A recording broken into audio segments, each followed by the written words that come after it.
City Rock, they must say the season come out with a bang. Coach Minzy, best round here. Remember that.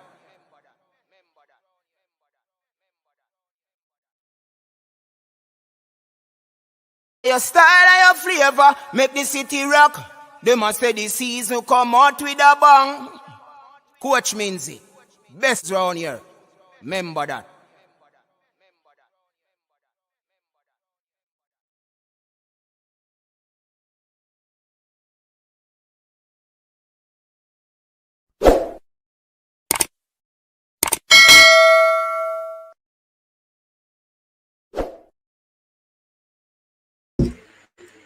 Hello, everyone. Welcome again to another edition of the Coach's Desk. This is the second night of the Triple Treat, Weekend Triple Treat. And we're here, as usual, to discuss sports, to get your involvement, for you to share your own opinion on the matter of sports, and to be exact, the Reggae Boys. So, first of all, I have to welcome all the persons who are on at this moment. Welcome to all the newcomers who are on. Thank you for joining the Coach's Desk. It's indeed a pleasure to have you, and we'll continue to give you content that will allow you to remain. Also, give you content to ensure that you tell a friend about the Coach's Desk. So, my people, we're here another night to have this discussion. But it's kind of mind-boggling at the moment as to where do I start? Where do I start?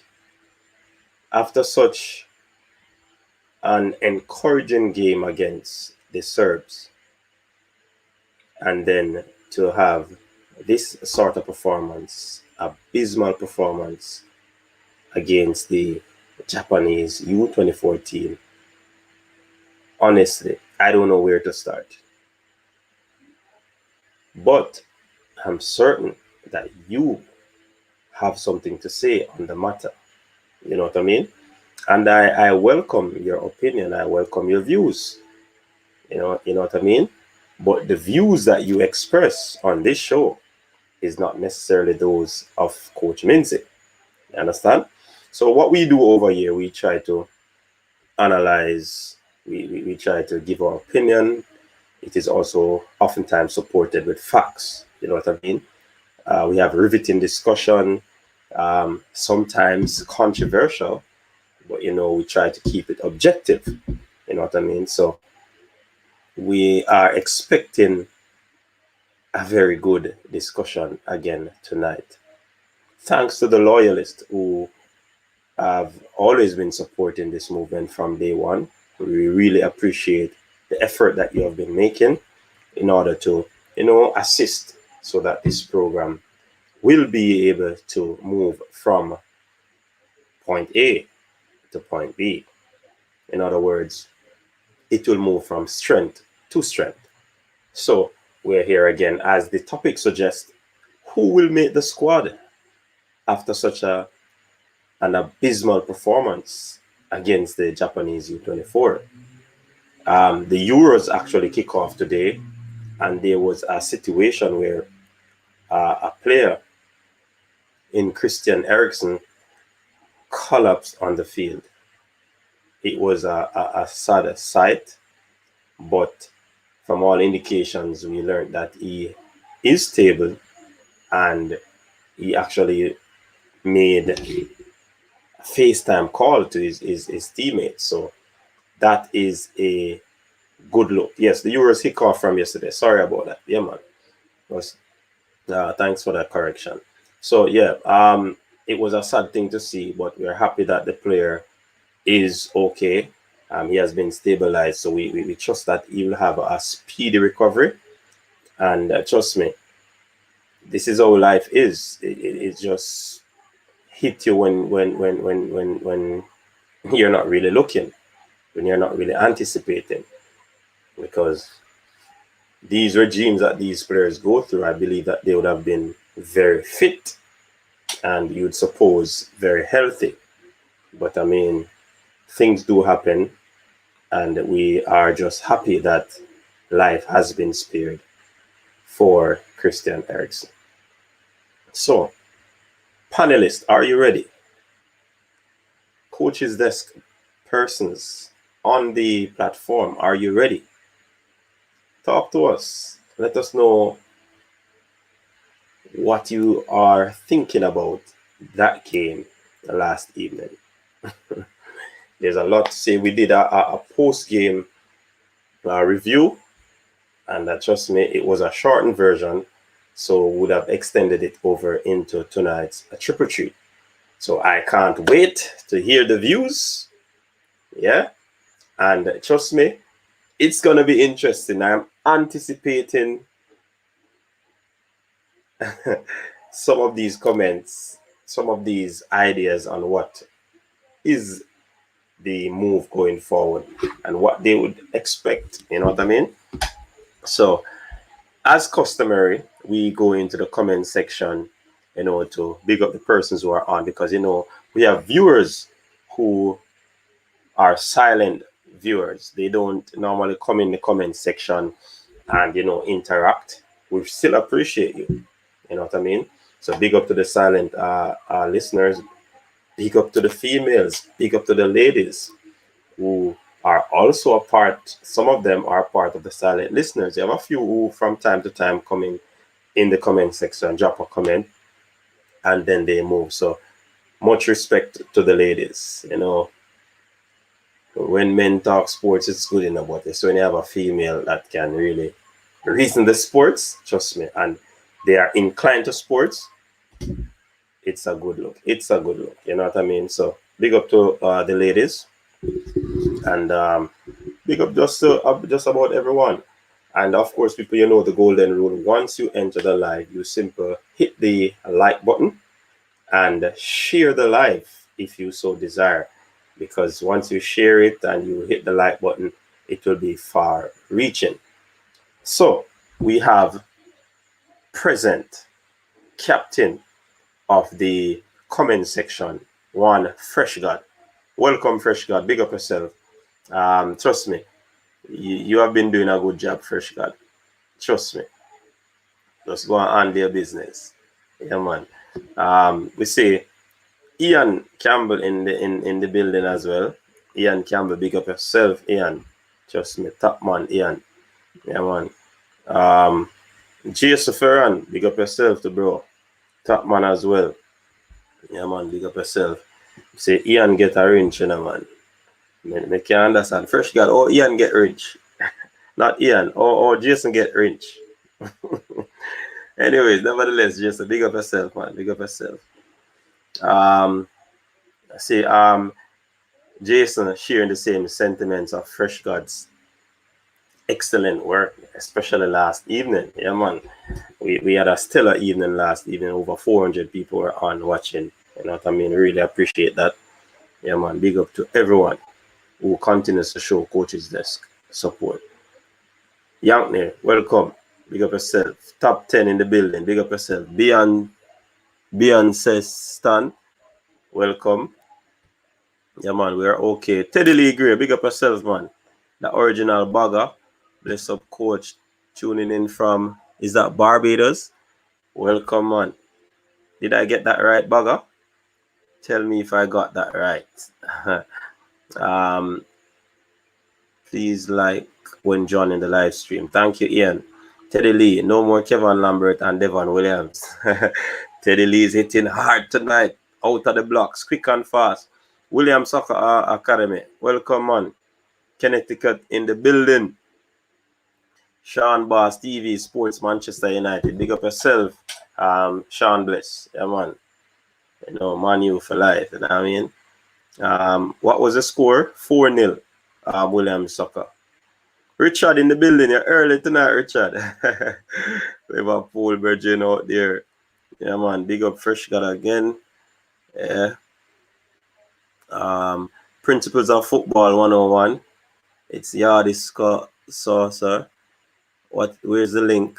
We soon drop the link, man. The link is subject to drop according to when the persons with the blue tick decide that it dropped. Them run the comment section, you know what I mean? I have nothing to do with that. What was the score? 4-0, William. 4-0. All right, Ricky Dance, welcome. Yeah, man, check in. Yeah, and this result is blessing in disguise because it will force JFF and Topper to select the best squad. We hope so. Lucien Black, welcome. Jamaica run up in a fresh leads last night. Shavan Peart, welcome. Yours kicked off from yesterday. Yeah, man, that was a mistake there on my part. George Stone, bless up yourself. Welcome. Wayne Carnegie, what up? Monk Street and up Monk Street. If any USL players met the squad for the Gold Cup, we are beep, beep, beep. Say no more. Yeah, man. Broadman Security, what's up? Welcome to the show. Welcome, welcome. Yeah, man. Michael Woodburn, yeah, man. Welcome. Man, I check in. Remember, comment, jump there from me.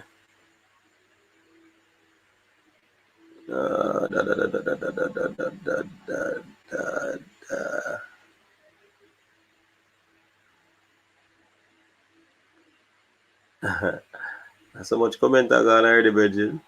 All right. Remember, these guys really haven't had a prolonged break from football for over 2 years because of COVID. I don't think I understand. Remember, these guys really haven't had any prolonged break from football over 2 years because of COVID. I'm not getting that. Borland, do not call up any more of these USL local based players. All right. More blessings, Coach Real Jenna. Big up yourself, Sean. Javon plays. Glad to say we lose. Could you explain that, Javon? DJ Robin.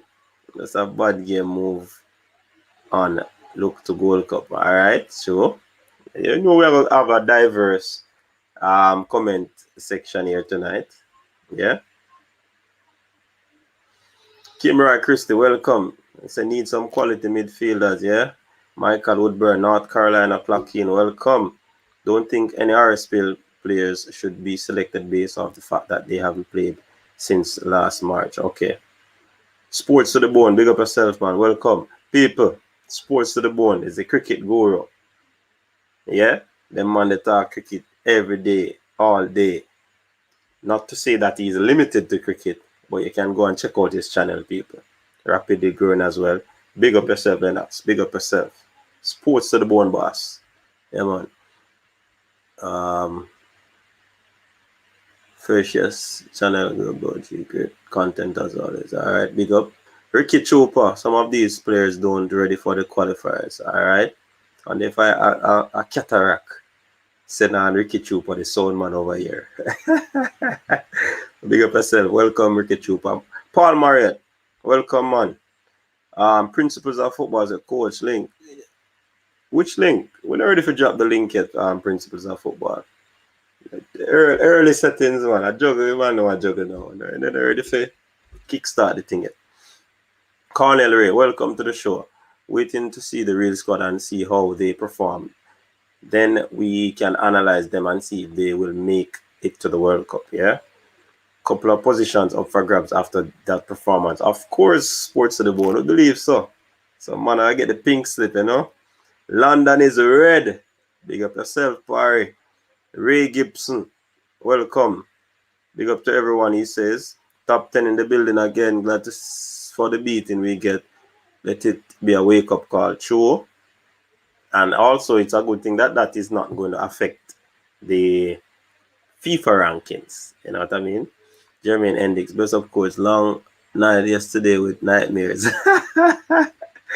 Yeah, it was a long night one. Yankney said only Liam Moore and Andre Gray, if Anthony is not present, should start 11 for Gold Cup. Should be in the starting 11. Jerome 876, welcome, man.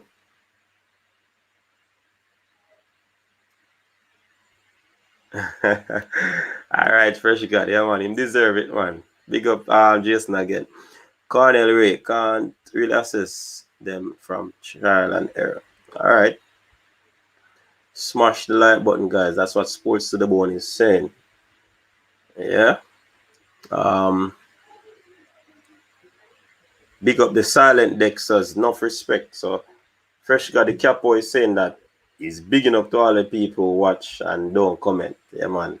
Those who like and watch and don't comment. Yeah, man. Big up yourself. Still appreciate it. Mark Chambers, welcome, man. He said, we're not producing quality footballers. Rob Smith said 2 out of 3 games Liam Moore play. We give up 4. DJ Roman, Jerome 876 said, comment run gun. Alright, can I move slow tonight as usual? Can I comment them enough? Alright, some man shall never see the black back national squad. Alright. Low have to play. Which side you watch it on could never get to watch it.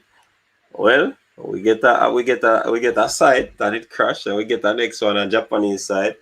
And I also got some assistant to watch it on for a few minutes on CVM. Yeah, man, but yeah, man, we watched so much. It was a good game from the Japanese. Trust me, man, them technical. We soon get into that. Melvin Levy, welcome. The Japanese team I take it out on top up because of the beating. They said the youngsters them upset and I take revenge. All right. No, it's St. Vincent coaches are supporting reggae boys. All right, big up yourself, original bugger. Thanks for the support, man. Yeah. Melvin Levy, 13 in 2 games.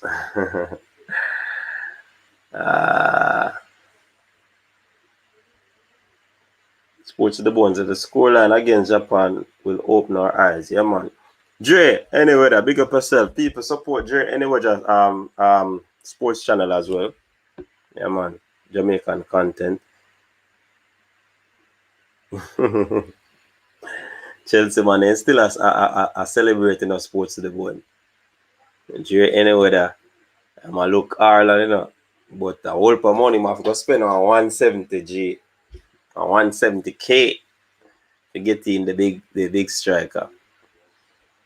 Well, let's see who really makes our Gold Cup squad. Yeah, man, the squad I think will drop. The 60 man will drop Monday. So, yeah, man. Hermandina, welcome. I said no proper tactics. Andre Blake plays in the US League, so we shouldn't choose him. No, man, they said the USL. Andre plays in the MLS, even though it's in US. Carvel Francis, welcome. DJ Romain, welcome. Joe, welcome. Major League Blake playing. All right. See, Jadstone and answered it too. From the scoring card, the keeper, the low, Mario Pabel, Gray, Morrison. Don't know if I missed any, but those from off the top of my head, those will make it. All right. We want to also delve into the players, you know. We want to look at them individually and see how they perform. Let's see if we can analyze them game and see if they deserve to, you know, make the trip or make the squad.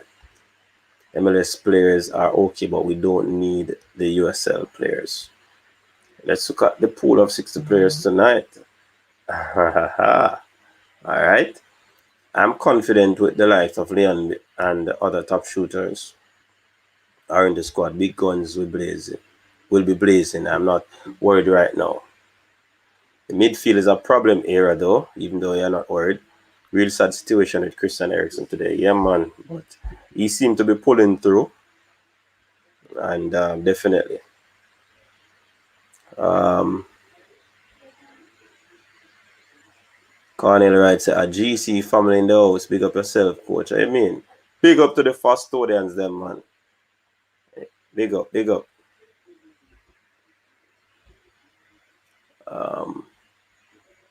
Some are coming quick and fast, people. All right. Let's pick our best 11 tonight to start at the Gold Cup. I think we're gonna do that, Michael, after the 60 has been revealed. on Monday. Yeah, man, we might look into that. Phil Jones, Manchester United baller. Kubo. Yeah, man, Kubo played some little last night, boy. I tell him, but Kubo and Dano or whatever the name is pronounced. Yeah, man, and dropped some little last night. CJ Elite, welcome, man. Jerry Webb, welcome. A long time we not see a Jerry Webb. You know what yet? Yeah, man, Jerry Webb, we get some ball. Hey, Jerry Webb, Jamaica did not, and I say it, we did not take a shot at the Japanese goal. None whatsoever. So you can take whatever you want to take from that J Web. Dano Ellis, welcome. I'm a professional football player and I have the chance to play for England. Why would I come and play for Jamaica after such a result? To enhance the team, Dano, so that the team get better. Travis, big up. You hope the team get a big overall. Them say Grant no good, but him better than beep beep. All right, Travis. Watching the Panama versus Curacao game, they won't be pushovers.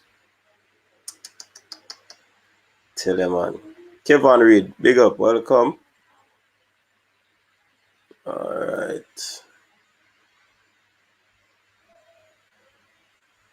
All right, this is like facing reality in the building, you know. Blake, no comparison. He's the best goalkeeper in MLS, if not the region. Facing reality, what's up?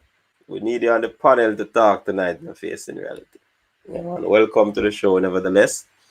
Yeah, man. People, if you want to be motivated, if you want to put a smile on your face throughout the day, you can check out Facing Reality YouTube channel. Yeah, man. Some very inspirational content over there, especially in a time like this. People just stress, you know what I mean? Check her out, people. Alva Sports start training with Philadelphia yet. Long time off training them. He actually signed with them now. Last night's game made me embarrassed to be a Jamaican. Really, Richard? The defenders play good. They was just constantly put under pressure by the midfield, giving away the ball. Fresh God, see, lady a big up there, you know. No USL players. A new hashtag that, you know, people. See, Ian promote the new hashtag. No USL players. Chris Smith, welcome, man. Yeah, man, the midfield is a big problem, man.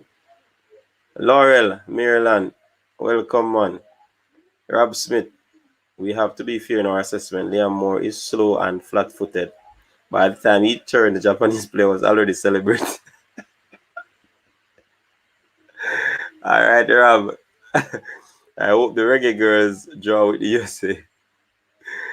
Ryan LFC, what go on? People, as usual, I know a thing go. Ryan LFC, a Jamaican as well. Have him YouTube channel. Just go over there and support the thing, man. Yeah. Big up, Ryan.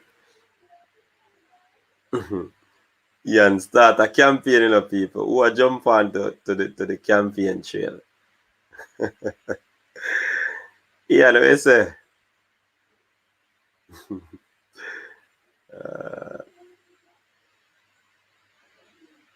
Alex, all right, we hope to see him tonight. I'm facing reality. All right, Christmas, so we need a coach, and we all going to see. Paul Merritt, in the light of Reggae Boys, no show against the Japan senior team, and last night's jobbing of the boys. How will that impact future collaboration with Jamaica's Football Federation? How will that impact it? But, you know, that's a very good question, but I don't think it will have a huge impact because of the circumstances given why the game was called off, and I think it was on mutual agreement. So I'm not certain if it might have a negative effect on the collaboration or the relationship with the Japanese. That's in my estimation. Robert King said Jamaica is playing like some school team. Yeah, man. Big up, Ryan. Cornell, what was the score between Japan senior versus under 2014? I don't know. They played. Canada, El Salvador, and Panama may join us in the final round. My laptop acting up. Use a phone. Gavin, how go on, brother? Welcome, man.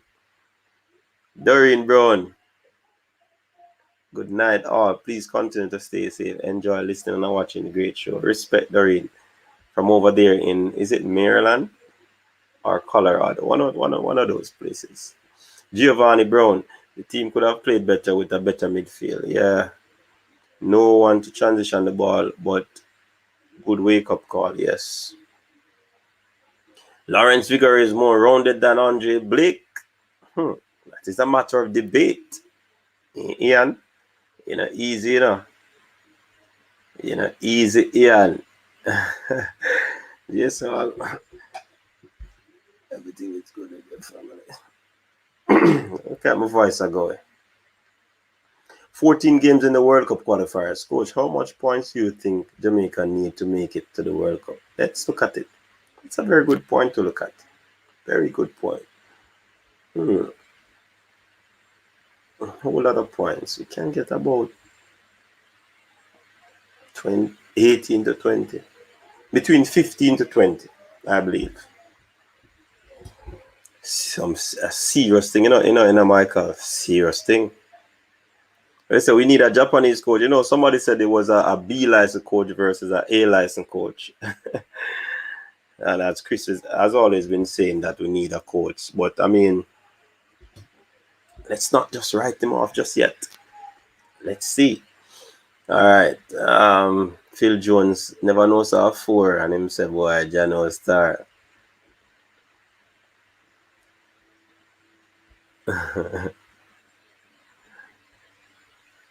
All right, Wayne Evans say, welcome, man.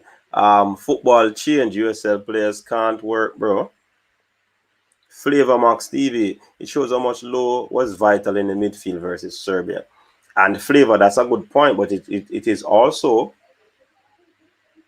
it could also be said that the Serbians weren't high pressing. The Jamaicans were doing the high pressing.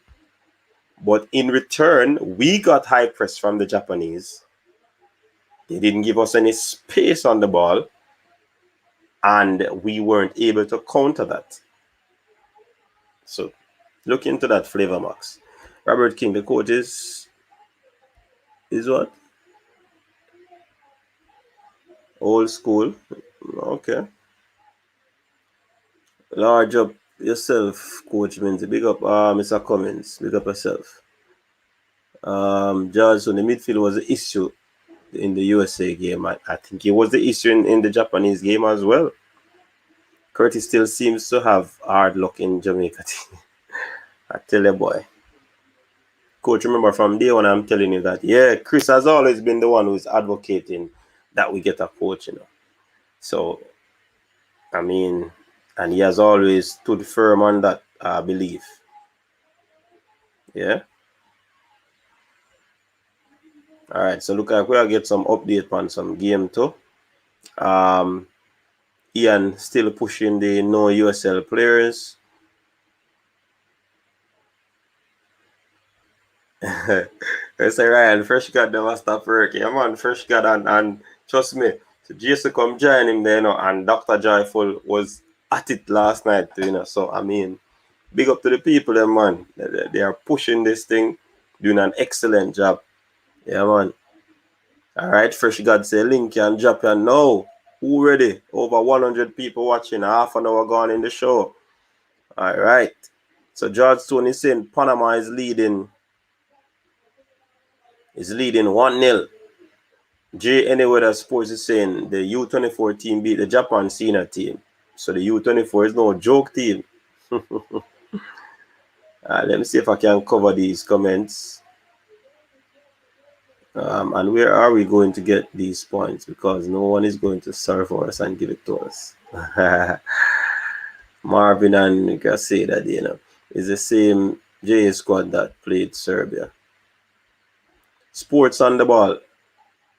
We can't kill Hector again because he would do a better job than Lambert and Williams. You know, I heard somebody say that. One day if you see him say sports on the ball. Big up yourself, man, and welcome. People, sports on the ball sound like our YouTube channel. Just go over there and support him. Yeah, man, big up yourself. Them are say, coach, if you say back your school line, me have you left and come back 4 times. All right, stop. All right. JPS, yeah. People that make we have electricity around here. So the place bright, JPS contribute to that. So Curtis still should never wear a Jamaican jersey again. Ah, boy. Trust me. Cassian Salman, we need a tactical aware coach, ASAP, coaching staff. But you say Cassian, when Whitmore came up with the brilliant idea and formation against the Serbians, you know, everybody praised him, you know. And he went back to his original 4-2. Is it 4-2?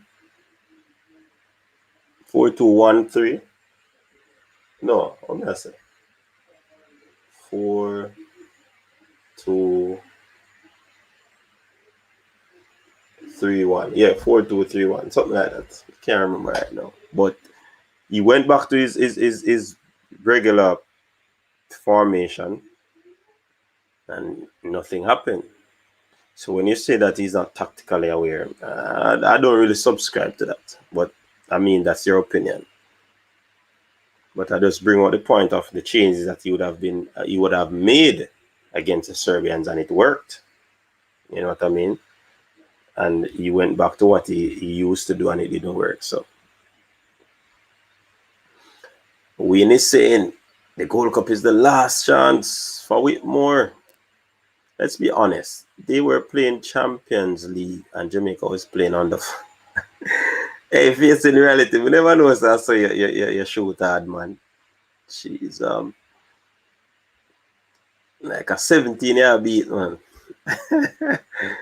I always tell you we need a coach. Yeah, Kevin Reed. If being in denial was a person. Tapa went over there and get 9. Going back there, now what did he do tactically to nullify the Japanese? They just couldn't answer what they brought. Japanese team was running, and they're technically better than us. Control, utilize the ball in small spaces and all of that. Transition from defense to attack. When the door was shut by the Jamaicans, they were able to play it back and restart, change the flanks with ease. They just totally control the game. A highly prepared youthful team played a pick-up side suffering from jet lag last night. Regardless, we see just how underprepared our team is. You think they were jet lag Neo Sovereign? A long time man them down there now. And we didn't say that in the Serbia game. So all of a sudden they are jet lag now. Answer that Neo. Kevin Store, Jordan Cousin, Anthony Grant, 3 CDM, and we might get Louis Baker as well. And Damien Lowe is a potential player there. We just need to get our tactics right. All right. Even as a tracksman, I can see that Jamaica needs a coach, new management, and a change of technical expertise. All right, Mr. Cummins. That's on fair. Cousins can't even make Stoke City lineup.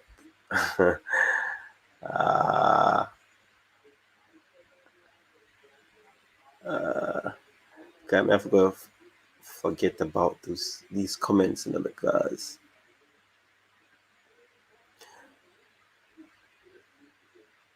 it look like doing up people. I will keep saying that there was also 7 non-USL players on the field last night. The U24 team would have beaten anybody in CONCACAF. Yeah, man, is a very well-oiled machine. That team, well coached, well gelled. Them work at some hairdressing parlor, full of gelling. Them slick, agile, skillful. Technical ability was there.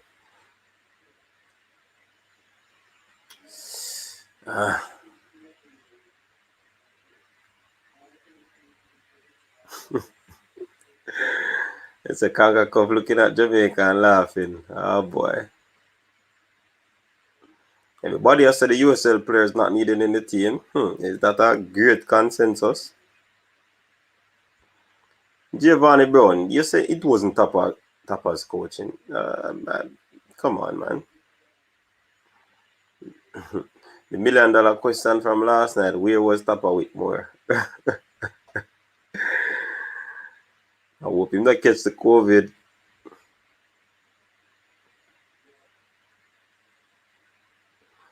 Man said, no good football play in the USA. The two league can't make one. Yeah, we said Jay have to bring back the 3-4-3, which was a very good formation. Yeah.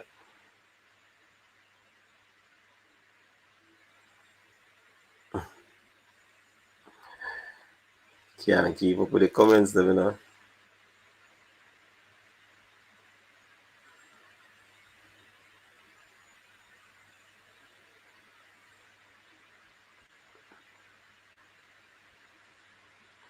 So, you know what? You look at me, I gotta drop a link, you know. I can't catch the comments, them.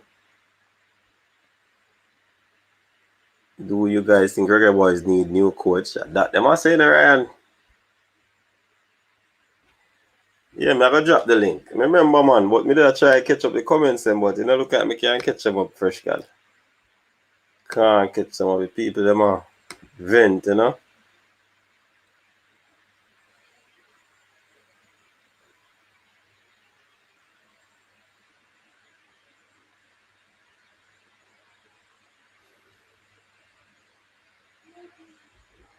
People watch Ian, you know. Ian have him hashtag up. Alright, so the calling link will be dropped now, people. Of course, you're free to get on board and share your opinion on the matter. There it is.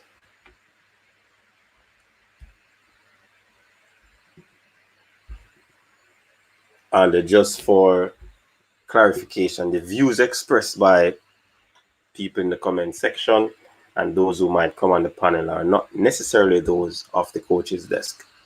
Just to make that absolutely clear. All right. So Honduras looking good versus Mexico. All right.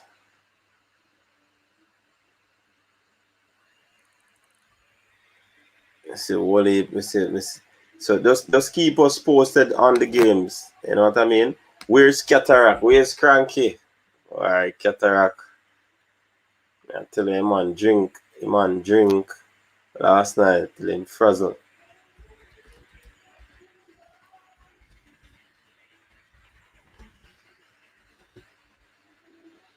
Oh, Cataract in the building, man. Last night till him frazzle. Cataract in the building, man. Cataract in the building. Welcome, Mr. Oire. You're mute. I see my rubbing face. You know, man, depressed and I don't know what to do. What happened, sir? We're not hearing a Cataract. So it is the night after the night. Yes, man. Welcome. After the fearful night. I hope we can have some serious discussion about the team that we love, you know. I haven't got a chance to look back at the game again. It hasn't been rebroadcast. Yeah. But I think that is mercy.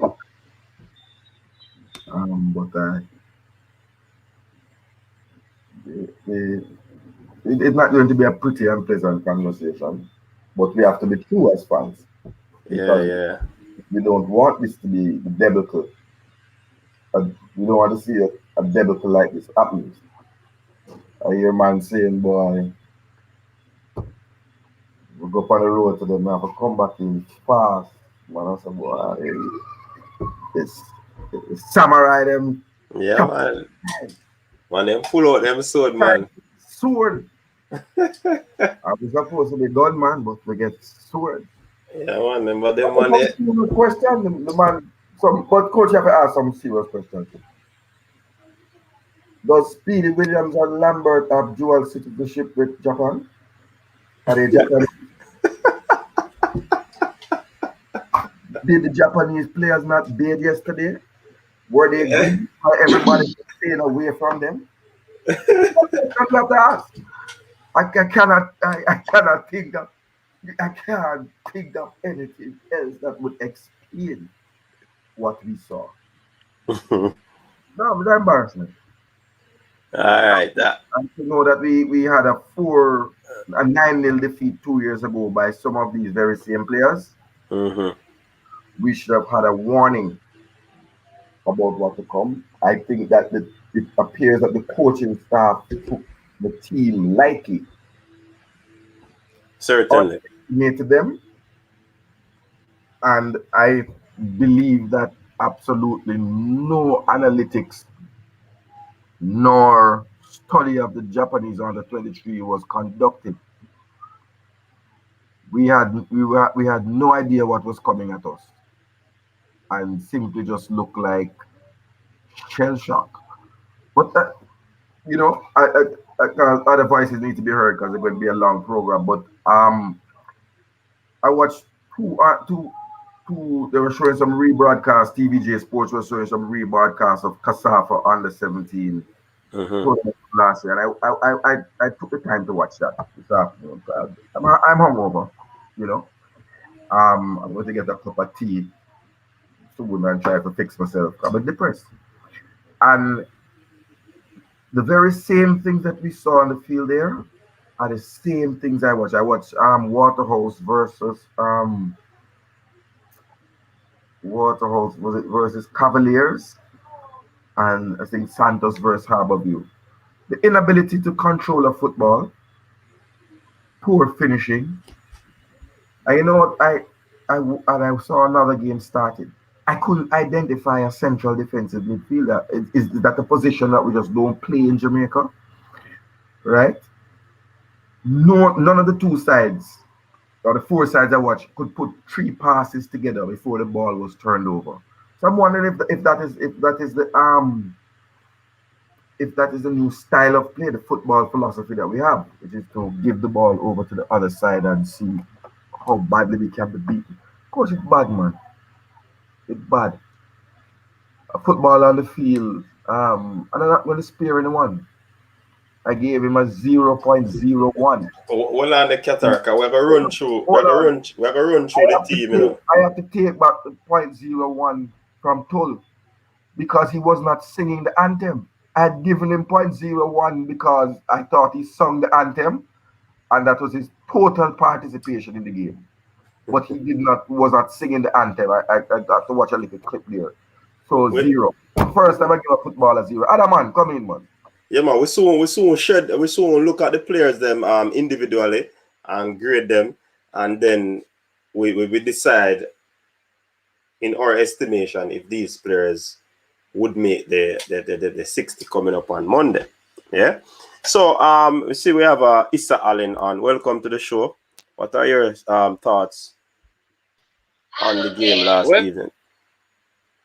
Well, to be honest, as a fan, I was kind of disappointed. But if I'm going to analyze the game, I have to be honest. I mean, you know that we were trying out some of the USL players, and you can see that the pressure that they were under, it's not something that they're used to. So I won't go overboard, in criticizing them. I mean, Kevin Lambert and Speedy Williams, the way they were being pressed, you can see it's not something that they're used to. They're not being put under that pressure regularly.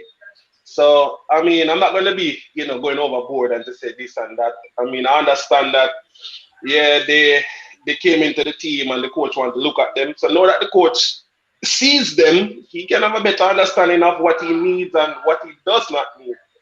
And I won't be too hard on the team because the Japan under 23 team, you can see that they're a well-oiled machine. I mean, we got together a couple of days ago. What were we expecting to see? You understand? And it's not the same lineup as the first game where you could expect some sort of continuity. I mean, there are a lot of changes that took place. So, I mean, I won't be too hard on them.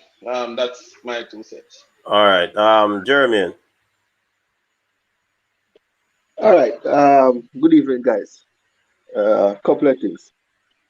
Partially, I'm in agreement with the guy that just spoke, but at the end of the day, there are some things in the game that were really disappointing, like ABC stuff, ABC controlling and passing the ball. You get me? Jamaica was really poor last night with that, with the ABC things in the game, controlling and passing the ball. Right? Yes, we're trying out players. Yes, the team was interrupted from the first game. You get me? But the normal high school football stuff, we did not do it well last night. We did not do it any at all. You get me? And our two defensive midfield players, we got nothing at all from them in the game. And that is one of the main reasons why we get picked apart last night. You get me? I see the Japanese playing like 30 to 40 yard passes straight through the midfield. You get me? And they break and breaking the line. Nothing they did. We weren't close to the Japanese midfield, or the mids weren't close to the Japanese midfielders in the game. None at all. Whole game. Everything we were reacting second and third to, and we still couldn't get them. Yeah. You get me? So that was the biggest problem in the game last night. You get me? And what's the guy's name? Tilt.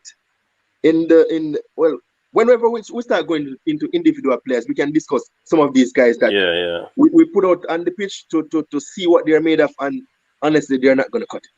They're not. Yeah, man, and you make a good point there that I elaborated on last evening about the first ball, second ball. For a nation that has some very good sprinters, fast runners, it was like the Japanese were out sprinting us. Correct. And the other thing, coach, I know Cataract, you want Love to be in your back line, but if we really look at this game, you get me? Even though a couple of times he was out of position, he set the tone in that first game for these guys. And we were missing that high press, high energy from these players tonight. We were dead. Nothing we did. Walking on the park. And again with Ravel, I catch a little piece of Cataract last night saying Ravel did not turn up, but he didn't turn up. He had to come too deep in the game to try to link things up. We don't need him there.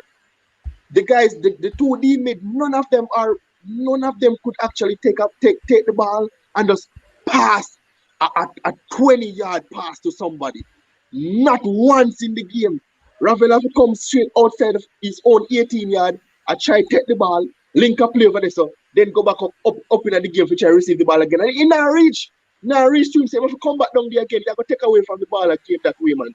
You get me? Real disappointing performance from the guys last night. Disappointed, man. Yeah, man. I definitely concur. I was going to Cranky, but him jump off. So let me see. JR in the building. Welcome, JR. What are your thoughts? Really disappointed. Your line, but JR. And you hear me? Yeah, we are here now. You hear me now? Yeah, man. Yeah, me I say the two defensive midfielder starts. Honestly, the basically Jamaican Premier League they might play in a MLS up here, cause them really not good. From a look on them, I know definitely say them not good. Even the blind man can tell us say them not good for a minute. You understand? I watch a program for a long time. I hear people hype them up. Oh, this, they're not good for a minute. You understand?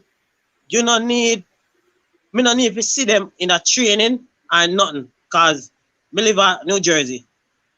So I love football, I watch football a lot. I'm see them play, I'm see their movements. Yo, them reactions too. Them passing no good. They don't know if to mark a man. They don't know if to pick up space. They don't know how to track. They don't know none of that. They just on the field because they put them on the field play look football and say, oh, we have to play defensive midfield. You know? And he say, okay, boss. The game way bigger than MLS. Most of the MLS players, not even most. All of the MLS players, them find the goalkeeper. Football. USL. Football past them. Football past them are far away. You understand? And me, I blame Whitmore for this as well.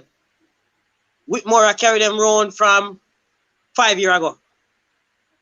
And 5 years ago, I'm going to tell you, say, them not going to make a team when World Cup qualifier start. Because they not play good 5 years ago, and then they improve now. The only difference in USL and Jamaican Premier League is more money and a better field. That's it. They're not playing the ball. They're not. They barely can control, brother. And it's embarrassing. It's embarrassing. That even show up on TV. That should pin on lock up place where nobody knows see it. It's embarrassing, brother. And that don't help you forget players to come in to play for your country either. Because players are watching the games who want to represent the country and see that. And when them see that, they're going to say, no, we can't come play for one country where them a player play for. Remember, no big players bring big players. If you have an average team, no big players now want to play for an average team. You understand? And we have to just admit to the fact, say, yo, we have to go England. Just admit the fact, say, yo, we have to go England, we get some players, because we play they're not good. All right, you know, yeah, man, respect for your views. And just remember, people, the views expressed on here are not necessarily those of the coaches. No, but you made a very good point there, JR. Mute the mic for me, please, once you're not talking. Cataract has always been saying this. I know sometimes I want to beat Cataract, you know. But big up yourself, Cataract, to be resilient and strong in what you believe. Stan Cranky, you next. He has always been saying, I see somebody put up something about the recruiting not really ever work. But Cataract has always been saying that once we are recruiting, we should be recruiting the top players rather than recruiting the average players. Because when you recruit the average players, that possibly could be a recipe for disaster. You understand? So, and the MPEC is clarifying it as well because of somebody putting up the information about recruiting. So just want to clear up that a little bit there. Cranky, what are your thoughts? You wrote it last night, you know, or this morning. I think sometimes you're in a dream and you realize in a dream you gotta go sleep and wake up. You know when you're dreaming, you're not sure if you're dreaming or not. The most time, you know, is when you wake up you realize you were dreaming. So I went to bed, got up, and realized it wasn't a dream because I hear all the comments around the score, the results, the players, their capability. Look, I think in life, you can't take extreme situations to heart most times. You gotta think about them. Think about life in moderation. Don't do things in extreme because life has to be balanced, right? So we were atrocious yesterday. Yes. Abysmal, whatever adjective you want to use to describe our play, they fit in terms of being bad, horrible, terrible. So we got to do better, but we also got to think about this, which is, and yes, Cataract should get some laudatory comments about some of his thoughts, but he's not saying anything that we haven't said about recruiting, frankly. In fact, I've got him further than that to say recruiting. Just credit, Cranky. Wait. No. But recruiting is tactical. Just recruiting players from the Premier League, that's tactical. Right. Strategically thought, and as I said yesterday, Jamaica should adopt what Israel does. If you're a Jamaican citizen, naturalized or born there, then your lineage, people from your lineage, your sibling, whatever it is, those people, your kids, your offsprings, should be automatic citizens. then you have a continuum, right? It's not only just about football, it's how the country should operate and think. Because the football team is reflective of Jamaican life in general, I believe, frankly. Secondly, we're overanalyzing yesterday's game. Obviously, it's a well-coached team that we played. Obviously, they're well-coordinated, been playing together for a while. It's obvious. We have a pickup team. Pickup team hasn't played well. I hear us really giving a hard time to USL players. And yes, we have said this before, which is, if I was picking a Jamaican team, maybe 3, max 4 players who were born in Jamaica, meaning that play out of Jamaican system, not those who were born in Jamaica with the England and Sterling, would probably be in that team of the 60 men in total. Because I think what we're really missing is the fundamental of how you play, right? Just as someone said, just controlling a ball. I see ball hitting Fisher like it's a wall and bounce off. And that can't be the case. That's how the basic fundamental you got to learn from day one. And it goes back to what Michael has said before, and we have said continuously in this forum, which is around the JFF. People keep saying about Tapa. Tapa can't go out there and play. Tapa retired a long time ago. Tapa can't control the ball or make a pass. Or yesterday, a respond to a throw-in when a man throw a ball in after a timeout, taking drinks and nobody reacting. Or a ball coming from the right to the left where there's nobody on the left side.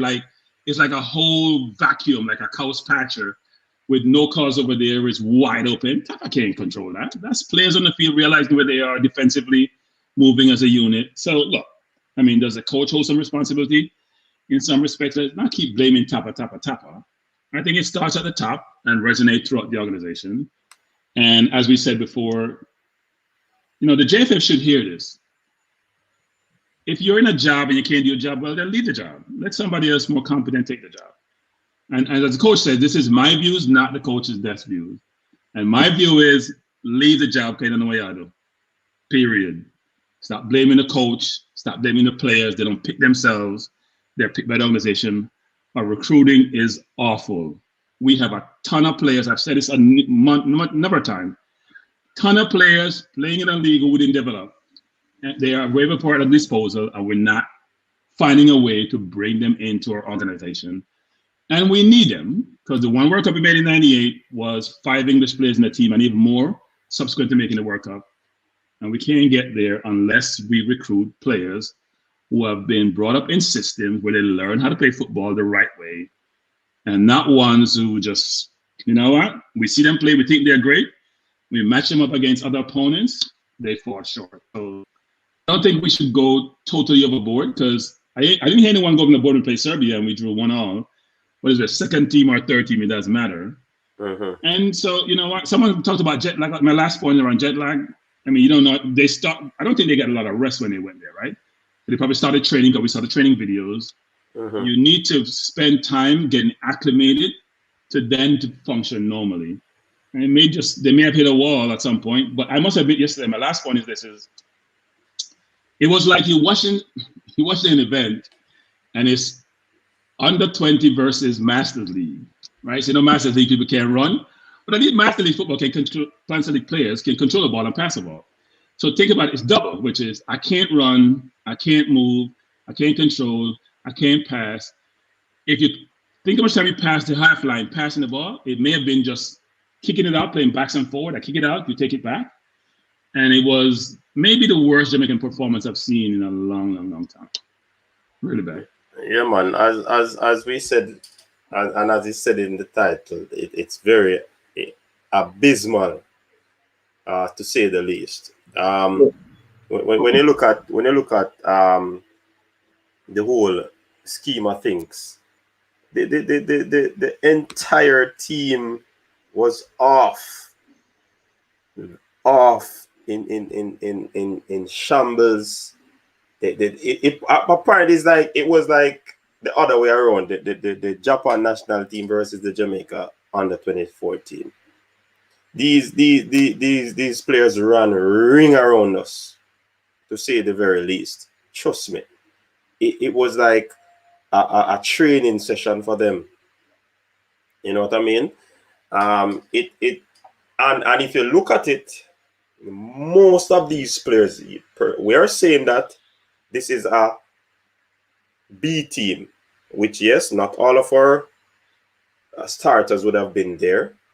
But when you look at it, these players would have been, majority of them would have been a part of the core group that has been mentioned over a period of time. So I'm not going to find any excuse for these so-called core players, because if they are core, they should be up in their games. They would have been playing a long time. And I think somebody said it's a pickup team. I don't think it's a pickup team when you have core players there. But So, coach, yeah, man. I mean, we Coach, have to guys, just come. really be honest about it, though, coach. How many times have these players played together? Some of them probably just the first time they played together. This Japan team probably have been together for years, multiple years, working under the same coach. You understand? So I wouldn't say that. I would say they would have come up under a same system and structure rather than playing years together. So you see, once a player is in the U17, it is an easy transition for him to make in the U23, and the same thing goes over into the senior team. So I understand the fact of players or a team playing together to develop synergy and chemistry. That is important in sports. But But you coach, see, So coach, can I go if ahead, hold coach? on, Go let me ahead. finish the point. If the system is in place, it would be very easy for them to be playing together. It doesn't matter how long they would have been playing together, because all these the Japanese team play last night, it would look like these men can close them eyes and make the pass. You think it's only because of gelling? It has to be because of the system and structure that they would have come up under. Coach, hold on, coach. yesterday when we had the preview of the game, I made mention of a point, and I'm gonna make a couple of points now, right? Mm-hmm. The first is that I warned you would remember that in all sports, Japan places as a policy emphasis on technical ability of the sport All sports. to overcome any physical deficiency. So they have been reaching the finals of the 4x100 meters. They've been Mm-hmm.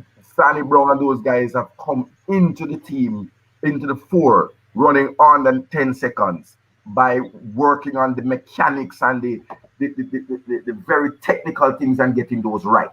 They have done it in baseball, right? They have done it in football. This is a team that 23 years ago, we beat them 2-0 at the World Cup. And they took their beating. And towards the end of the game last night, I heard some man across the way they play the ball was like they were giving us revenge for that beating and keep saying, oh, I want to beat with too love. Right? They were showboating, they were playing gallery ball, and we couldn't do a thing about it. That's number one. Number two is where I'm going to hold the coach and I'm going to hold the JFF accountable. For 1 month now, everybody mocked me. And those who did a hope when you come in the comment section, you just give an apology and just make a move on. Yeah, man. You they laughed at Anthony Grant in 2-all in playing League One, right? When we were saying you needed a specialist CDM. Jermaine said something. Walk through the middle of the park. 30-yard pass just gone through. Nobody knows how to intercept the ball, which means they cannot read the game. When you know to read the game, you are able to intercept. You are able to position.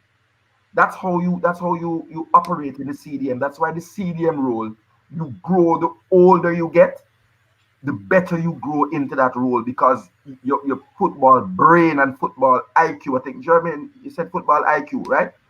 Football IQ goes up and you're able to first read the game and then be able to control the game. I've been saying you need specialist central defensive midfielders 1 month now.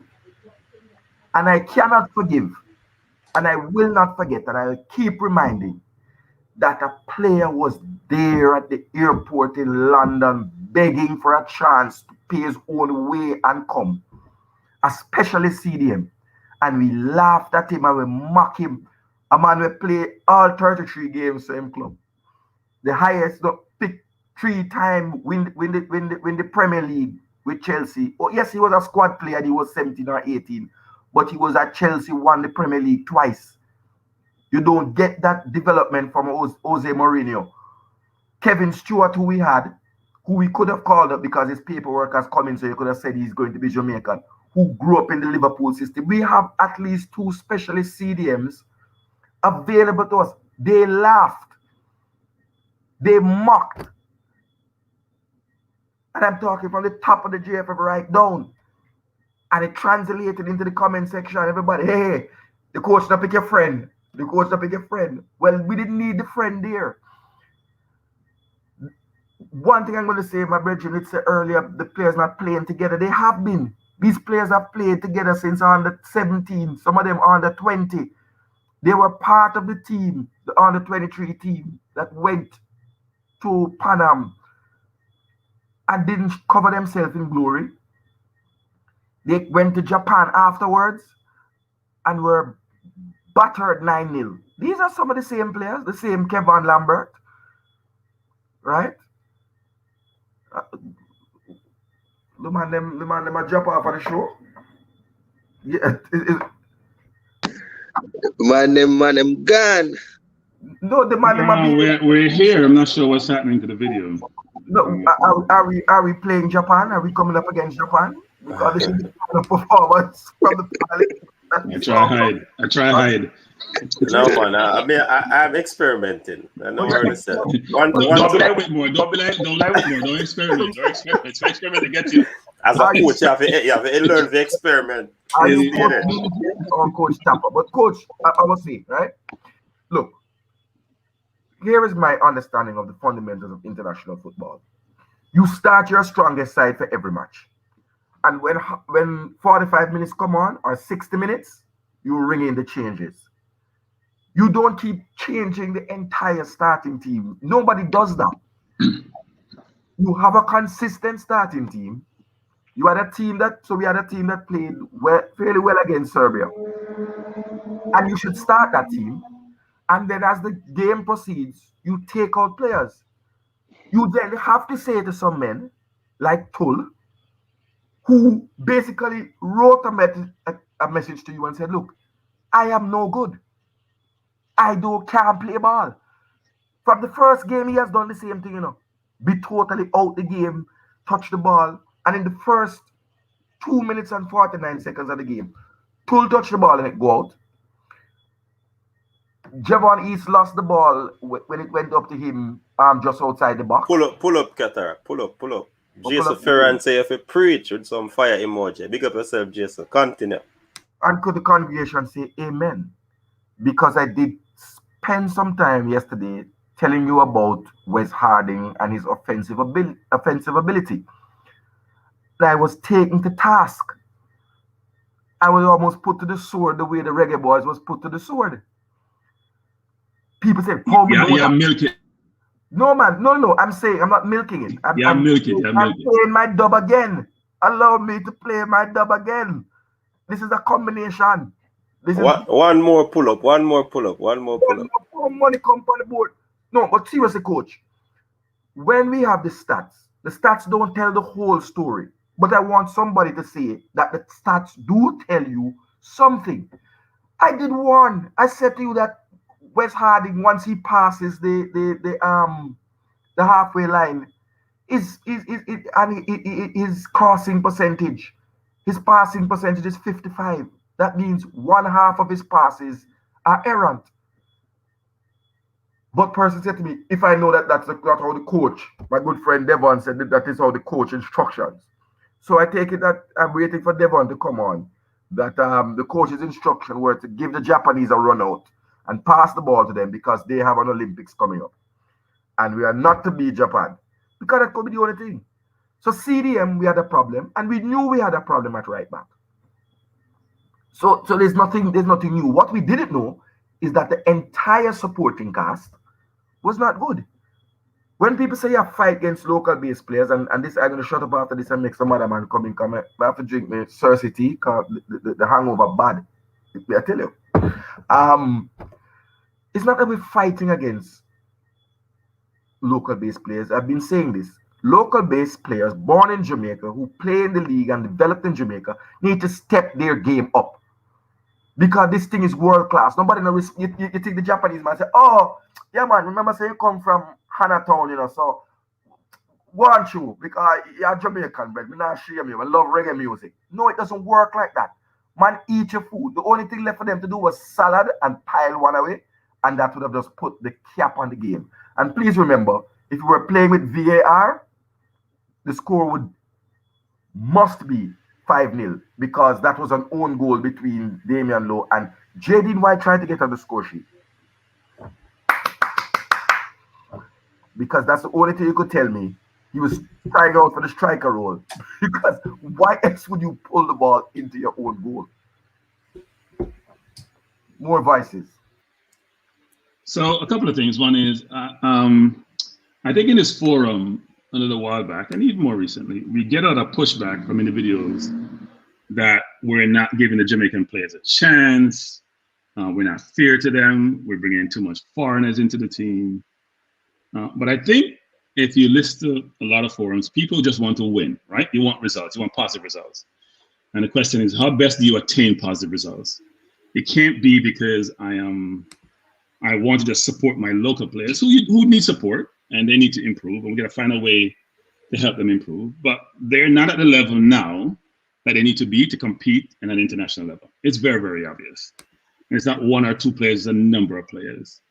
And so it's important for us to support the local players, but also it's very important because if you think about Japan, South Korea, those countries, they have resources to invest in whatever they want to do, right? They want to invest in their football.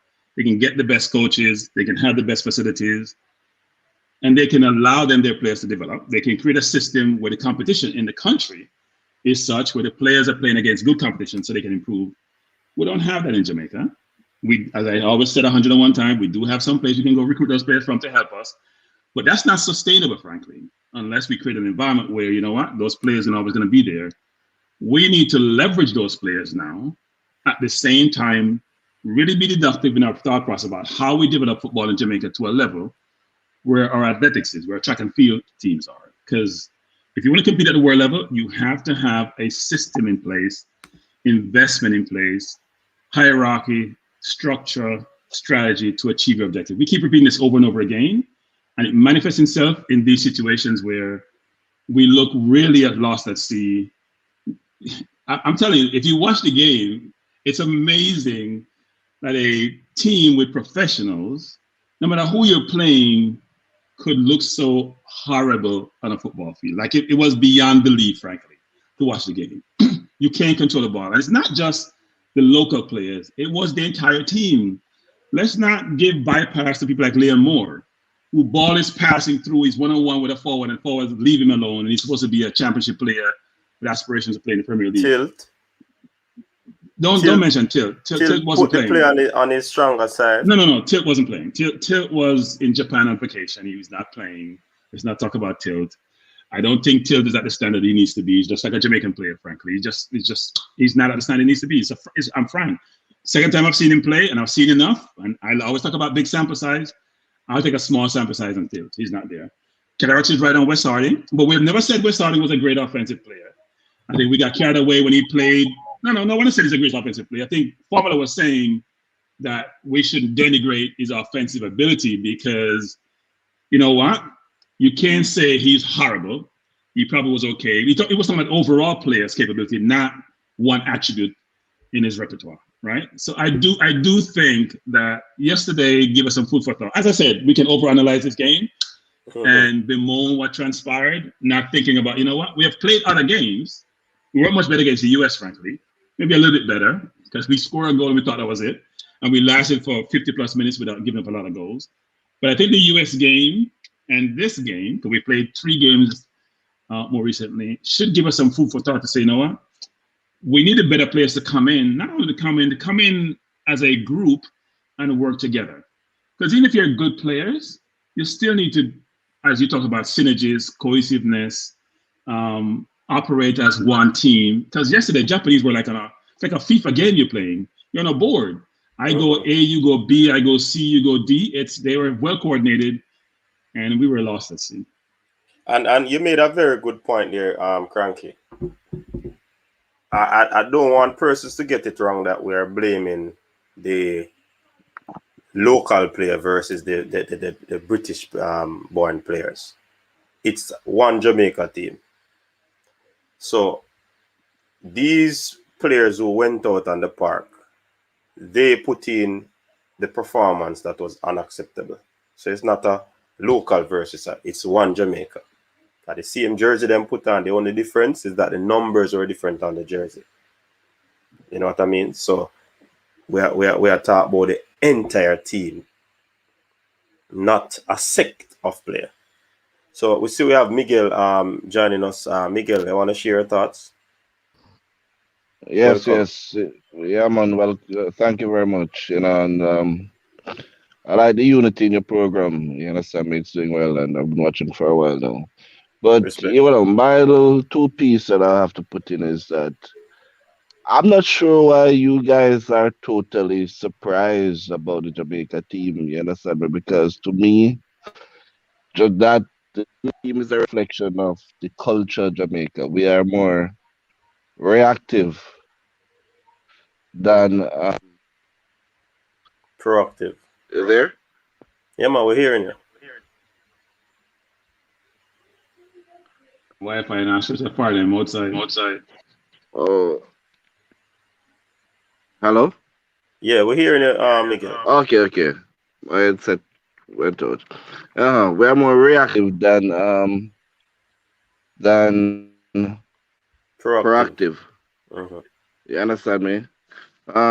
It's just a reflection of the entire culture. You understand me? From government right down to the president of JFF and all of that. So whether you have an influx of English player, there has to be some proactive approach where everybody comes in early and train as a unit. You understand me? And if you're talking about local based player, there should be a consistent development from youth stage to senior stage. You understand me? And the other part thing is that if you watch the Japan team, I don't know why anybody would have expected Jamaica to win. And that's why I made a comment at one point also, coach, that while we're observing our team, we should look at the other team because prior to this match, I watched several games with this Japan team. And I wasn't expecting Jamaica to beat them at all. You understand? Because I see the unity. When they strike with confidence. I've never seen that level of unity within the Jamaican squad. So I was very optimistic. I watched them against the Ghana. I watched them when they beat Jamaica 9-0. And I was very optimistic, you understand me? But Jamaica as a whole, in everything, whether track and field, football, whatever level of sport, we have to be more proactive than reactive. And that is what is, beating the team. All right, solid point there. Welcome. Mute your mic. All right, cool. So welcome to Chris. I'm getting a feedback. I'm not sure why. Hold on. All right, just keep your mics mute, gentlemen. When it's your time to talk, you just open it and talk. So, Chris, welcome. We're gonna hear from you shortly after I've read these few comments. Now, Jermaine Swaby, big up yourself. He's saying that it's hard for players that aren't given a good foundation to step up. We need a facility where technical staff learn in places like Japan and train talented young players for potential to professional level. I think that is a good point there.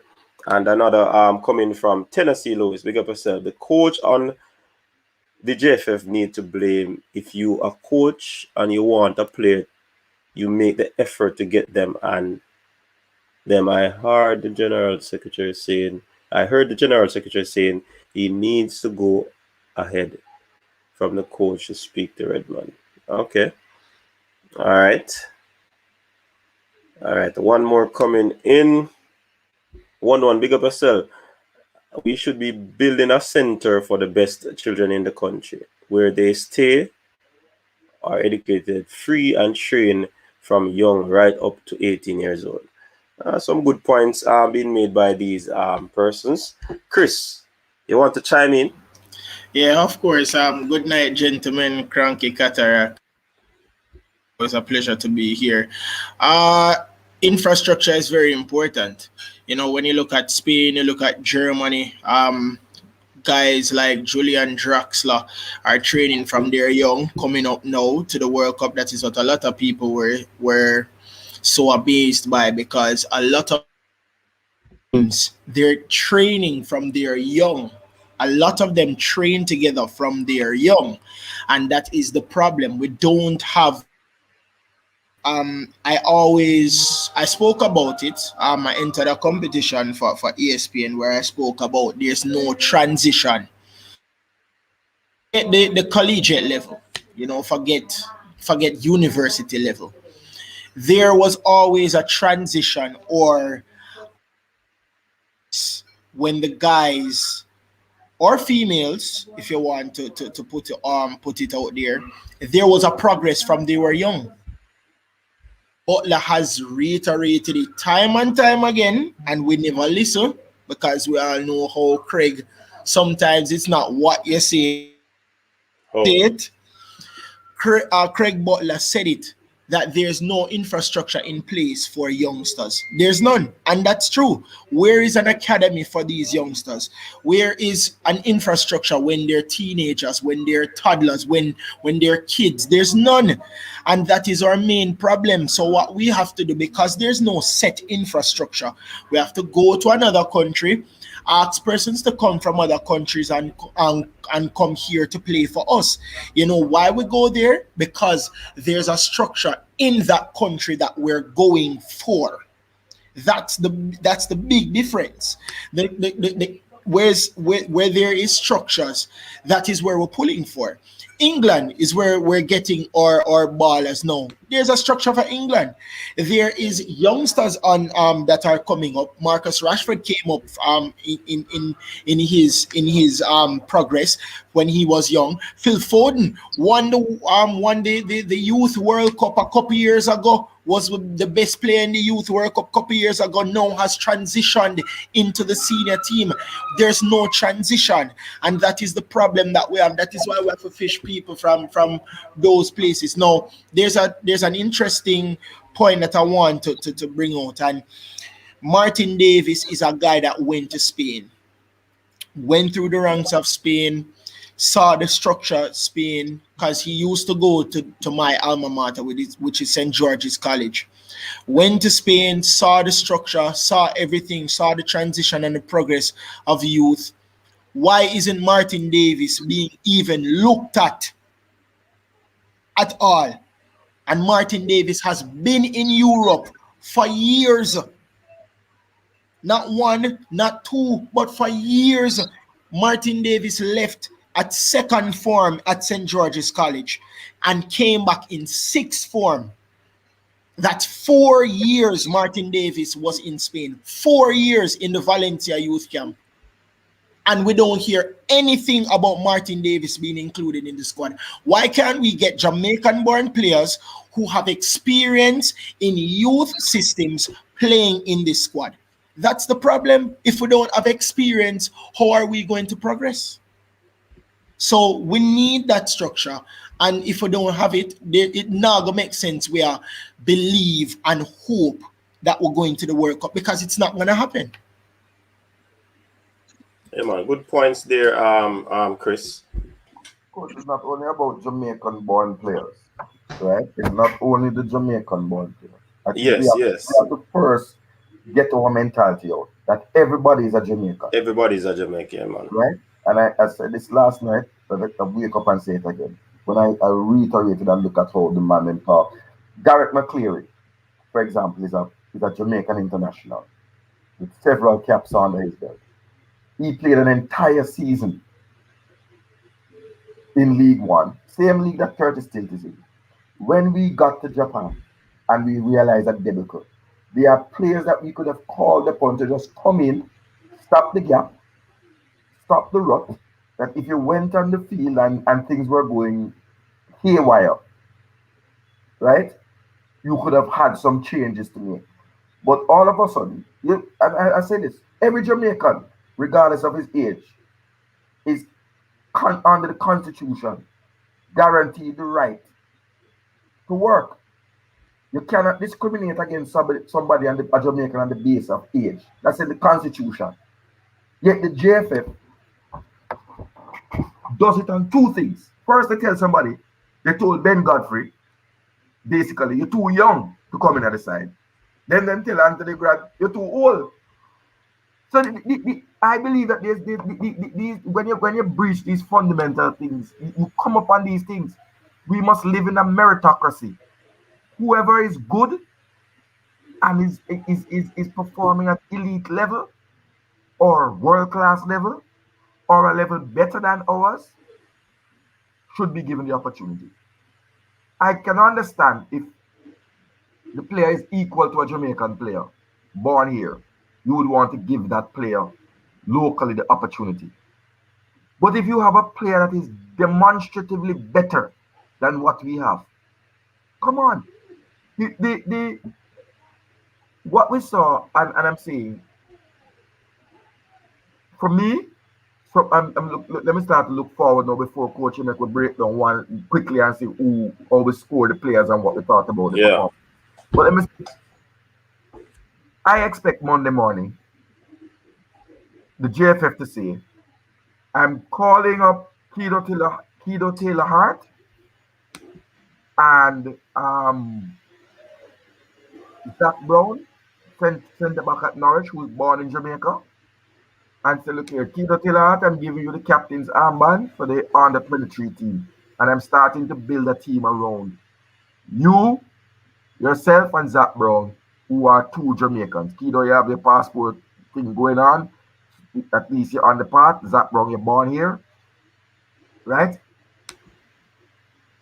And start building an under 23. So that 4 years from now, we are not in the same nonsense when it comes to qualifying for the 2024 Olympics and when we come to qualifying for the 2026.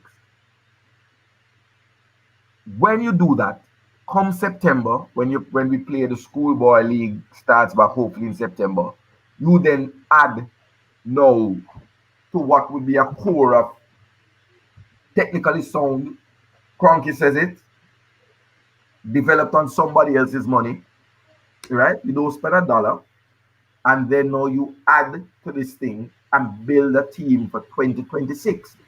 You go to the under 17 and you build a team for 2030. That these things are happening in a multiplicity of tracks. That you don't stop at one thing and start the other. You have the key to Taylor Hart, and I think that's where you start. And you say, look, Kido, I am building 2026 around you.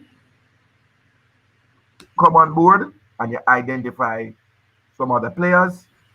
And you certainly, when we play a friendly, we should have carried an under 23 side to Japan. We should have carried an under 17 side to Japan.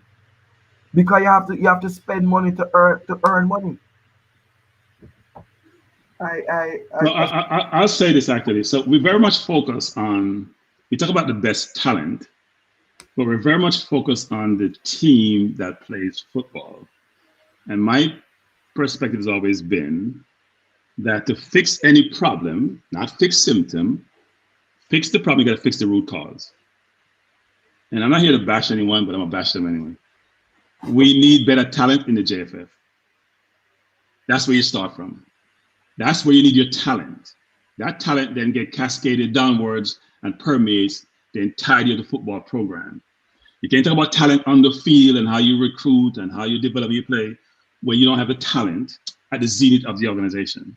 And to me, even though I know the inner works of the JFF, what I've seen, just the things that I've seen, whether it's travel papers, COVID tests, all these things that give you a theme to say, we don't have people in the zenith with the capability to operate seamlessly, to think, to be visionary, to assess what needs to be done, to garner the resources they need, both intellectual capital and materials, in tools, and be able to put that together and inform what we need to do out in a football program. So one thing that people do nowadays in any discipline is they benchmark, and they don't create something from the wheel. No, not everyone is innovative or creating from the wheel. They leverage what's already out there. So if you see Japan with a great program, you have a delegation that goes to Japan, sit down with them and decipher what they do. And you may do it with Germany and England, and you take the best of what is out there, leverage that. You don't want to start from scratch. When you try to think about things and figure out what a blueprint is, you utilize all that information at disposal.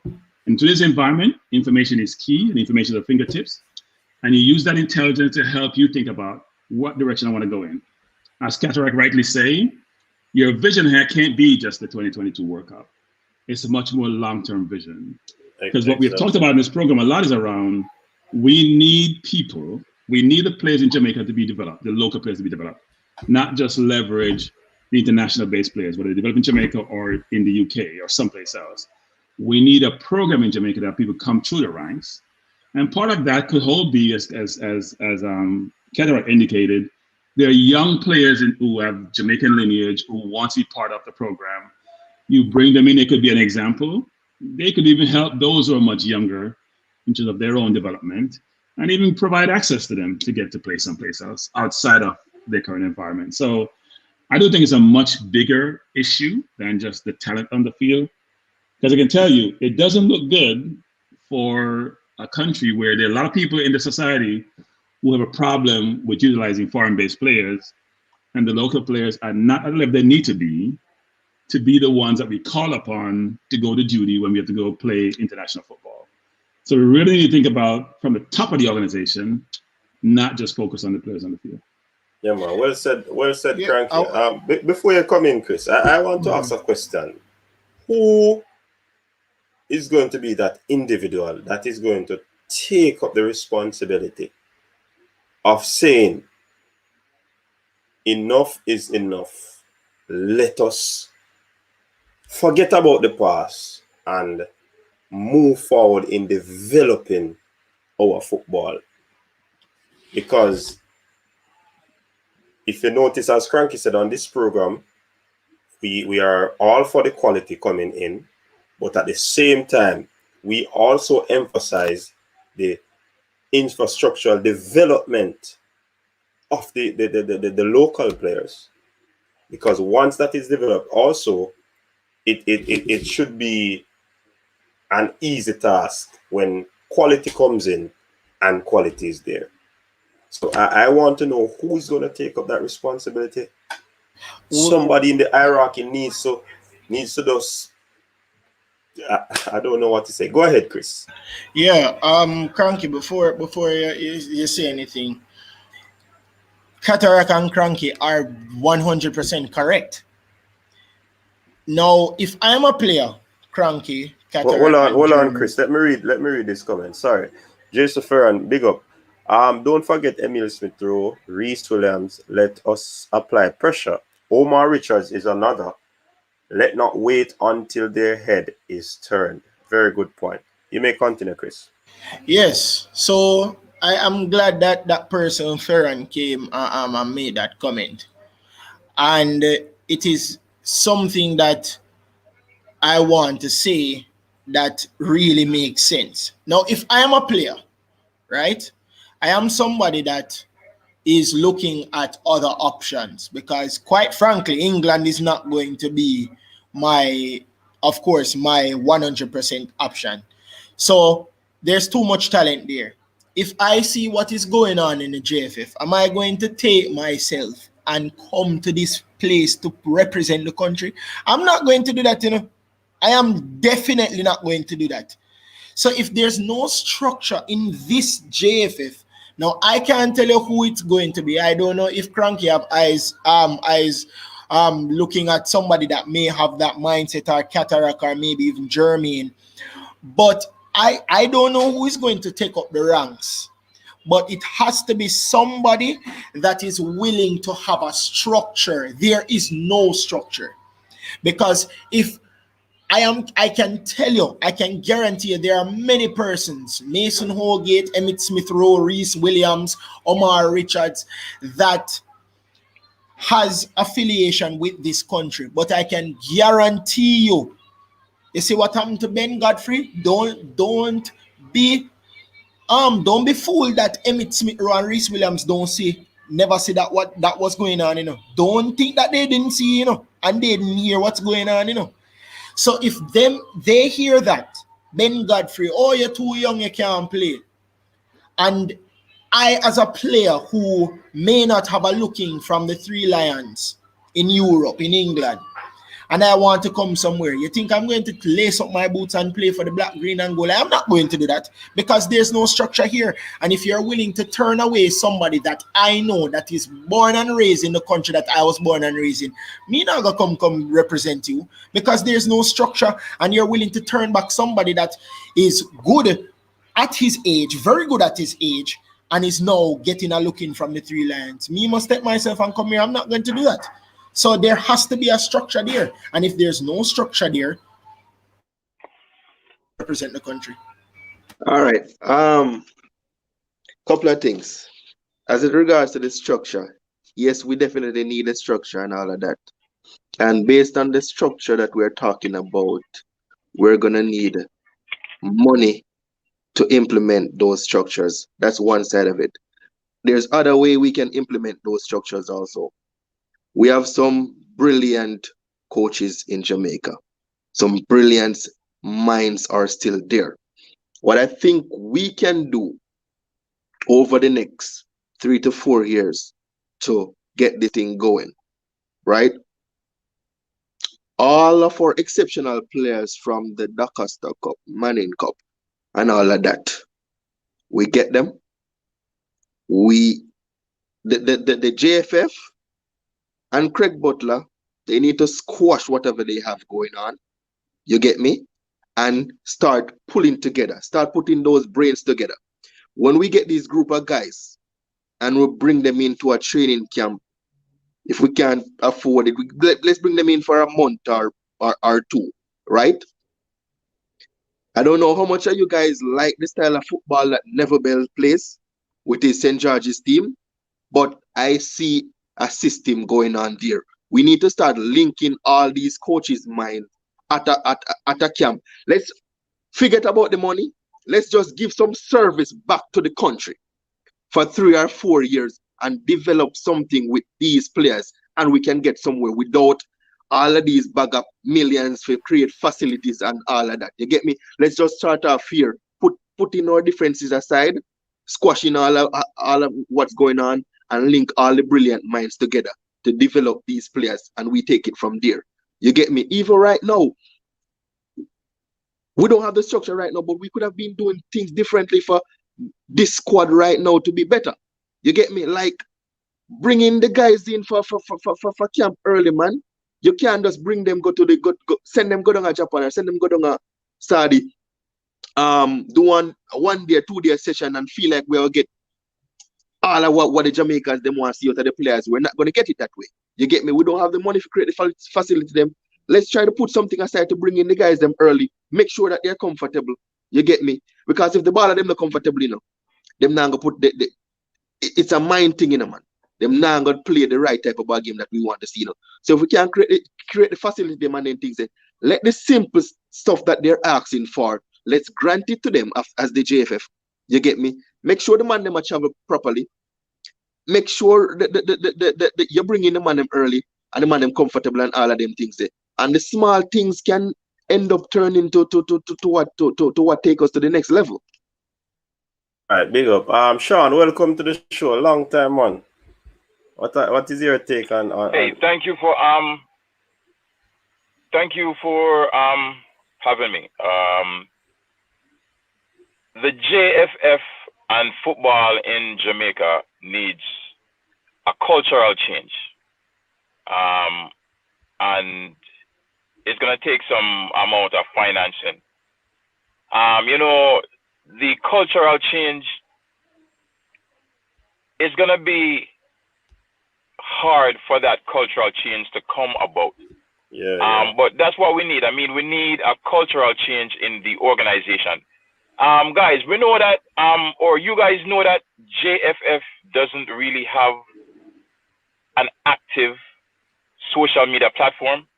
There has been plenty of times where I think even going back to the old World Cup qualifiers when I hopped on their Facebook page because I wanted to see what was going on or I wanted to see what the score was, and they didn't even have the score. There was a time when they used to give you like live analysis and results during the game, but I think once things started to go south and people start, create a storm on Facebook, they just stop, which is not good. But we are talking about JFF putting together a plan, a grassroots plan to develop players in Jamaica when the said JFF cannot even efficiently operate a social media platform. And we have kids, I'm talking teenagers in this world right now who have active social media platforms that they generate income from, and some of these teenagers are even making millions. And you mean to tell me that a committee or a board of grown men, businessmen, and I'm going to say women too, I don't know if there are any women involved, but a board of grown men and women can operate a social media platform? And this is the JFF that we are supposed to expect to bring about this revolution and this cultural change? We're going to have a long wait. I heard somebody say something about Manning Cup and the Costa Cup and developing the players in the Manning Cup and the Costa Cup. If we start at Manning Cup and the Costa Cup, we are going to be about a minimum of 5 years too late as far as the window of opportunity is concerned. If we don't start working with these kids at the age of 9 and 10, it's a huge opportunity miss. I don't know what age Craig Butler started working with his players, Leon Bailey in particular. But if I'm not mistaken, I think I've seen photographs where Leon was maybe like 11 or 12 or something around that age. We need a grassroots program to develop these kids as early as age 10. All right. Another super chat coming in there. Before we turn over to looking at the individual players and see how we rate them from the panelists, just want to give Marlon his time just to give his comments on what happened in the game. But before, let me read this super chat. It's not moving. All right. So Steph Ewing says SBF is not going work unless coaches go get their budgets. Tactics are taught from U8 and core things. Personnel change is first, then infrastructure. All right, Steph Ewing, big up yourself. So Marlon, chime in. Good night, panelists. Good night, everyone in the chat. Just want to review the game last night. As I said to you, coach, before from yesterday, this team, I said it before that we were going to draw with the Japan team and draw with the senior team and lose to this team. People will say that I'm crazy. But I tell you, it's been basically a 4-year project. I remember I was in Japan, in Yokohama, when they started this project in 2016. So with the addition of the players coming and with a lot of persons saying it's an under 23 team. Majority of the players, they are 23 and they are first team players. So it's a in team their that clubs, right? In their clubs, yeah. Right. So the young player is a keeper and Kuba. So these players are first team players. The ones who play overseas and the ones who play in the J League, they are definitely star players. If you look at Indo, who's a regular player in the Bundesliga, Um, Kubo is what they have as the special talent in Japan. Being affiliated with Real Madrid, a Real Madrid player. So he's a player who has a lot of La Liga experience on his belt. So it wasn't really surprising, but it's the way we got beaten. That was the embarrassing part of it. If you're gonna get beaten, you have to go down fighting. And the midfield was basically nowhere there. At one point when the game started, I said Lambert and Speed was basically trying to assist the guys by missed passes, and they got overrun. Persons are telling me that if imagine what the senior Japanese team will do to Jamaica. It's two difference. The senior Japanese team is a positional team that play positional football. The under 23 team is a running team. One of the best under 23 teams in the world. They take them and hammer them, Argentina. And that's when I start looking at them differently. The game that they beat Ghana last week 6-0, the Ghana team was poor. But when I see they beat Argentina 3-1, Argentina came back and beat them 1-0 in the second game. That gave me a different insight on them. As I said, and you can see how they operate. The striker, the number 25, he went on the flank and give the wingers chance to run through the center. The two basically midfielders were dominating the game. They played a high back line, so they basically press us to make a mistake.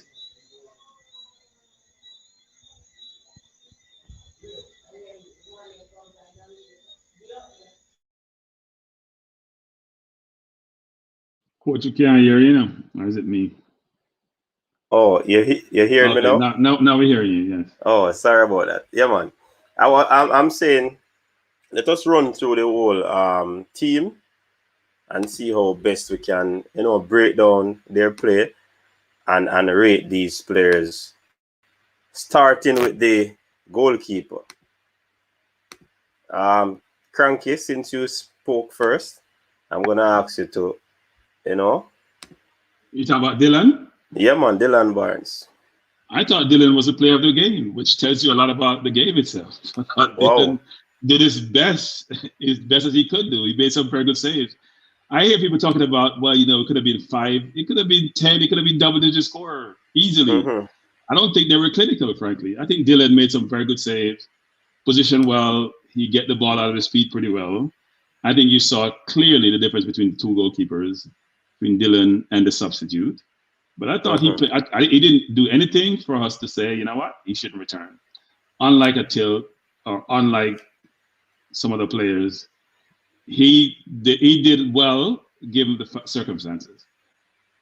So nobody gets above a 5 grade, but the man of the match, well, 5 is a really high score, frankly, in this game. If you get more than a 2, you're good, but he gets more than a 2. So I thought he did well. All right, Chris. Yeah.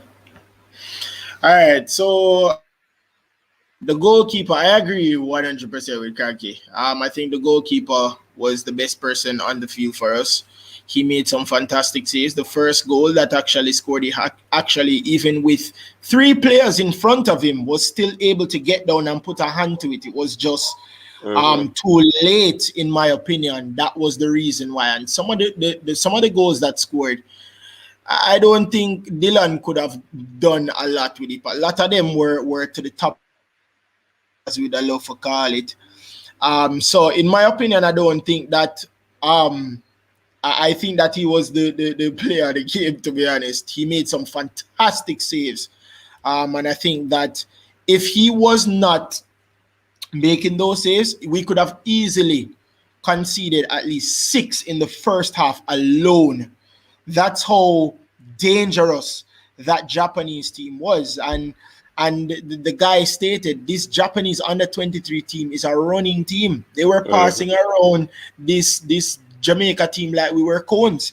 And then and Dylan was the only person that was really there to make some couple saves. I mean, of course, the frame of the goal was our friend as well. Couple times them hit the post. But he, I thought, made some good saves.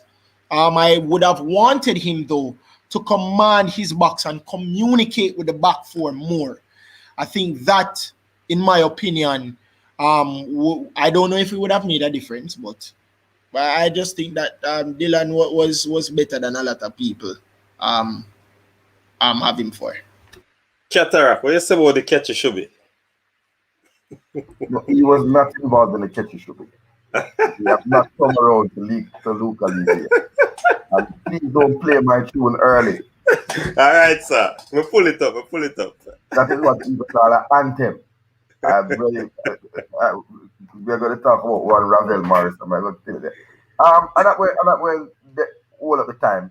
5. For me, he was not at fault on any of the goals. I think he was just participating in synchronized swimming on the 4-goal salad.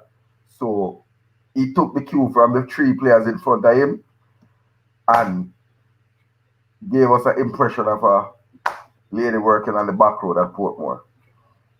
Yeah.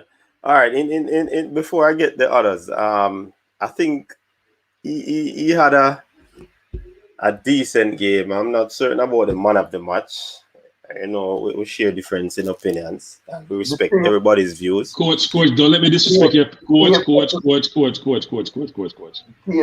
don't know who else you consider, but whoever it is, cross him off your list. What are you talking about, Cranky? You said man of the match. You're not sure it was the man of the match for us. No, I don't have anybody as the man of the match. I don't have anybody, you know. That's why I said I'm not sure. But because of what the majority is saying, I could accept that. But I mean, what I'm saying, you got to pick up a match for the team. You got to say who was the best player on our team, right? Not anybody stood out, but who was the best player on our team? Basically. Well, I still have to what do you call that now? I still have to look into that. Not yet. But I mean, Dylan Barnes, he was good. I think he made some saves as you Cataract and Chris alluded to. I think though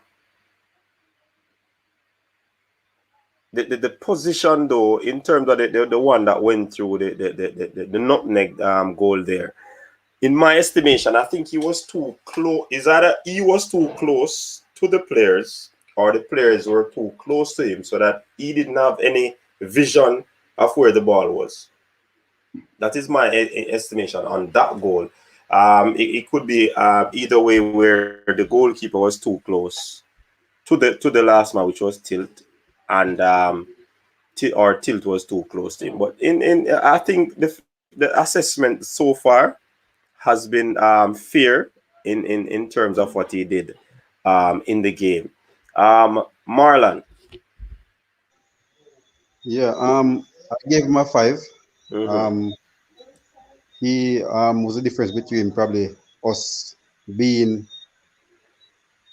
close to a double digit. He made a couple save. He made 2 point blank save, which if I was a Japanese coach, I'd be upset with the striker.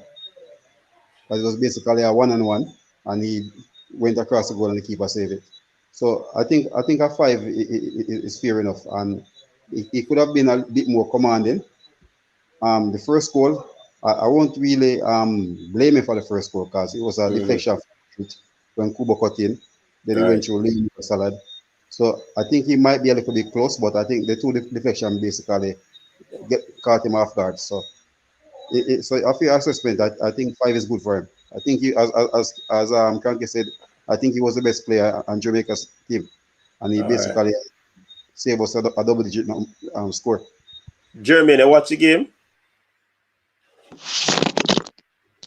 Yes, man. Yes, man. Okay, give your views on your score for Dylan. Definitely the best player for Jamaica in the park last night. You get me? He did well. Save a couple of clear chances that I think the Japanese striker should have put the ball in the back of the net for real still. But definitely save us from bigger embarrassment than what we got, because it is an embarrassment. You get me? But definitely a 5 for me, man. Definitely a 5 for me.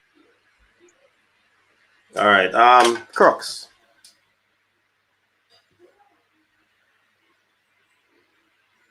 All right, Crooks not ready yet. Anyway, though. So I give him a 5. 3 goals actually at the back of the net, and 1 pass him and saved by the post.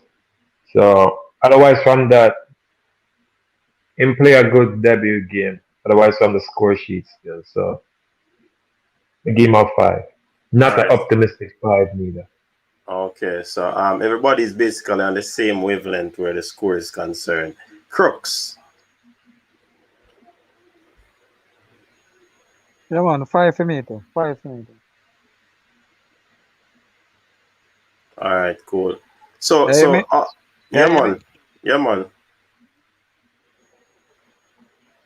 Yeah, man. We hear Crooks. So all in all, everybody's giving Dylan a 5. I think that's a fair assessment on his debut. Going up against yeah.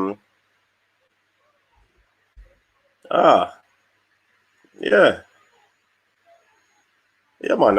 It was a good run. I still undecided who's the man of the match. Probably at the end of this, I'll decide.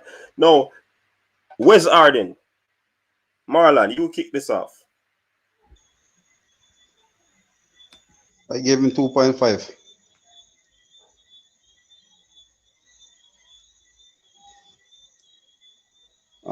It was a different game from playing against Serbia. So I think the pressure started from the midfield for the wing backs, because as you see, the wingers were coming inside, the striker was going outside, so they were all over the place. So, and the high press really pushed them back. They couldn't even play from outside back, so there were a lot of mistakes they made here. I think he got in the opponent probably 2 or 3 times, made a couple of poor passes. So I gave him 2.5 for his performance. All right, Crooks.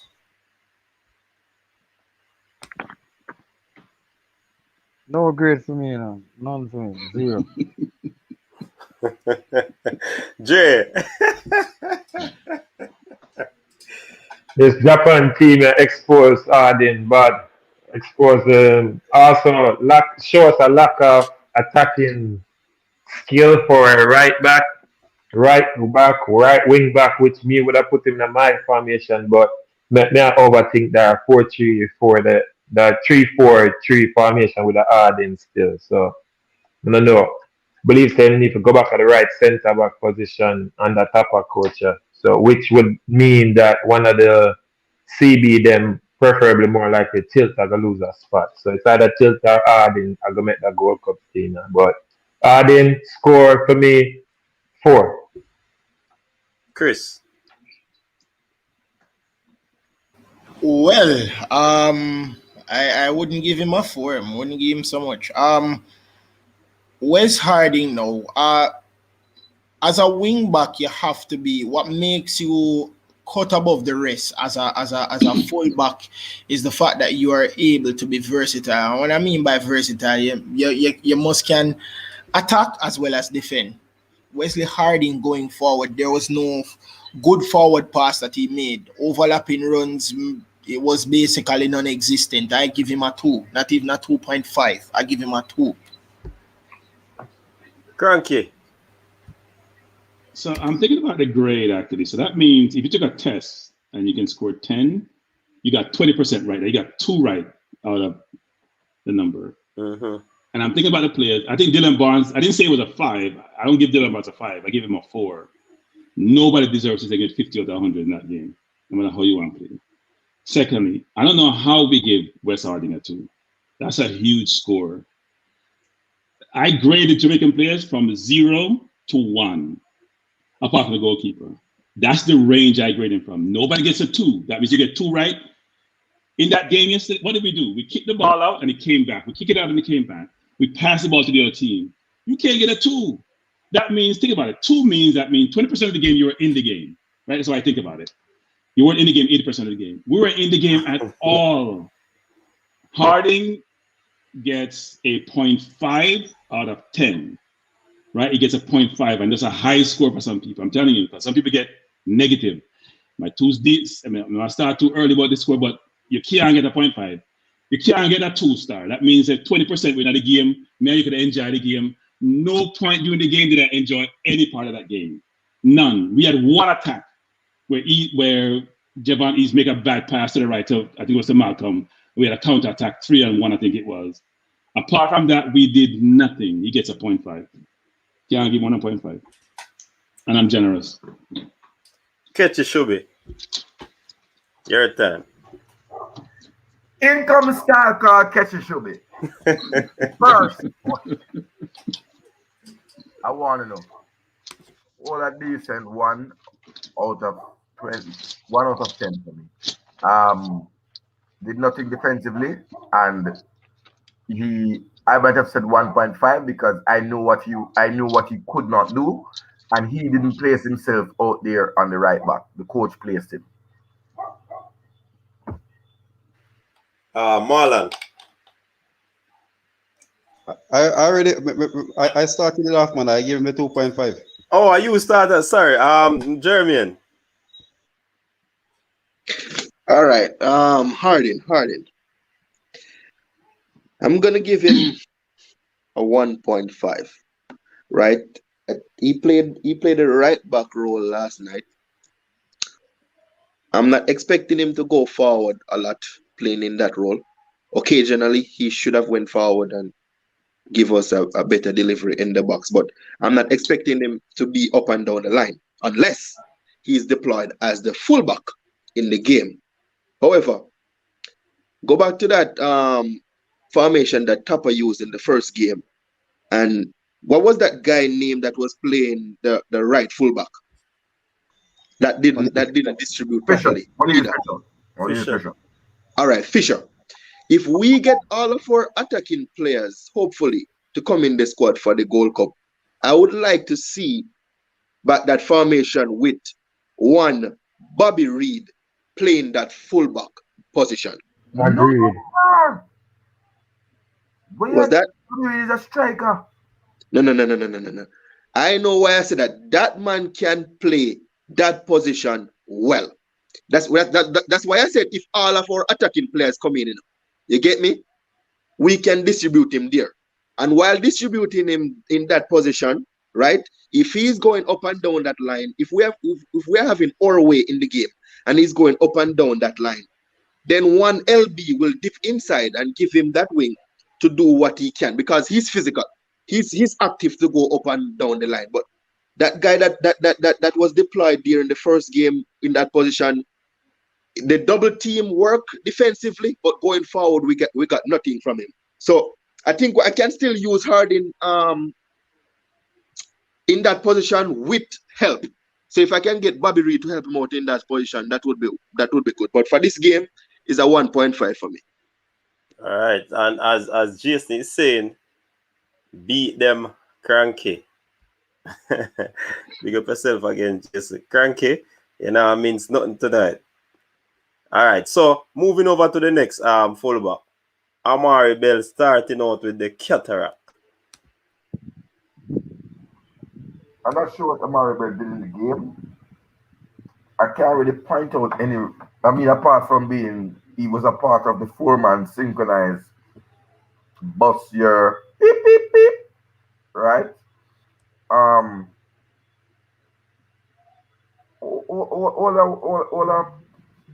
1.5. But this sound like we are like it's diving or something like that.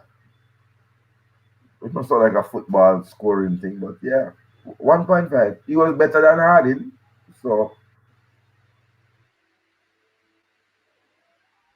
But coach, I don't know how they lose it. He had such a good chemistry with Blair Turgott in the first game. Yeah. I don't know where it went out the window. I do it, coach. I'm not all at the time, but we have to just make bad thing, make joke. Investigate if they breach the biosecure bubble and a bus full of Japanese ladies was deposited to the hotel. I don't know how man switch from the first game and coming at this game, brother. The two men that play so well.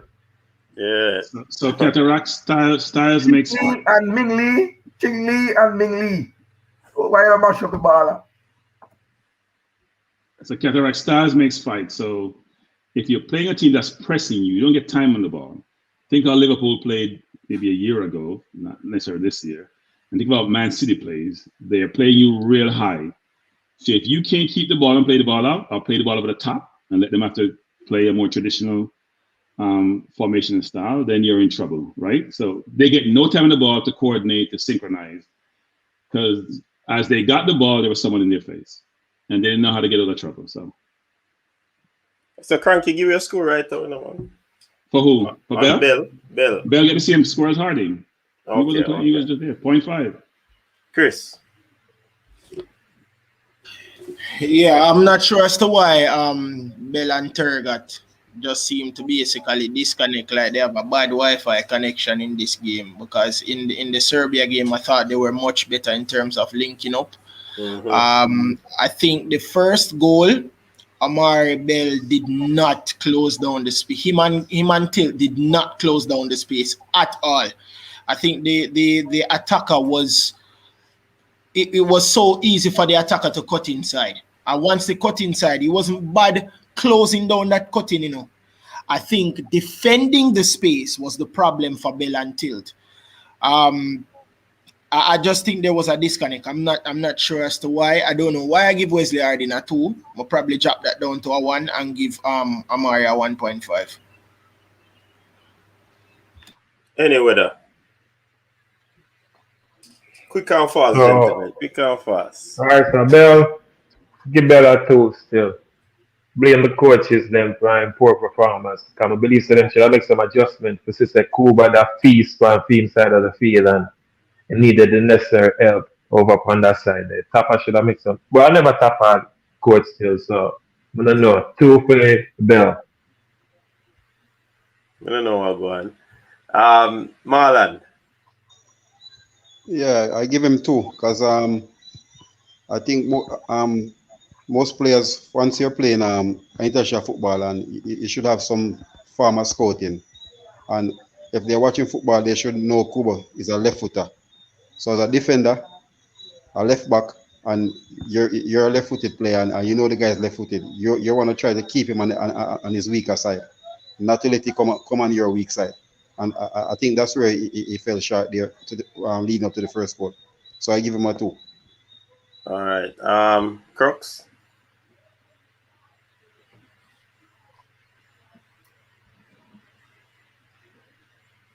Coach.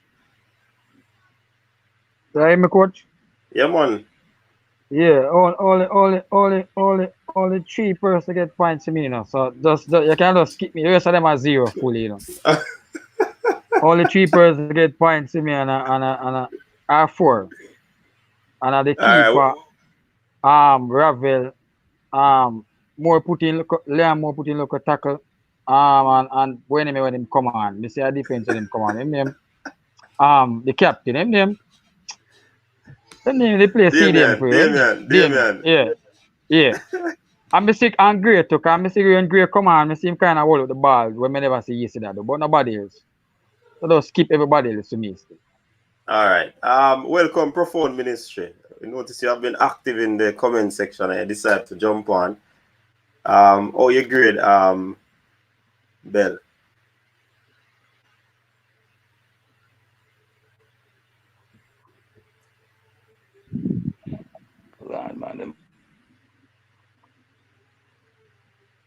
All right, moving on. So we're gonna double up the central defenders and add low to it, because a substitution was made. So let's talk about Tilt, Moore, and Low in that position. I would grade them. Starting with anyway. Well, I'll see you tomorrow. Low come on and show flashes why him is the captain and a core player of the team still. Show said Tapa should have met the tactical change or lack of tactical change in this match than what it worked in the last one.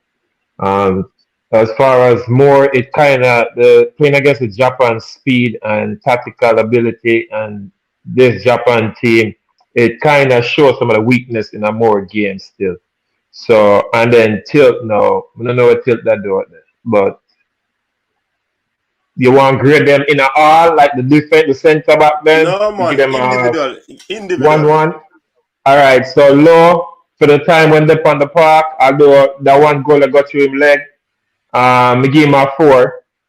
Then Tilt, I could grade him can get injury and him give up that goal there, so him get a negative grade from me. And more disappointing performance from Moore still. Show some weakness them. Flat footed a couple of times. 3 for Moore. Hit Marlon. that. All right. Tilt 3, low 3, more 2.5, Mariapa 2.5. Oh, Mariapa was in there too now. Forget about him. Yeah, he came off a tilt. All right. Cranky. Man, give more and tilt and lower the same grade. No, all right. Let me explain why I give him 3. To be fair to tilt, he tried to pass off from the back. He tried to keep his slip players. He was reading the game okay. So I end up giving him 3 for that. Okay. All right. So, Cranky. Moore 1. Moore was awful. You keep using reputation to great people. Mariapa 1.5. Damien 3. I'm conflicted with Tilt because I admire someone who decides to surrender because they realize it's really bad. I mean, I got to get out of here. Too many bullets are flying around me. So Tilt should probably get a decent grade for surrendering real early and coming out the field because realizing that, you know what, too much shot of fire. I need to take cover. He caught the injury. You want to call the injury, call that injury. I'm going to give him a 0 still because I'm balanced. Because I think Tilt is overmatched. The second time I've seen him, you know, ready. But he's smart. I give him 1 for intellect. He probably should have given make him 0.5 for intellect. Because you have to know when to surrender, and he surrendered really well. So 0.5 for Tilt. But trying to pass it from the back is different from passing it from the back. He wasn't passing to anybody. All right, Ketarak. All right, coach. Firstly, people, if you haven't tried this season, go out and get an Artenic orange. Coach, it's sweet. Yeah. I've been finding things to support the local farmers. I stop at roadside, I'm coming from country dance last night. Support the local farmer, them. Artenic orange for the season.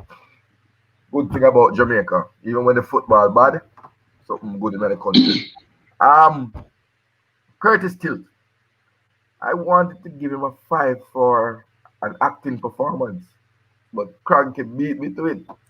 Well, the man light out, and when the man look up, but no, I'm strict.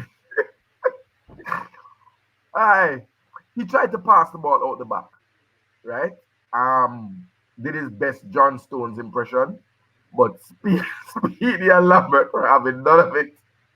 Oh God. All I want. And the ladies them same look good. So we give him a 1 for that. Understand, ladies same look good. Yeah, so all I want for acting and looking good. The ladies like you. Leon Moore, I would give a 3.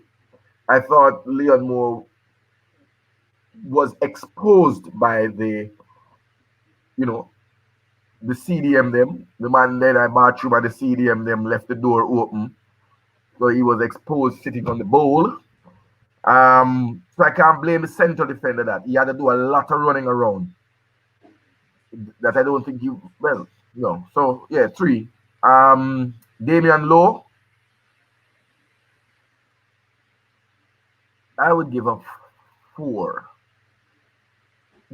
Particularly because I don't understand why if the coach was wanting to transform him into a CDM, even against my wishes, why he wouldn't have started him in that role to give him another 90 minutes feel out of what that position is. So I did have to take off something, so 3.5. That own goal performance between himself and Jaden White, I'm not sure who to blame. But yeah, all a 4, captain. I never like how he just take off the armband of a Mariapa and the man just have on the armband for like less than 5 minutes. Could I make the man go on? it wasn't that important in this game. Who was the other centre back? Mariappa. Mariappa. I want to give Mariappa, you see, a 4. Also, at age 35, he came on and showed to me the heart of a lion, and the love for Jamaica, that he was not going to give up and this was not going to be embarrassing, even if he put himself on the line, because the Japanese were more fit, harder running, and but for a 35-year-old centre back, he came on and not many goals went in after that, right? Even though they were being danced around. But I put the blame on the CDMs, not the centre backs. So 4 and 4 for the two captains. They're on tilt 1, and that's from the ladies. Who said he's good looking and him tall and them something there. They want to see him on the team. And I can't remember some of them on there. Move on from here, coach. Coach, I want to say something, coach, before you go on, coach. I want to say something. Yeah, man. So I grew up in Jamaica, where if you get 5 out of 100, the teacher give you 5. In the US, they grade on the curve. So it depends on this grade for the class. I'm assuming these 4 and 5 we're giving a 4.5 is based on the curve, which is I judge it based on the average of the team versus how I perform against the opposition. Because I'm telling you, if I give you a 4, this a game where we weren't in the game at all. To me, that now I know it's your own grades, but it's generous. In that game you watched, what aspect of the game did you see where someone did enough to be deemed a 4 rating? 4 out of 10. That means they're almost average. They're almost get a 5. They're almost 50%. Where have you performed in that game to get a 4? No, I'm a mathematician, so I doubled up to the closest, the decimal point. So it'd be like a 3.69 and a 3.74. So I rounded up to the nearest whole number. That's the grade on the curve. No, but they came on hard. They did come on and say heart. And, and not many goals went in after that. I think it's only one more goal went in after Mariappa and Lowe came on. Yeah, I think we're focused on the wrong thing, actually, which is we're focused on how many goals were scored. The question is how many goals could have been scored. Rather than easy chances. Right? The overall performance, but think about it, how much goals could have been scored and how we played we didn't play. We were out there. We weren't playing. Didn't play. But those are the two who came on and had any desire to play. And if the two of them didn't come, it would have been a complete surrender. That's true. It was a complete surrender, by the way. But they came on and tried. Definitely. All right. So Donovan Taylor, big up yourself. He's saying censorship is going on. I don't know what he means by that. But Chris, your time on these players in that position. All right, so Curtis still gets a 0 from me, probably a negative score. I think that the Japanese team in the first half easily was dominating Amarabel and Curtis Still's side with ease. I mean, of course, they were dominating the whole team with ease, but I think that Amarabel and Curtis Still's side was utterly terrible. They were like cones on the field. And one thing I didn't like from Curtis Still, there was no tracking of the attacking players. He did none of that. None of that. So I gave him a 0 for that. That is one. Liam Moore, I was disappointed in his performance. He gets a 1 he gets probably a 2 from me, but I think that he was more exposed because of Speedy and Lambert. Devon Williams and Lambert were the persons that exposed him more. And if you guys know, no matter how good you are, no matter how clinical a defender you are, you're more prone to get to cause a mistake or to make a mistake as a defender if your CDMs are not doing their job. So if the CDMs are not doing the job, just prepare to make mistakes within the game. And I think that this Japan team exposed Liam more. I know that based on how this is going, this shows why Damian Lowe should be a center. He's a crucial player on this team. So I give him a 4 on this team. And I agree with Cataract. They are the persons that came on that wanted to play this game.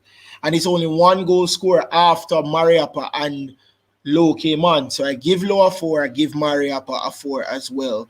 But I think it was kind of, I think I style him, I think low style him when him just take the captain's armband from Mariappa like 5 minutes or less when he came on the field. So I gave Curtis Tilt a 0, Liam Moore a 2, I gave Low and Mariappa a 4. I don't think Curtis still needs to be in this team, to be honest. Curtis still did not track back at all, and the Japanese under 23 players abused that extensively.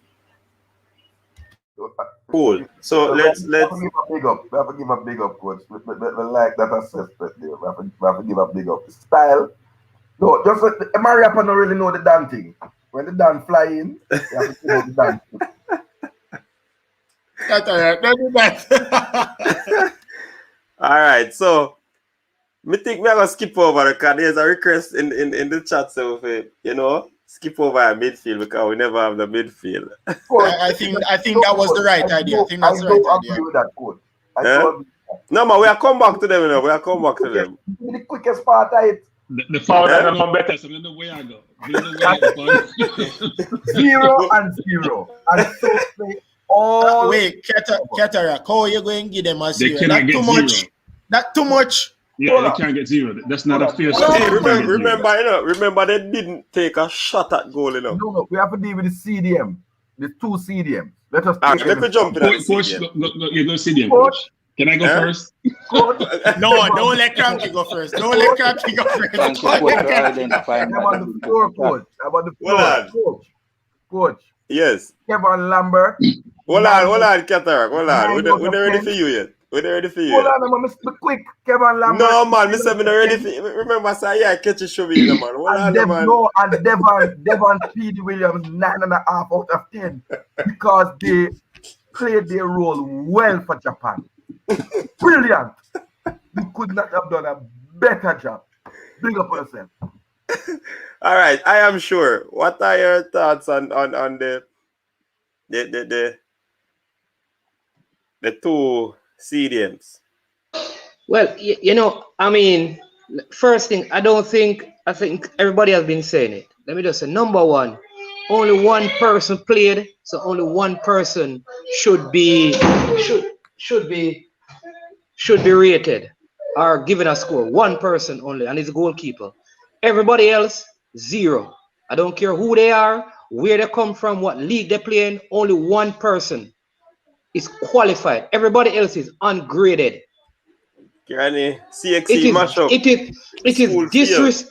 is disrespectful to the sport of football to ascribe a number to any one of these Jamaican players. Disrespectful to the sport of football. And if it were some country, some of these persons would never ever wear the nation's jersey ever again. Oh my! And this team, let me just say, because listen, because I don't have no other score except Dylan Barnes. I give a 4. Everybody else ungraded. All right, that's number one. Number two, because my thing is that I thought what Damian Lowe did is showing us that this team is going to crumble very soon. It is very obvious that the Jamaican-born players don't want the English players. They weren't even passing the ball to each other and cursing each other on the field. That is why he took the armband. So this team, this is the clear evidence that this team is done. So whatever hopes we have to get serious, brother. Some of these guys didn't want to play. Obviously, some problems between them. The coach never turned up. There is a major problem. You see people arguing to say, and you saw it on the field. These men were having a water break when the second goal scored. Water break. Man still had the bottle of water drinking when the man take the throw. And stood up and drink the water when the goal scored. Watch the game again. And then I deserve no grade. So my score is Dylan Barnes, 4, everybody else ungraded. All right, sir. Profound ministry. You sure water? Not every white stuff is water. Yes, man. I agree. I agree with the speaker who just spoke, because I've looked at it and I realized that Barnes, the goalkeeper, had done an excellent job. the defense line and the central midfield line did not work with him at all. Because when I look at how they recover, they didn't recover as a unit. They didn't recover organized. They didn't recover as if they wanted to protect the team. They were all over the place. That's why we find four players align themselves, blocking out the line of the goalkeeper that he couldn't even see the shot that when it came through. Yeah. So it shows so much. And then when we're passing the ball, when we have the ball in our possession and we're passing the ball, there are times when we tend to play the ball to a player who is far away from the rest of the team. So the compactness wasn't there. The options of pass wasn't there. The organizing of the formation, you could see that they weren't filling up the spaces and creating an ease of play for each player, for each other. The team was like a shamble. I didn't like how they played. And I really can't even grade them that high because I'm telling you, my grade for the whole entire team would be 2. But for the keeper himself, I'd exemplary and give him a 5 because he had saved many good shots. And I asked myself the question, why did the coach pull him out? Probably he wanted to see another goalkeeper. Probably he lost all faith in him. But he was a good keeper. And I'd love to see a keeper like that with a team that is well organized before him. I tell you, that keeper would have shined totally differently. It was another team. All right, cool. So Donovan Taylor is saying that there's censorship in the chat. Moderators deal with that now. Fresh God and the rest of people them. Jason, on the start that thought now. I don't know what's going on in the chat about censorship. Jason is saying again that Pastor getting a spirit fire. Mannings man. All right, so Cranky, you want to talk about it's essential man them now? Leave Cranky for last, you know. Who said that? Go ahead, leave it for last. Leave it for last. First we talk. Chris said that. No. All right, Chris, go. Should I leave me second to last? Come here, go rip through that team. All right, all right, hold on. All right, Marlon, you your thing that we take Dre. All right, coach, we take them. We get all of them. Start from Lambert, right? Was poor with the ball, poor tracking. 0.5. Speedy. Try to provide the first assist to the Japanese in the 6 minutes of the game. Gotta be fair. Give him a 0.5 the same way. Luca Levy came on. Was basically again another US game for him. I'm gonna give Kevin Isaac 1.5. He came on the field and he was trying to make a couple of passes, tracking back. Ravel, I'm giving all my midfielders, not the two. Please do not go on to our Lord and Savior. I beg you. He has his own chapter and verse. All right, I get that. See him there. All right. I will stop at those 4. So the 2 substitute them. Luca, I give him another 0.5 as well, and Isaac 1.5. So I just grade the 2 substitute with the 2 stadium that started. All right, Jay. All right, so out of all the players then we play against, we play through in the game. Yeah. I'm most disappointed in Lambert because if you notice when we pick the squad them and the starting 11 and thing when we go through them, Lambert was in everybody's starting 11 playing in the CDM role. It only shows the lack of level or the level that the USL is because when we watch Lambert playing at club level at USL, it shows like he's a cut above the rest of the players playing out there on the field. And then we come up on the Japan team and he was lost.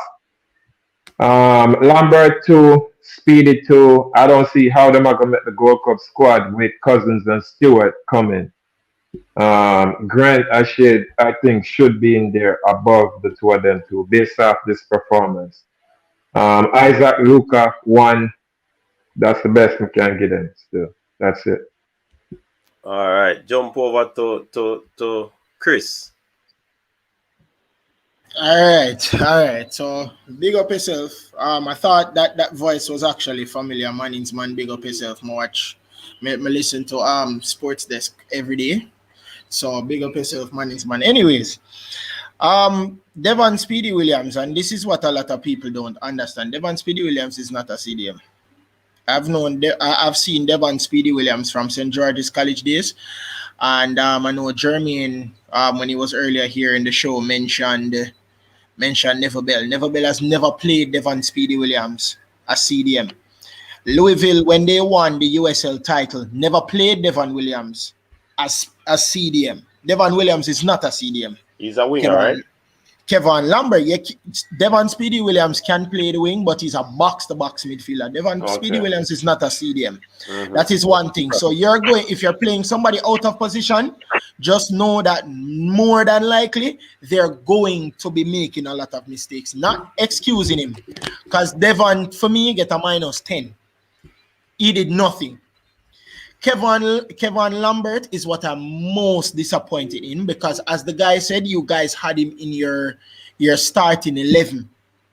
Most people starting 11. Kevin Lambert should have done way better than this. He was poor today. And I give him also a -10. So Kevin Lambert was the most disappointing. Devon coming like him did want to play for the Japan team because him almost give them a goal in the 6th minute.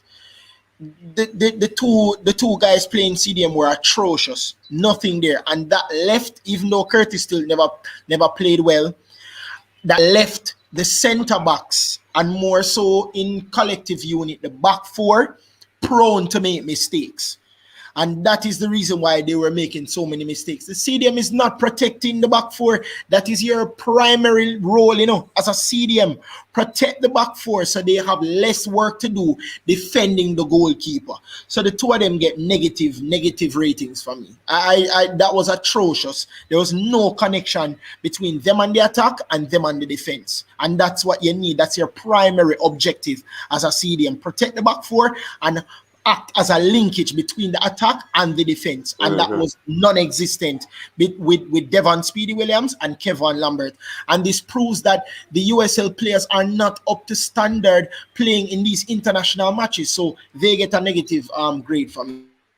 All right, talk about Luca before you go, and Isaacs, because they came in the game. Luca Levy, I give a 0. Luca Levy looked lost in the game. Kevin Isaacs, I give him a 1, but Luca Levy, I don't know if he needs probably more exposure, but he looked absolutely lost in this game. Gave away had some careless passes, and you should be able, as I said, go back to these two CDMs, G's and P's. That's why I'm gonna tell you if you leave me second to last, coach, because it's pretty bad. If you want security, what you do? Turn and pass back to your CDMs, because you know there's security there, right, coach? Yeah, man. There was none there. So Luca looked last in the game. I gave him a 0.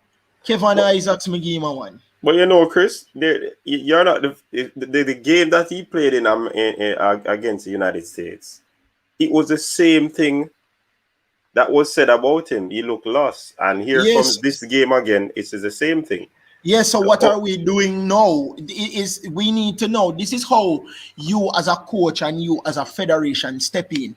If there's more, because having a one-off game, everybody has one-off games. Even the best, all Virgil van Dijk, Lionel Messi, Cristiano Ronaldo, they have one-off games. But if you can have more than one game where they're saying the exact same thing about you, that you're lost and you don't know where to do, then you have to now look at the fact that this guy cannot come with a. We have been to two straight finals of the Gold Cup. One against USA, one against Mexico. Mexico first, then USA after that. But you cannot have somebody that looks lost in the game, that you need to push the tempo of this team playing for us against teams that have players like Raul Jimenez, that have players like Christian Pulisic, Wesley McKinney. You cannot have persons playing that look lost against players like that, because they will punish you. So no, this guy cannot come with us to the Gold Cup. So Luca Levy looks very lost. I'm sorry, but he cannot come with us to the Gold Cup if we want to win it. Because I've spoken to Nana, and he told me that their next objective now is to win the Gold Cup. They've been to the finals already twice. Yeah. So they want to win the Gold Cup and lift the trophy. We can't do that with players that are looking lost in the game. We need persons that can change the complexity of a game. Slow down if you need to slow it down. Speed it up if you need to speed it up. So, no. He cannot come with us. He looks very lost. Boy, this midfield thing was atrocious. No forward passes. Everything lateral. One touch in the middle. Give an next player. So forth. Cranky, your turn. I've been retained by Simon Preston as a defense lawyer for Luca Levy. Yes, sir. I think it's my time, Kevin. I think it's my time. No, I'm gonna be short. I'm gonna be short, actually. Sir Concrete, I've been retained by Simon Preston as Luca Levy's lawyer.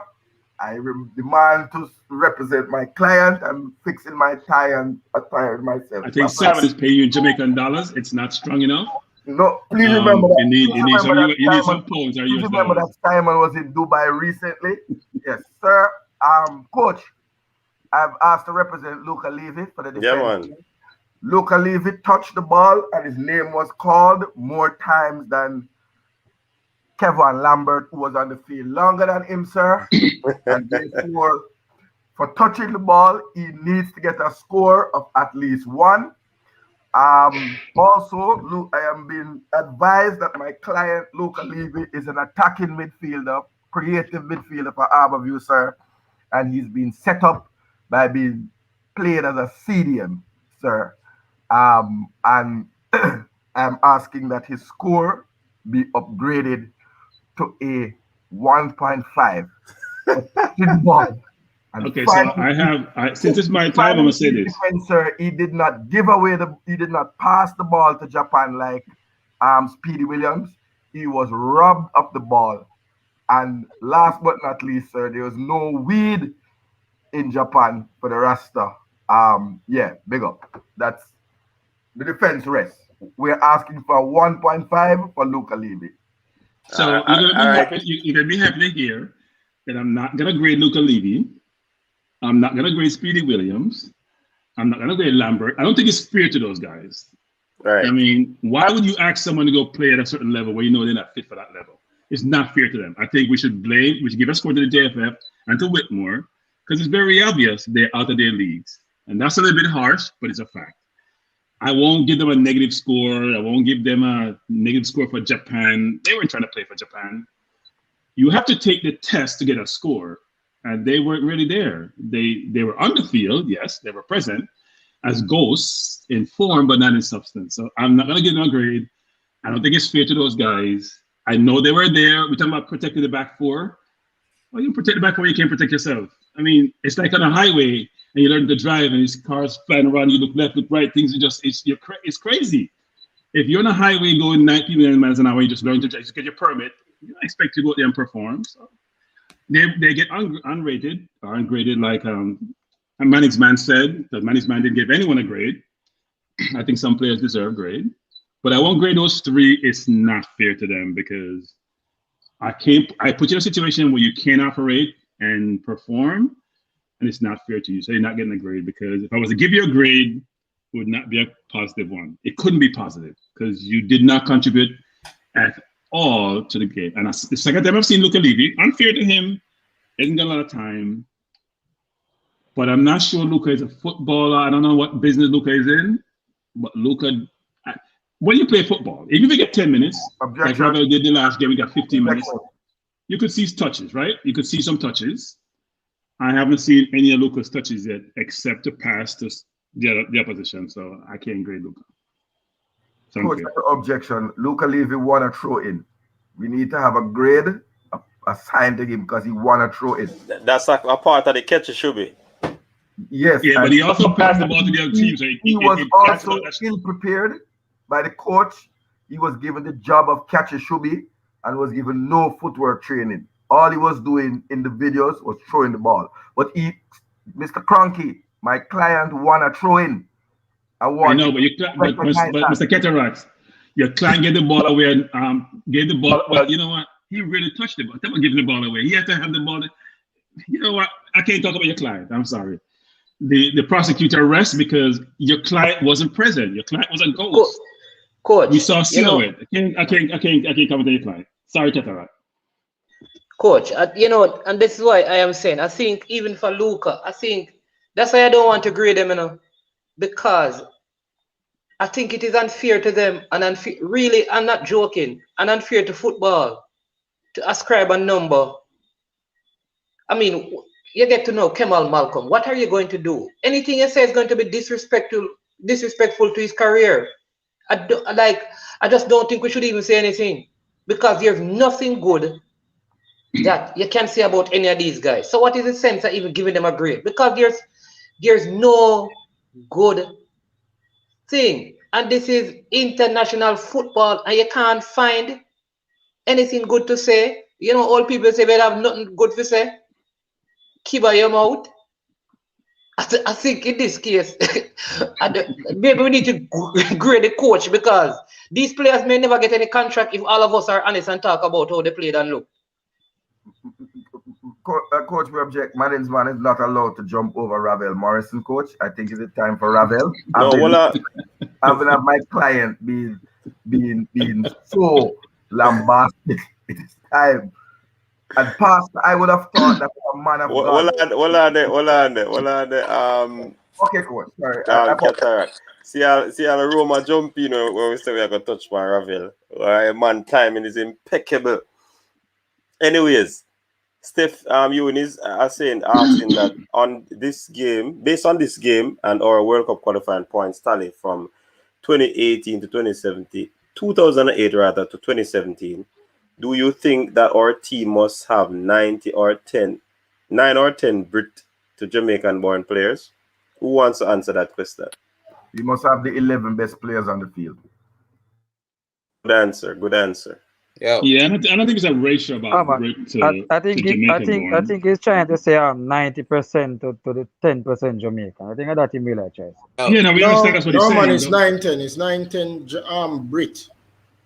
Yeah, 9-10 or 99. Yeah, what he's trying to say is that should you have 9 British players to 1 Jamaican player? That's the ratio, right? Yeah, that's right. It's a ratio. 9%. Yeah. There are no British players. They're all Jamaican. No, we mean British-born players. So I don't think we should be thinking, as Cataract says, this is about quality players. Mm-hmm. Yeah. Where can I get quality players to play for the team based on meritocracy, which is sort of hard to determine sometimes, given that people all spread out.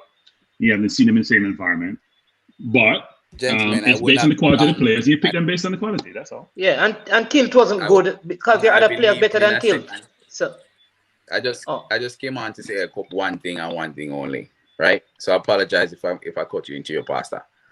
But what I would like to say is 2 things actually. One, I'm yet to hear you guys talk about how the Lord and Savior Jesus Morrison saved the team and scored 5 goals yesterday or this morning.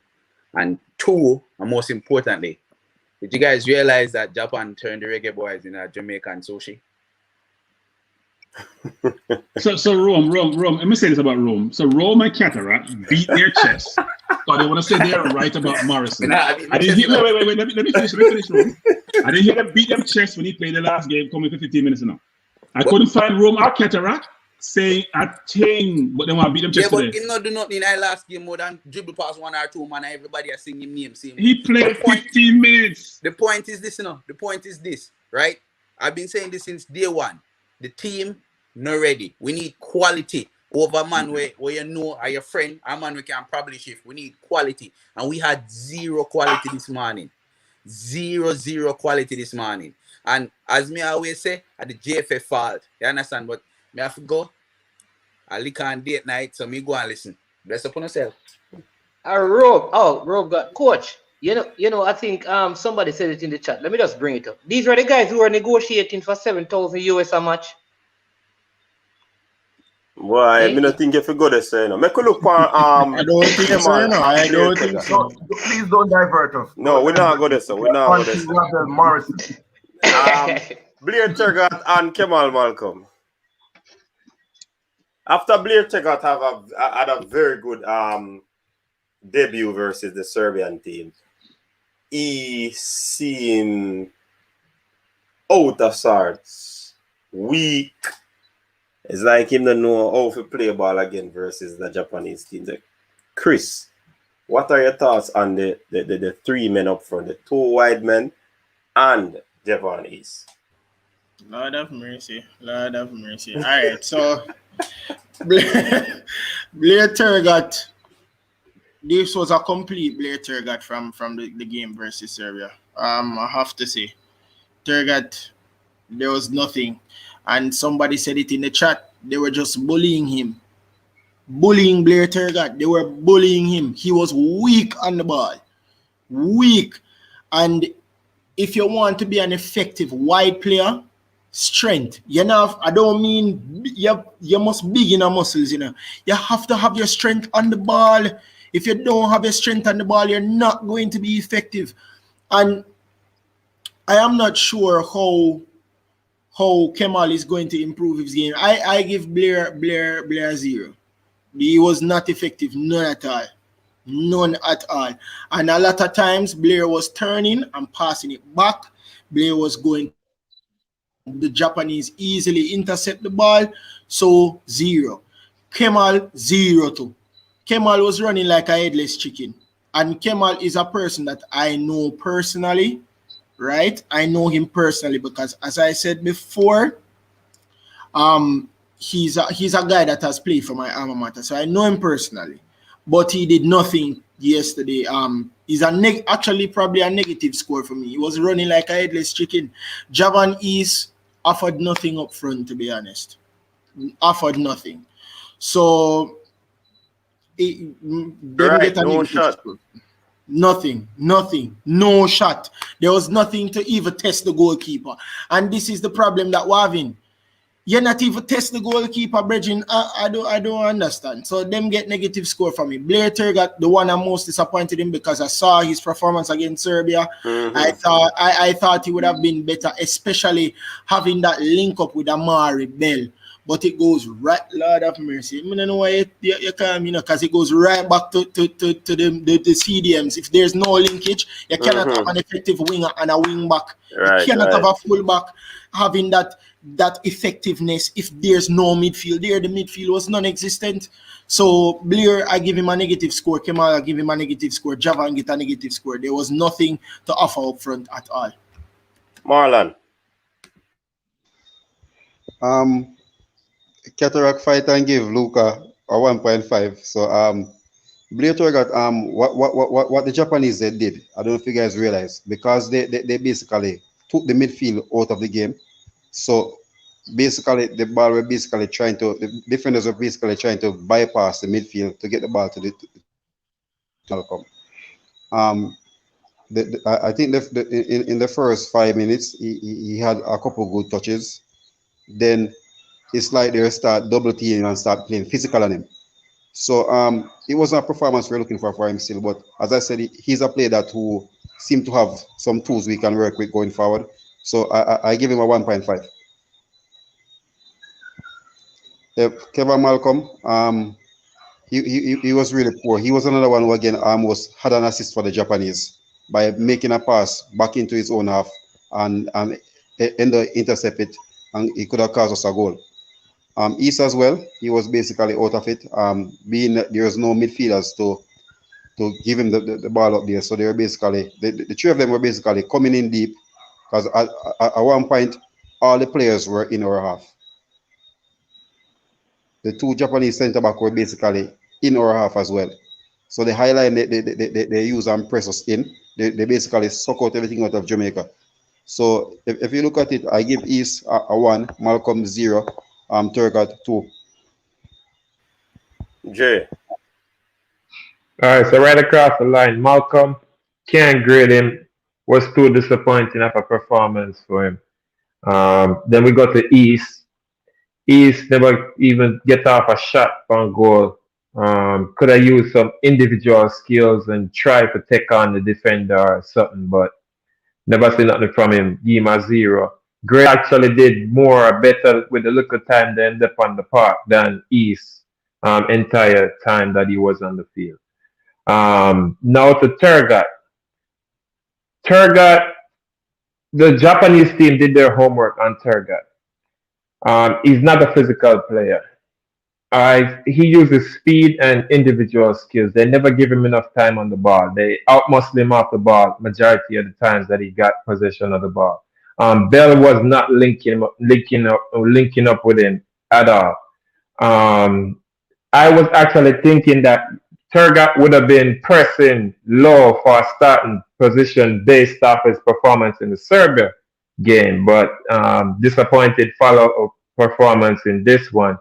I actually, right now, I think Norman Campbell is ahead of Turgot in the depth chart on the left wing. Bobby, I won't put him on the left wing. He can play anywhere on the park. So right now, Lowe, Turgot, Norman Campbell, and Rolanda Aarons. We keep forgetting about that guy. He needs to be in the mix for the left wing too. But Turgot at 2.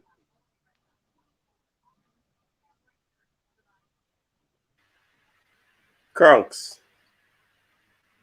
Yeah, I've been having a reassessment of all of this. I'm not sure we're being fair to the players. Football is a team sport, and they all played like each other. They played similarly, all of them. So we're grading individual players and making determination whether they should be in the squad or not. Apart from certain players who I think, like Luca, I'm not sure they've done enough to be in the squad based on multiple games. And even Lambert, I'm not sure Turgot with a one-off situation or some of the players should be judged accordingly. But I would say this, though. I break it down to 2 components, which is the defense and offense. Your defense starts with your forward line. This is contemporary football. This is not 1940s, 50s, 60s, and 70s, where the forwards didn't play in the defense. Your defense starts with your forward line. And the question, how well they press and pressure the players in front of them in the defense who have the ball, just like how we got pressed on the other end. And then secondly, if you get no service, you can't score or get shots and goal, right? And service was limited. So it was all around team performance. It was a well-done team performance, well-coordinated team performance. The team played collectively at a certain level, which was not at all. So it's then hard, it goes back to man's point, which is hard to grade them when they all were in a similar vein in terms of performance. But if I was to grade the forwards, I'd probably give them a 0, all of them. Apart from maybe Gray, who came on, maybe I give Gray, and it's unfair to Gray to even get, I don't give Gray a grade because he didn't have enough time, even though we saw some semblance of his ability to hold the ball up, which he does really well. But the 3-4, like we got one breakaway where he's got the ball, he didn't pass it quick enough. Malcolm got the ball afterwards and he stumbled over the ball and almost tripped on himself. And I'm sitting there thinking, that's not a way. I mean, you get one chance to do something. Even if you score 1 goal, we all would feel a little bit of an ease, say, you know what? It was a shambles, but we get something on. We got a goal out of the game. So I give them all 0s, frankly, because they all, like the rest of the players, they all deserving of the scores they get. All right, so let's look at. You know what? Yeah, man, we're finished. We're not getting more 0 this time. No, we're not grading him. We're not grading him. Yeah, Katara. I think we're being unfair to Blair Turgot. Yeah, I want to state that. My score for Blair Turgot is 2. He got some touches on the ball. Japan did their homework, double teamed him. They identified him as a threat from the Serbia match, and they came with a game plan for him. Jerome Waite did not have an alternative plan to get around the Japan double team of Blair Turgot. Secondly, I think he was a victim, and he was a victim of Lambert and Speedy, because your wing backs normally pass the ball inside to your midfielders and then go up the field looking for a return pass, and that was not there. So I will give him a 2. Javon is 0. But he could have gotten 0 from the first match, so I don't know how he got a starting berth. Andre Gray, I give a 3 or 3.5, because again, or even probably a 4. He came on and was willing to fight as a big 31-year-old man with a game 4-1 down. He could have just given up the ghost. So I put him in the same category with Lowe, Mariappa, Gray, they came on to wear the Jamaican colors on their sleeve, and he held the ball up a couple of times that he got it, but there was no outlet for him. And you know that he can't run past players anymore. So that to me, but he was there to give it a fight for the few minutes that he got in. I don't understand when the score was nil. We were down at halftime, and to come back in the game, why he was not the first change brought on. Tull, Malcolm, at 0.01, I gave him last night, and I retained that. I saw the early part, and he was singing the national anthem, and so a few players were not able to sing the national anthem. Tull did that, so a 0.001 for that effort, my friend. Coach, I'm asking that we deal with the Ravel, because I want to hear. That's where we're going. That's where we're going right now. Can I say before we something go, quickly? Rafael, can I respond? Can I say something quickly? I want to respond to Turgot's score, which I think is a favoritism score, because Statsman, Mr. Statsman, the stats extraordinaire. How many crosses did Turgot get in? How many men did he beat? How many passes did he make? How many space did he cover? I want to hear the stats that support the two that he's getting. Because if you have a score for a player, your stats has to somehow, with the eye test, and the eye test says 0, the stats need to support the score you gave him. 2 out of 10 means I got 2 right out of 10 questions. So, Mr. Cataract, could you, our defense attorney, can you explain it? Name the 2 that you got right. Yeah, the 2 you got right. The stats that support it. The 2 that he got right was he actually had the ball. And he wasn't dispossessed, But when he tried to make a pass, Amari Bell took the day off, and then Kevon Lambert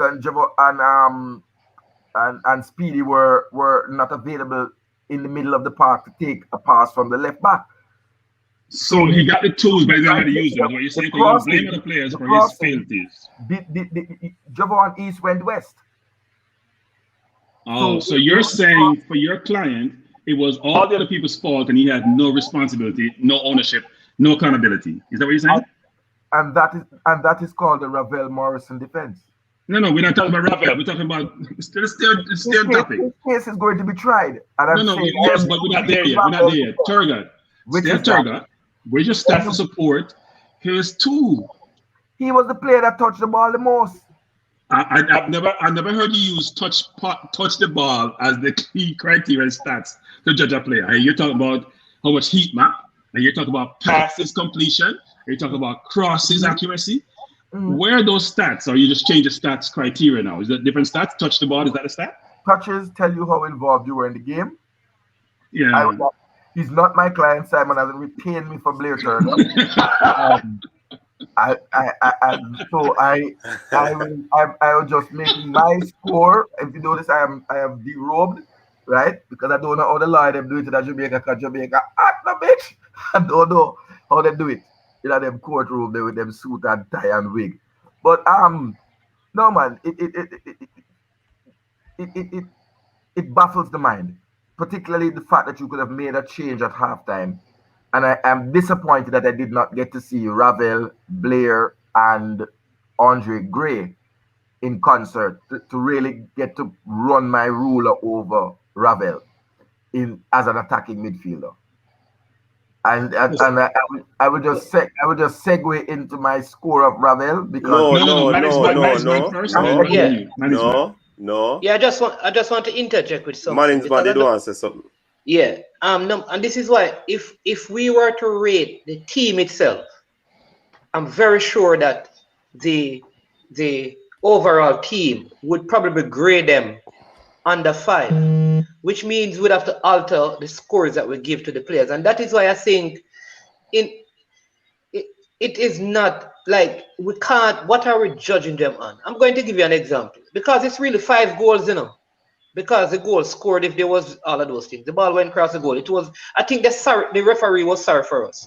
I think the Japanese, I swear that they felt like nobody was taking any shot at the Japanese looking goalkeeper, the whiter one.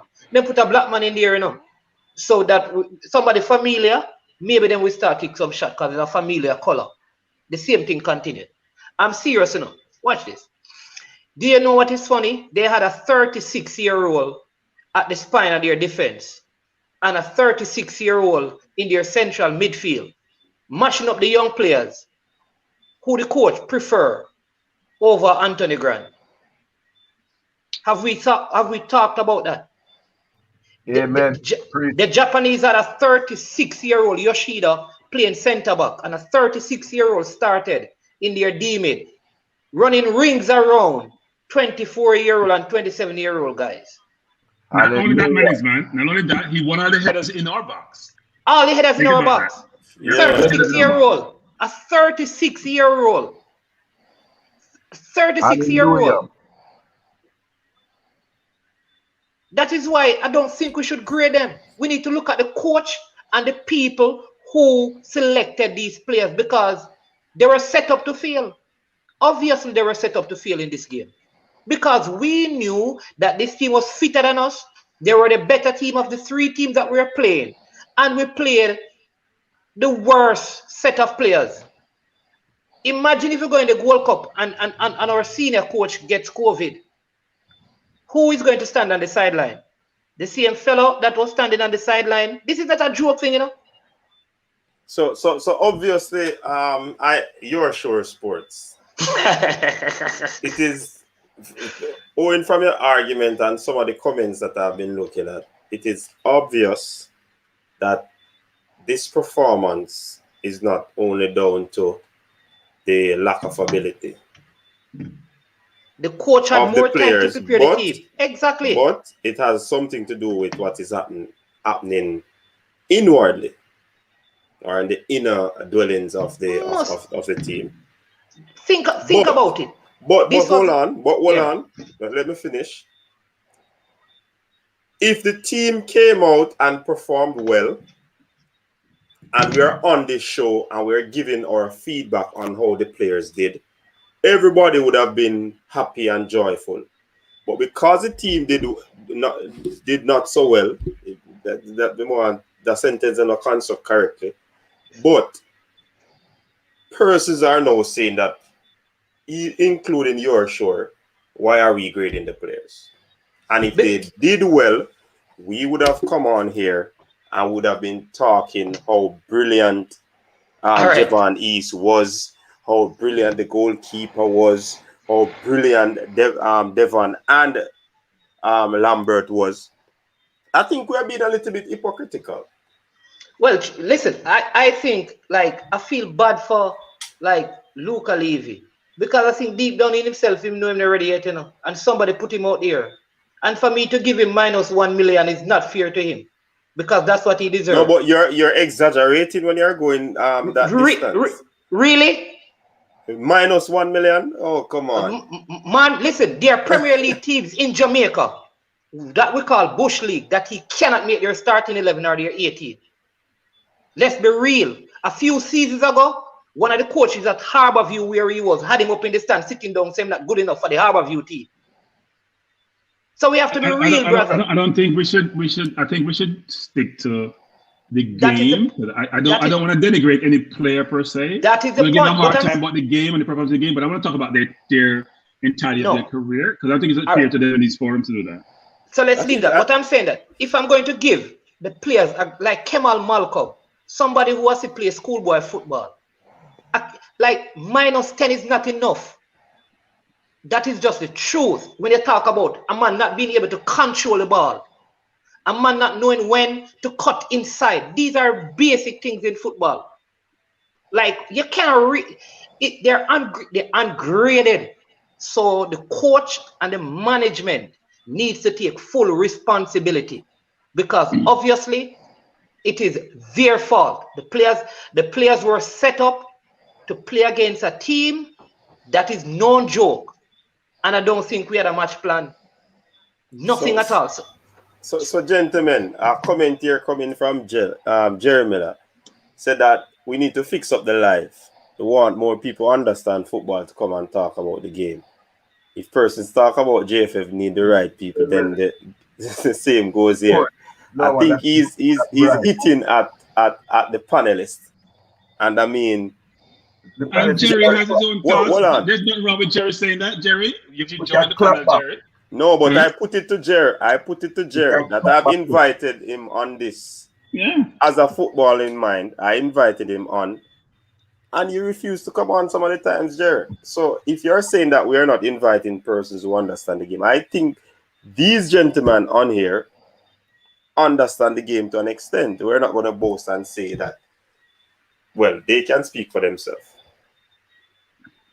I think everyone has their own opinion, and Jerry, we value your perspective. If you believe that we don't have the capabilities, the insight, the know-how in terms of how football is and what football is, we don't watch enough football, we don't know enough, we haven't played the game enough, then it's your opinion, and I value everyone's opinion, and you should join the forum. We can talk football. And secondly, maybe you tell us what is it that we have said which doesn't align with your perspective as to what a good football mind knows, does, understand. It's fair for you to provide it. We all give opinions here. Your opinion is just as valid. And we should be defensive about that.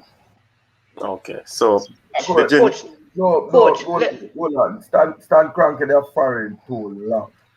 I don't want a man hide and lick nobody on the panel. I rate my fellow panelists. You understand? If you have a point to make, I'm gonna make him point.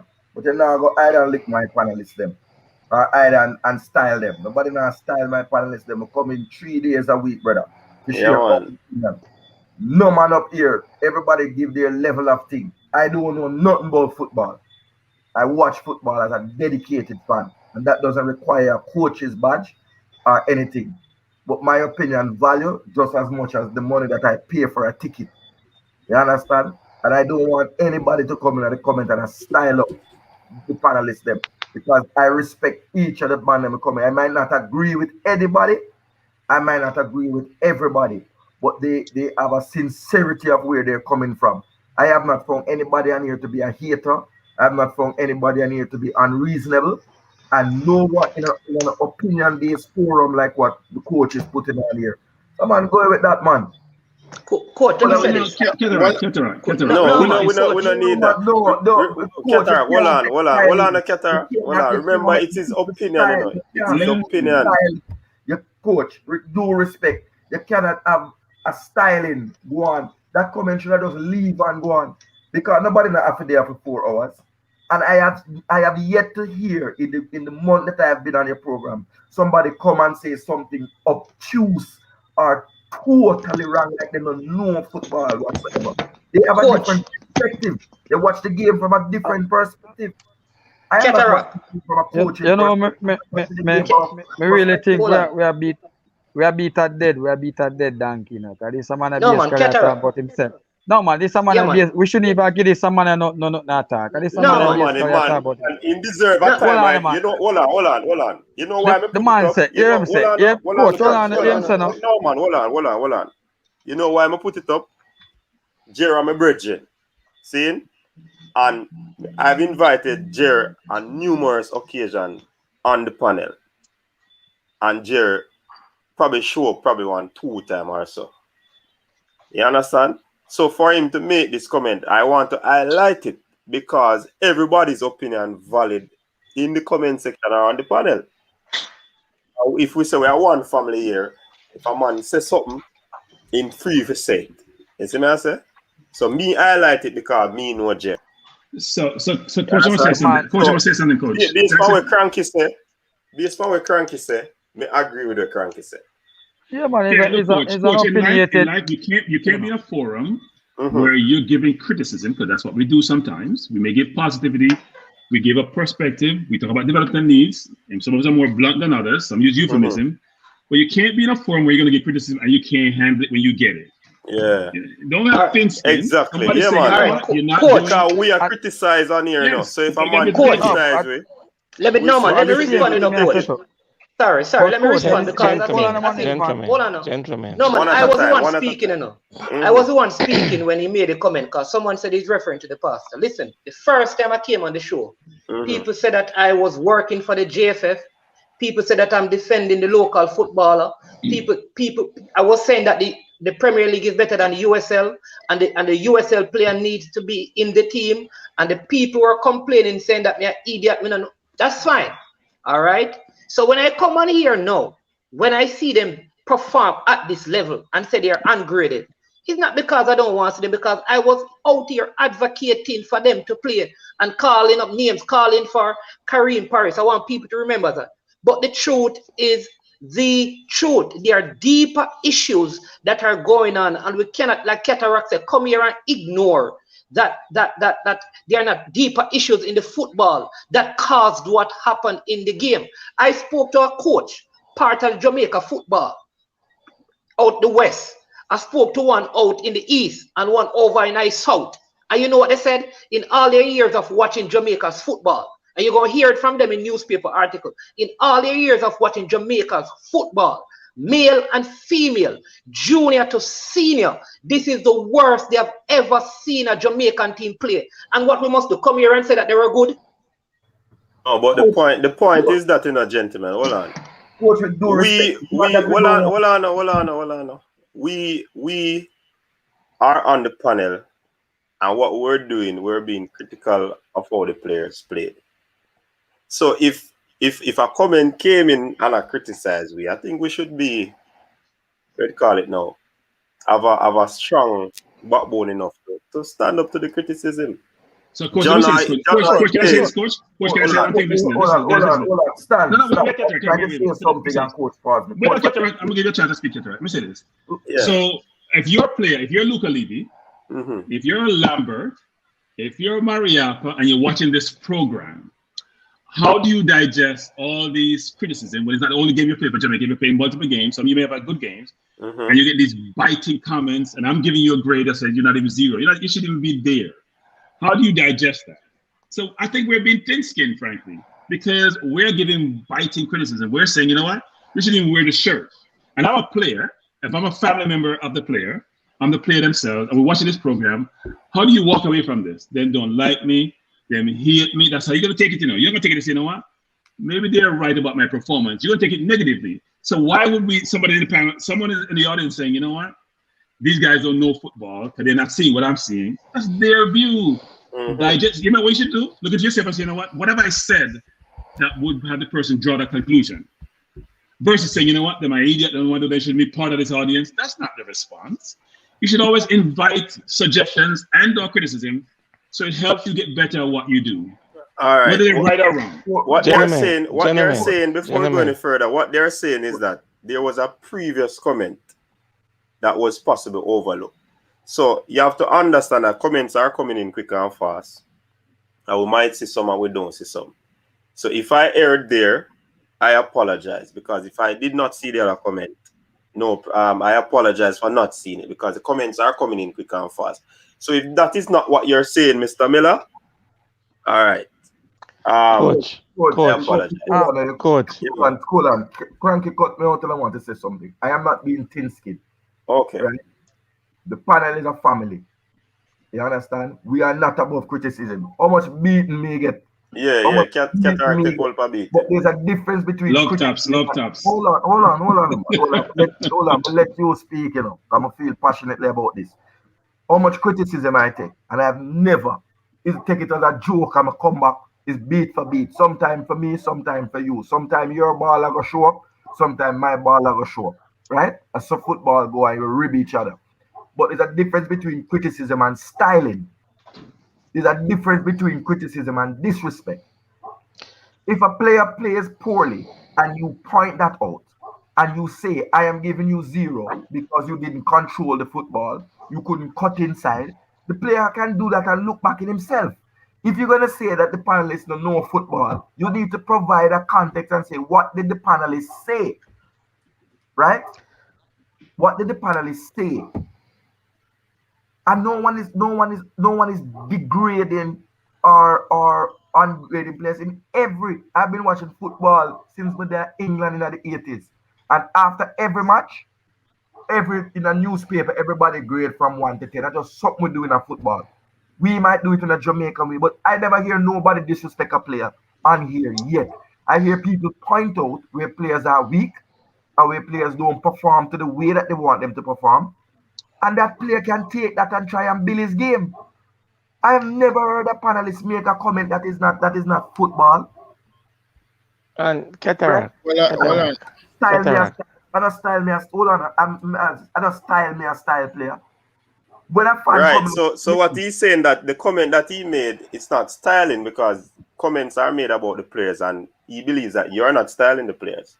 So it's just a little misunderstanding. all right. Menzies, coach. Yeah, I yes, blame the Devon. Sur City coach. I blame the Sur City. I should have maybe drink some more liquor tonight.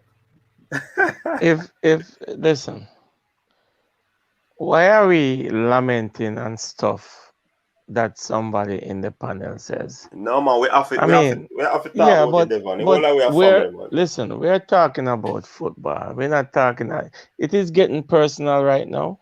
No. And I think we should divert from anything like that because people are getting heated and it's gonna continue over and over, and we need to throw that out the door and shut the door on that. No. Yeah. I did not get to see the game last night, but from what I am hearing, it was a poor game. Now, why are we blaming the players and their performances? The players didn't ask for this. If you remember last night when we were talking about the Japanese team, and I tell you how these Japanese players play, they overload and they gang tackle you. They tackle you in 2s, 3s, and 4. When they win the ball, they open up so quickly and they spread out and they use the width of the field. And bottom line, what beat us last night, and I will always say this, is preparation. This Japanese team has been playing together for how long? They have a few senior players with them who has how many caps underneath their belt for the senior team. The central defender alone is a world-class central defender. He might be 36 years old. He has seen it all. Okay? So there's nothing strange to him. And he does the necessary things. Football, I always tell people, football is played in its simplest form. Anytime you think you can complicate this game and start doing what you feel like doing, then you're going to be having problems.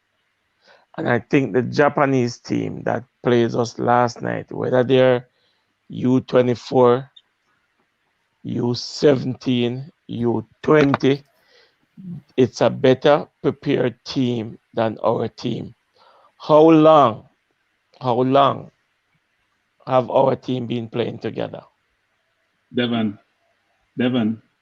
Yes, Cranky. You had to see the game, Devon. I tell you, Devon, if you don't see the game, you won't appreciate what we're saying. Devon, you have to see the game. Listen, I'm a football person. I'm a student of the game. I can learn from anybody. And from what I am hearing, it was a dull game. No. But we cannot blame the players. No, Devon, I don't think we are blaming the players. Nobody's blaming them. They're assessing the players. Okay, we cannot assess the players' game because they were under prepared 100%. So Devon, in any league, and Kettle's right on this. So in the UK, after every game, players get rated. No matter what it is, they get rated. Forget about coaching not preparing you. The coach, you've been playing football all your life. I'm not saying saying that. I am not saying that. You could be playing football all the days of your life, Cranky. And going up a team that plays days in, days out, they're gonna pick you apart. Okay? Okay. The local based player, we're not asked to be there. You know why? They haven't played football in 15 months, 14 months. Hold on, let me interject, people. So why you playing them against? Devon, I'm a friend. Devon, I'm a friend. I know my rate you. If you never watch the game, No, that's why I'm telling you that I am not gonna comment on the game. I am just gonna tell you what the fact is. And our team is underprepared. Elder, you're missing a fact, Elder. I am talking about a team that quit on the pitch, stopped playing. You cannot quit in any sport. Even if the score is 138 to 5 in a basketball, you still have to. And what caused them to quit? What caused them to quit? No, Devon, listen to you. Hear what I'm saying to you. I am talking about a player who I believe, unless I see the MRI, I'm gonna say it, who, in my humble opinion, feigned an injury to get the hell out of there. You had players that decided to walk and were drinking water while the Japan scored the goal with the water bottle in their hand. I don't think it's fair to the players. And this is where the preparation comes in. They are not prepared to play this game. They're not. The preparation, we haven't had enough time together. We're lucky we get through the Serbia game. Yeah, and that's what I don't like, gentlemen. We had the Serbian game. We're lucky we get through that. Well, no, we played well, and we the same way we talk about the players individually and how they did, and it wasn't a problem. So why? Because this wasn't good, then all of a sudden a big alabaloo.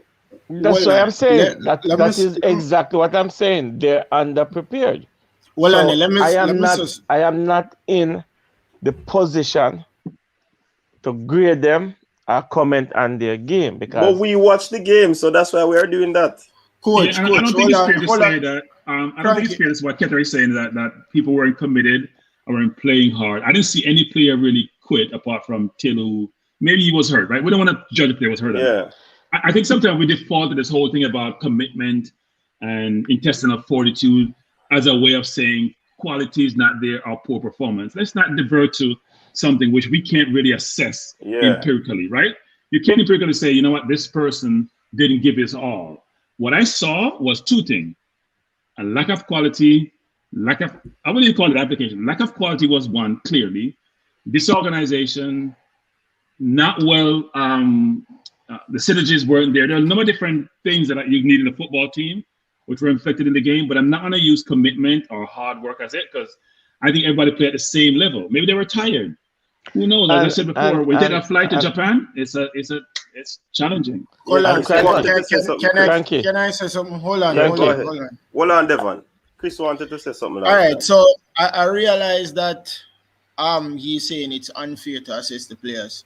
The reason why I think that the players, why we're assessing the players so low, and I don't know if Coach or Cranky or Cataract is agreeing with me. There are some simple things as an objectively. You have main objectives as a player at a certain position. A lot of those players on that field did not meet those objectives. Let's not talk about team never prepare, blah blah blah, what have you. The Curtis Tilt and Amari Bell did not track. You see that the guy that scored the Japanese first goal, Japan's under 23 first goal, those two players did not track none at all, not one bit. Certain objectives that you are supposed to have as a player at a certain position were not fulfilled in that game. This Japanese under 23 team walked around us like we're a set of cones on a field, and they were practicing. There are certain objectives as a player at a certain position that you need to have. Look at Javan East. Javan East should have at least trouble the keeper. You mean to tell me that you didn't even have one shot? Not even one? And what caused that? It cannot be that because the players are not did not prepare or do this or do that. There's certain. Hold on, Devon. Let me finish.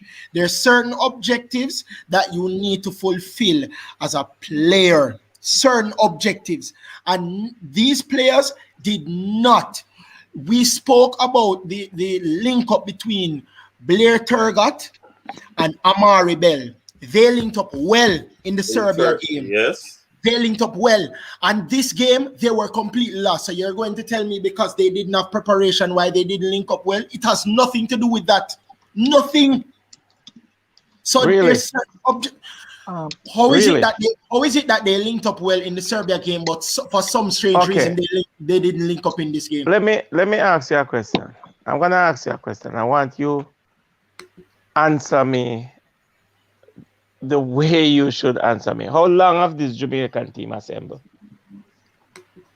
Good. No. How long? Listen. I'm a friend. Listen, we can talk all we want. We can talk. Team that went to Mexico and drew a nil-all, and those players came together for the first time ever and drew nil-all in the Azteca. I am not. Hold on. But hold on, Cataract. I asked him a simple question and he did not answer me either.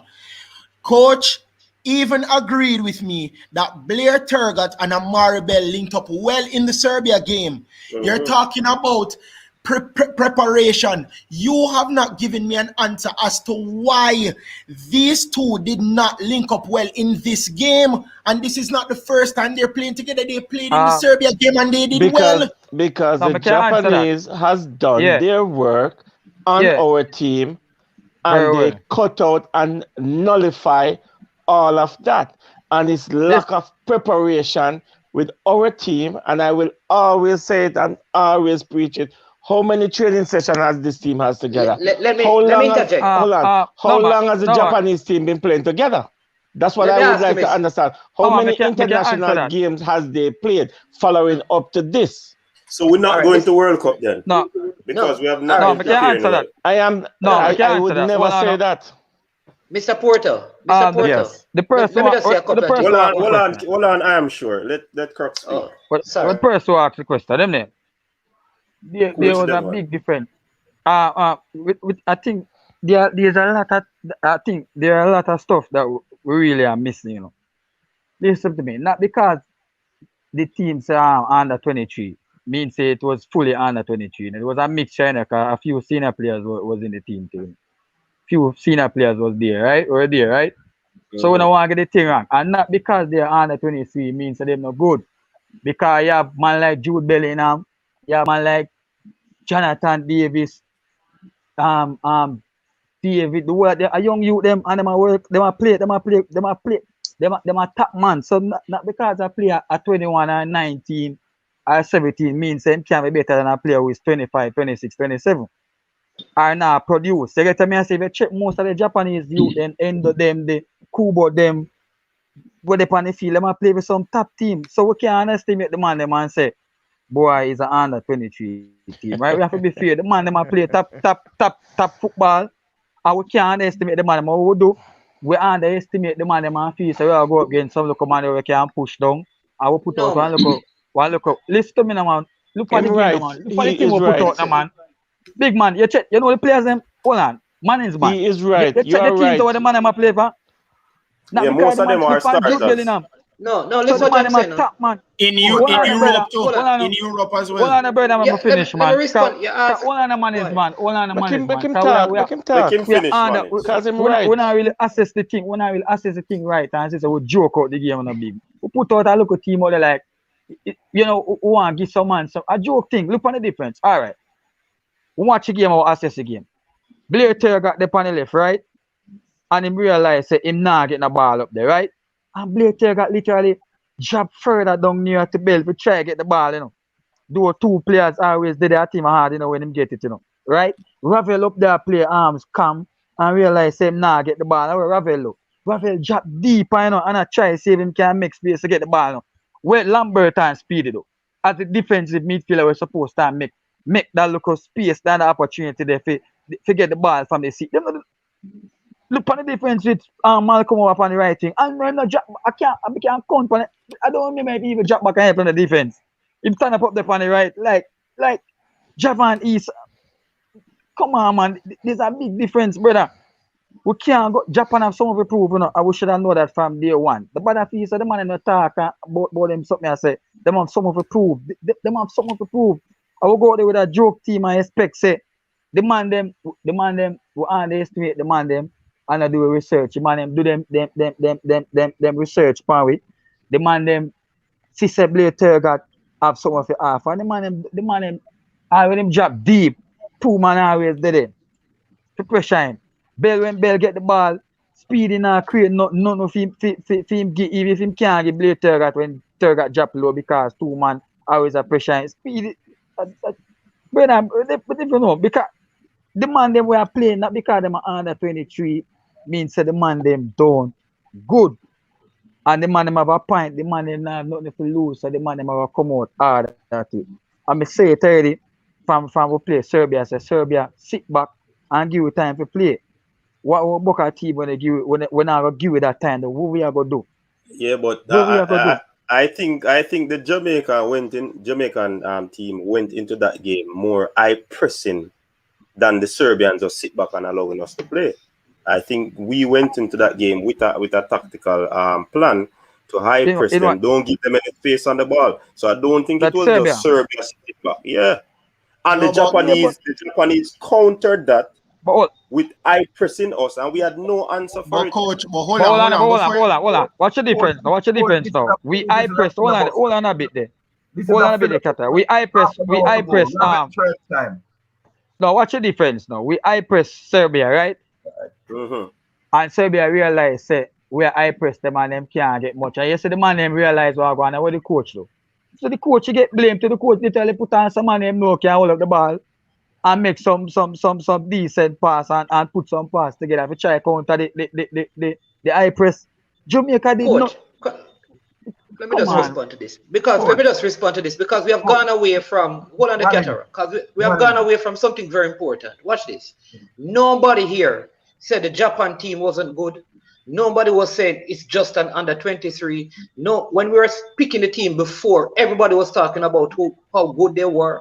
We're talking about what club they play. Let's be fair. Let's be fair. Hold on, man. Let's be fair.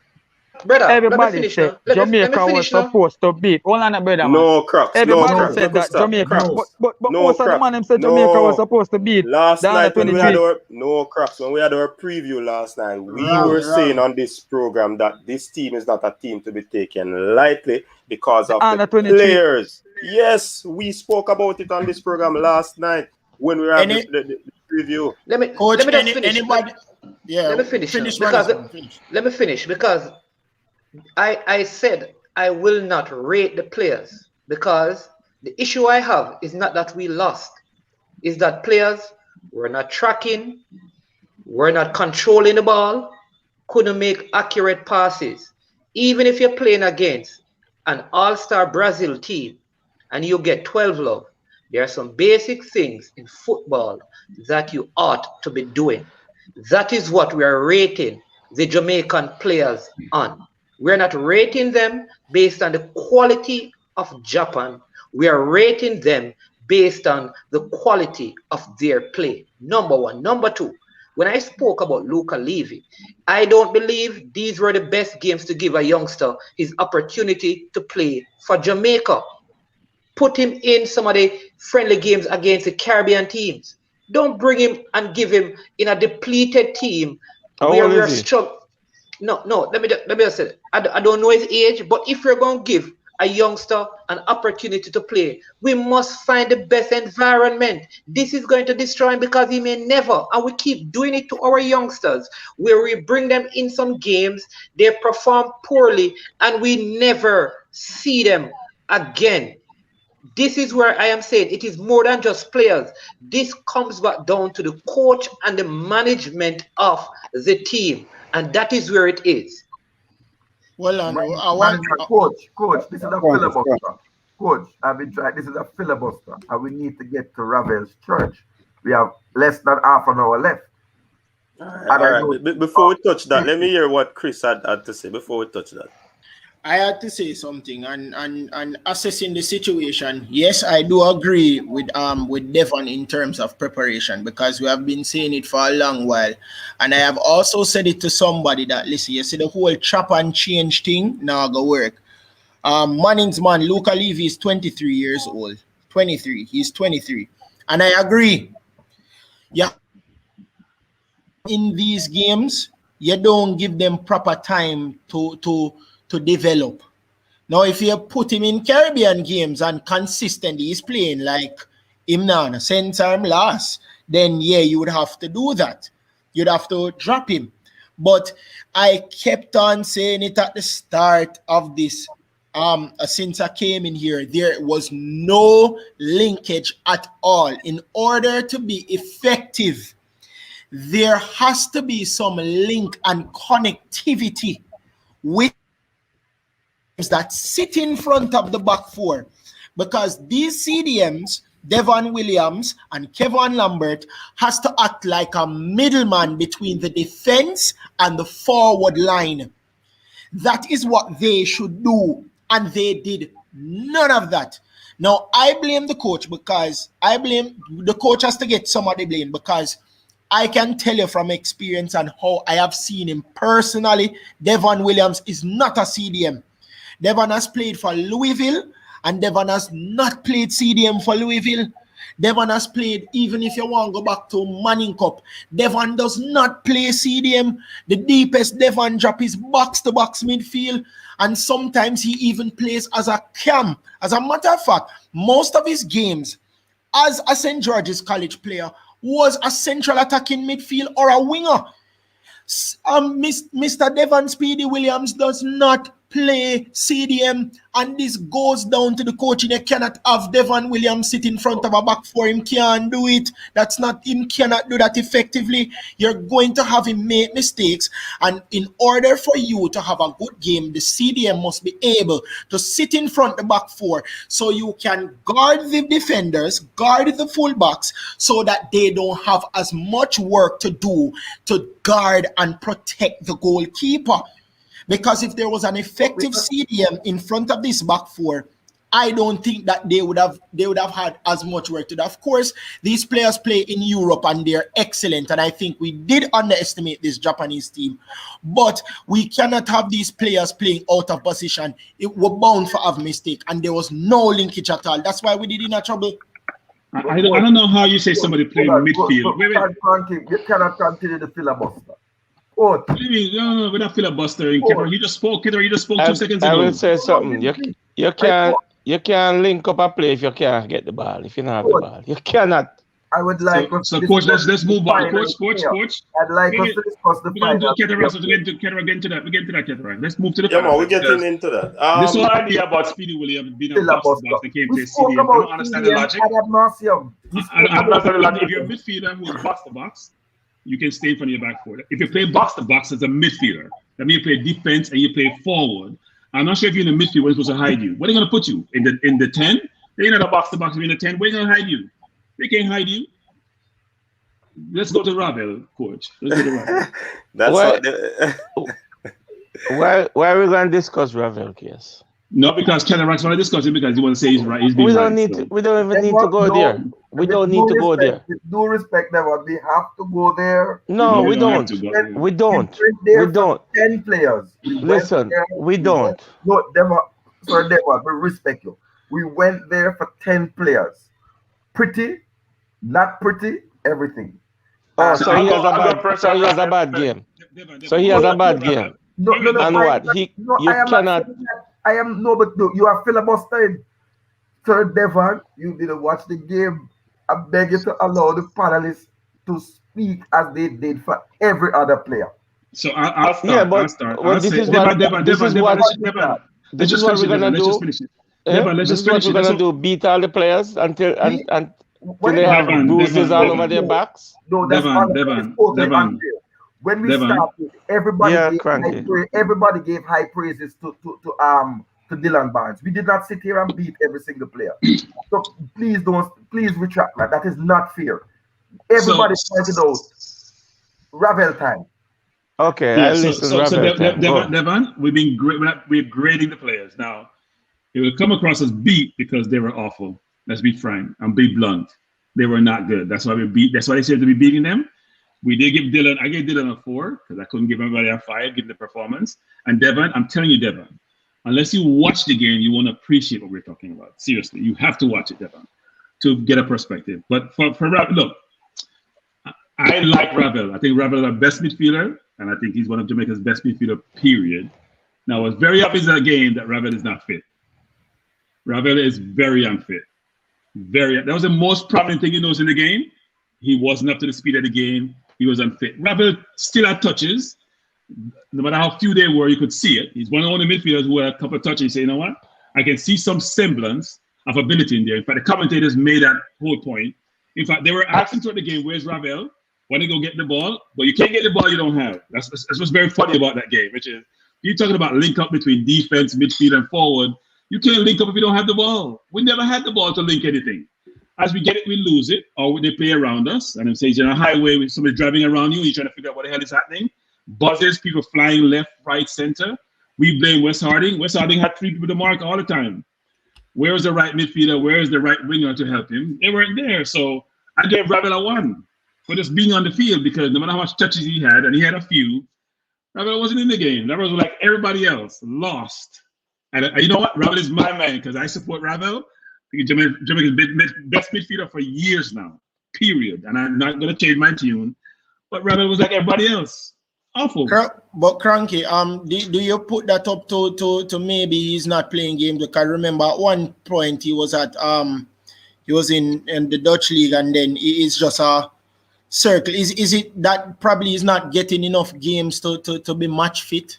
So it's like Arsenal players, right? There's 2 things. When Arsenal players, they get great in training. I see you're training against people who are like you. You can't really figure out how good you are. If the people run the same speed you run, with the same ability, until you get to match up against opponents with the same capability or better capability, you will never know how good you are. And you can't simulate match time in practice. Different level of commitment, different level of engagement, different level of intensity. It's not the same, right? Because in practice, you can take time off. Can't take time off in a game, especially against a team with young players who are fit, well organized, well coached, just 24/7, they're just playing, right? They're having fun. In fact, you feel like you're not even there, because we look slow, lethargic, and leg heavy. So Ravel is just not fit. He has the skill. It's very obvious he has the skill and the touch. But this makes you have skill and touch. We're not getting the ball a lot, and you can't go get the ball. And you can't play any defense because you can't run because you're tired. So I gave him a 1, but you know what? He's still my baller.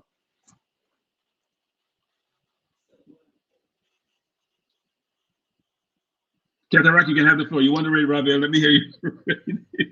Hear your rating and your perspective. But hold on. We'll take Captain Rock. It looks like you're crippled, Cranky. Marlon.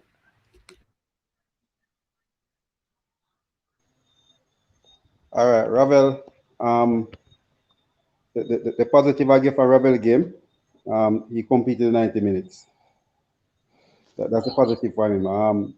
I give him 2.5. I think he probably had the most touches of the midfield guys.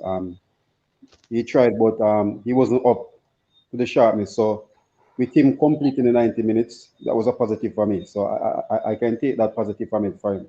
That's what I give him 2.5. I actually agree with Marlon. I think that Cranky made a good point. Ravel Morrison is not match fit. He needs to find a club, to be honest. Because if you don't get that, I mean, of course, the seasons are over, obviously, but I mean, a lot of these persons that we talk about, a lot of these Japanese under 23 that we're talking about, a lot of them are getting the playing time. Ravel is not getting the playing time because he doesn't have a club. He's unattached. So that in my opinion, that does actually does actually give to the reason why he's not match fit. So I give him a 2. I give him a 2.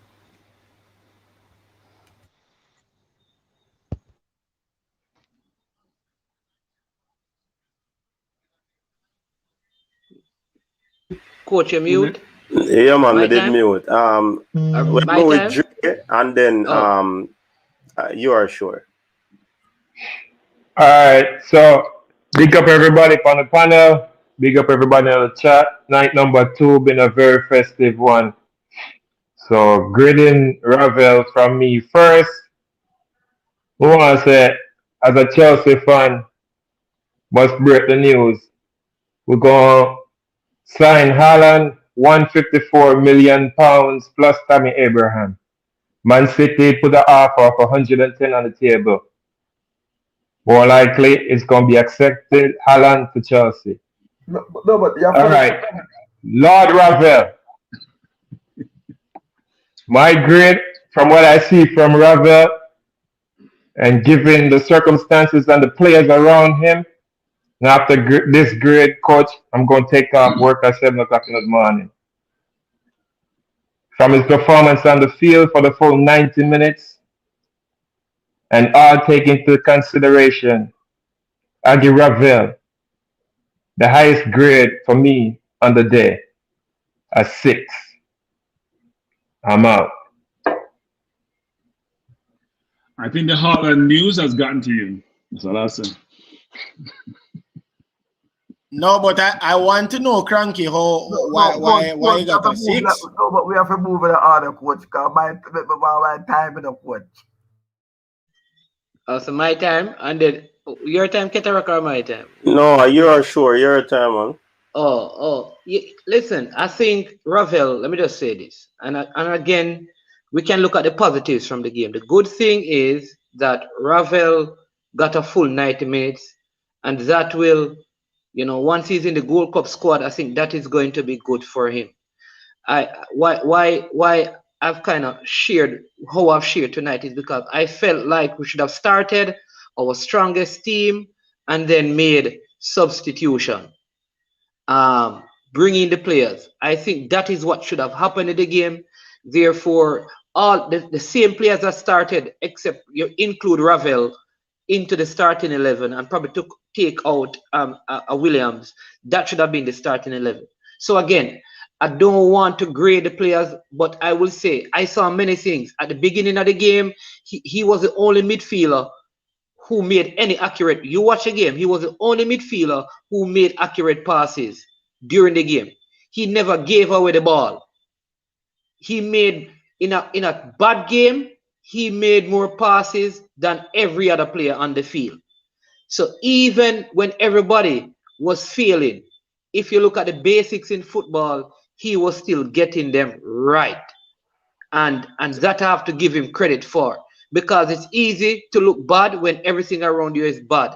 But if someone were watching that team, they would see a young man who can control, can pass the ball, who knows how to his body position. He comes deep. He moves from left to right, and that will be good for Jamaica moving ahead. But like I said, I can't grade the players because what happened, I think, was a management issue for this game. So management, I'm gonna say this. Sorry, look at this. Man, say this, management. Hold on. Man have a fear to me, brother. One point, you get it. Give 1 point, you get it. 1 point, you get it. I say this. Management. Here's the thing, management, which is in Rabbits, in football, what happens when you're tired, you hide. So you're not helping your team. That's what happens in football. If you play football and you know you do management, when you're tired, you know what you do? Find somebody to stand up beside and hide. That's what Rabbit was doing. Rabbit was hiding for much of the game, hiding. Because you know what? He knows he's not fit to go out there and run and chase the players and get the ball or something with it. So him hide, then him show up himself. And we weren't getting much ball, so he couldn't really show his capability. But I don't disagree with your management in terms of his ability, but he was hiding. Sorry, go ahead. Right.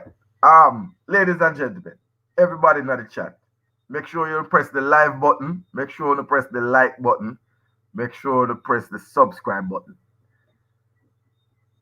If you have a bad heart problem, make sure you take your heart medication. Maybe give you 10 seconds to take your heart medication.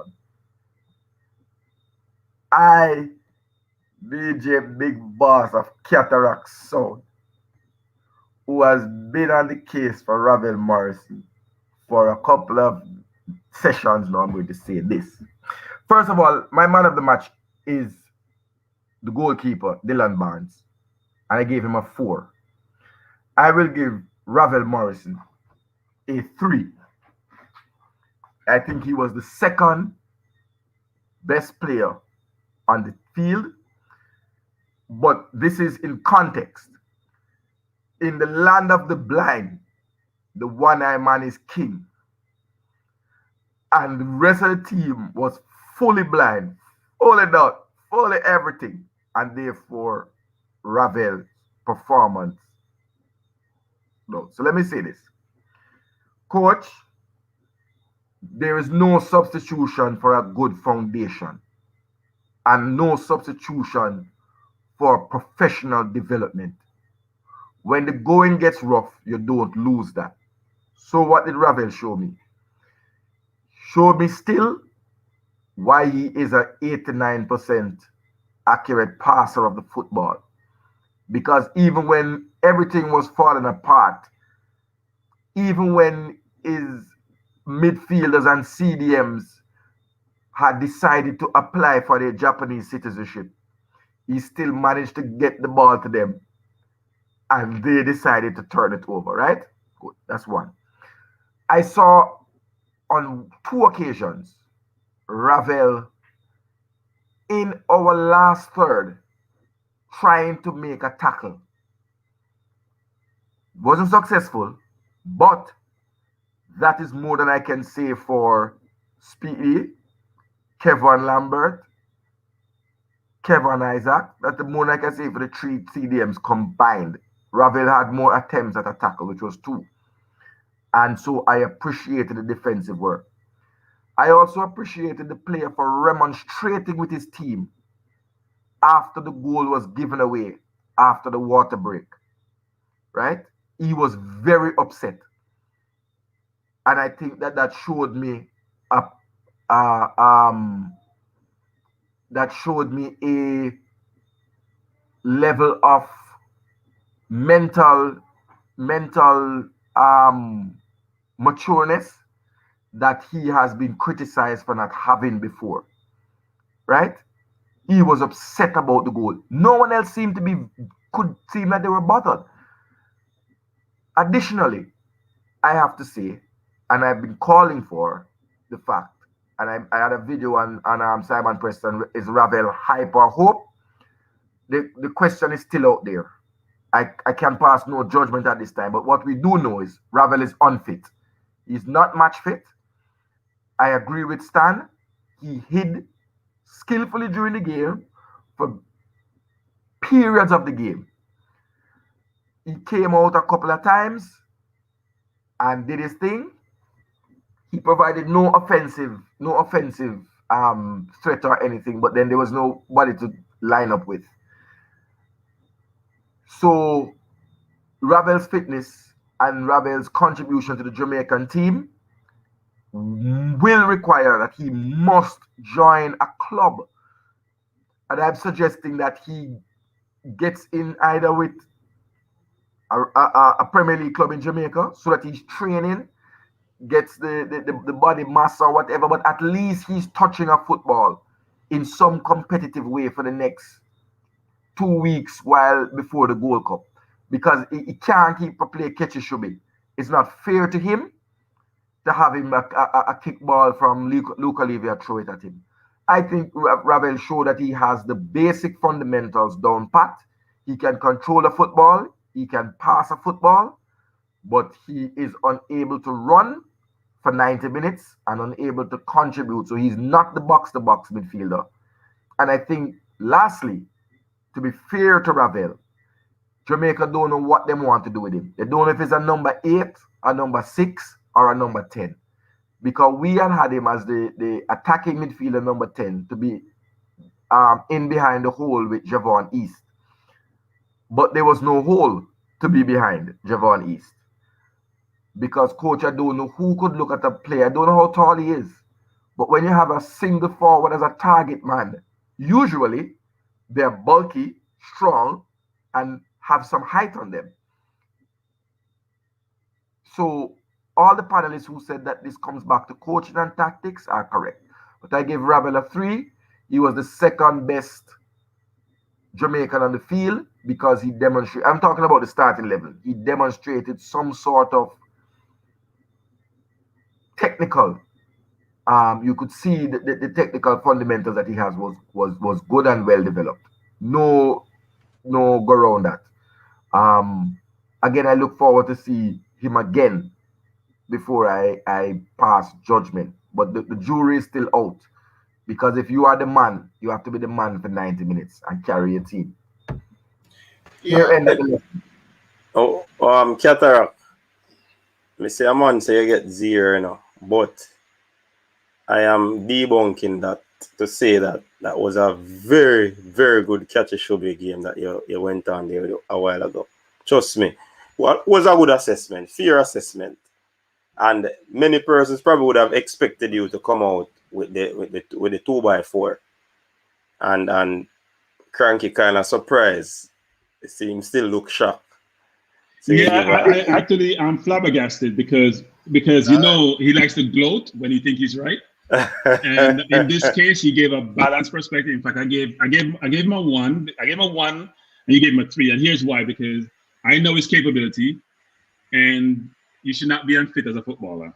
Sorry, that can't be the case because you could give more to your team, and the whole team was bad, and he didn't provide that. But your assessment in terms of what he brings to the table and what he's lacking was fair. Yeah, man, and he can be. Hold on, he can be fit, you know, but not match fit. Yeah, because you need games under your legs to ensure that you can play consistently. Match fitness is different from training fitness or your whole physical fitness. So, yeah, man, that's a good point. Who wanted to say something? Was that Crocs? Yeah, you know, it was me. Oh, go ahead. Yeah, I do think also, and I also want to add something to what Cranky said. I think his one-touch passes also hid his match fitness. He had a lot of one-touch passes in the game as well.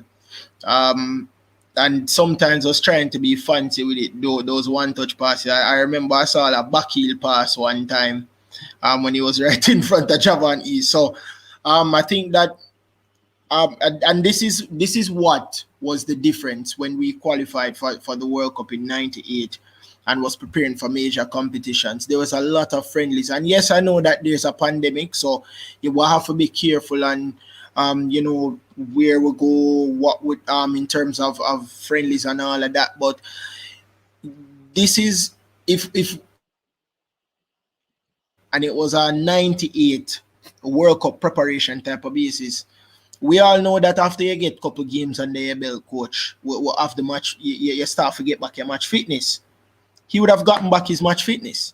There's literally nothing else. After, remember, the game against Japan senior team was cancelled because of, you know, basically the wrong COVID-19 test.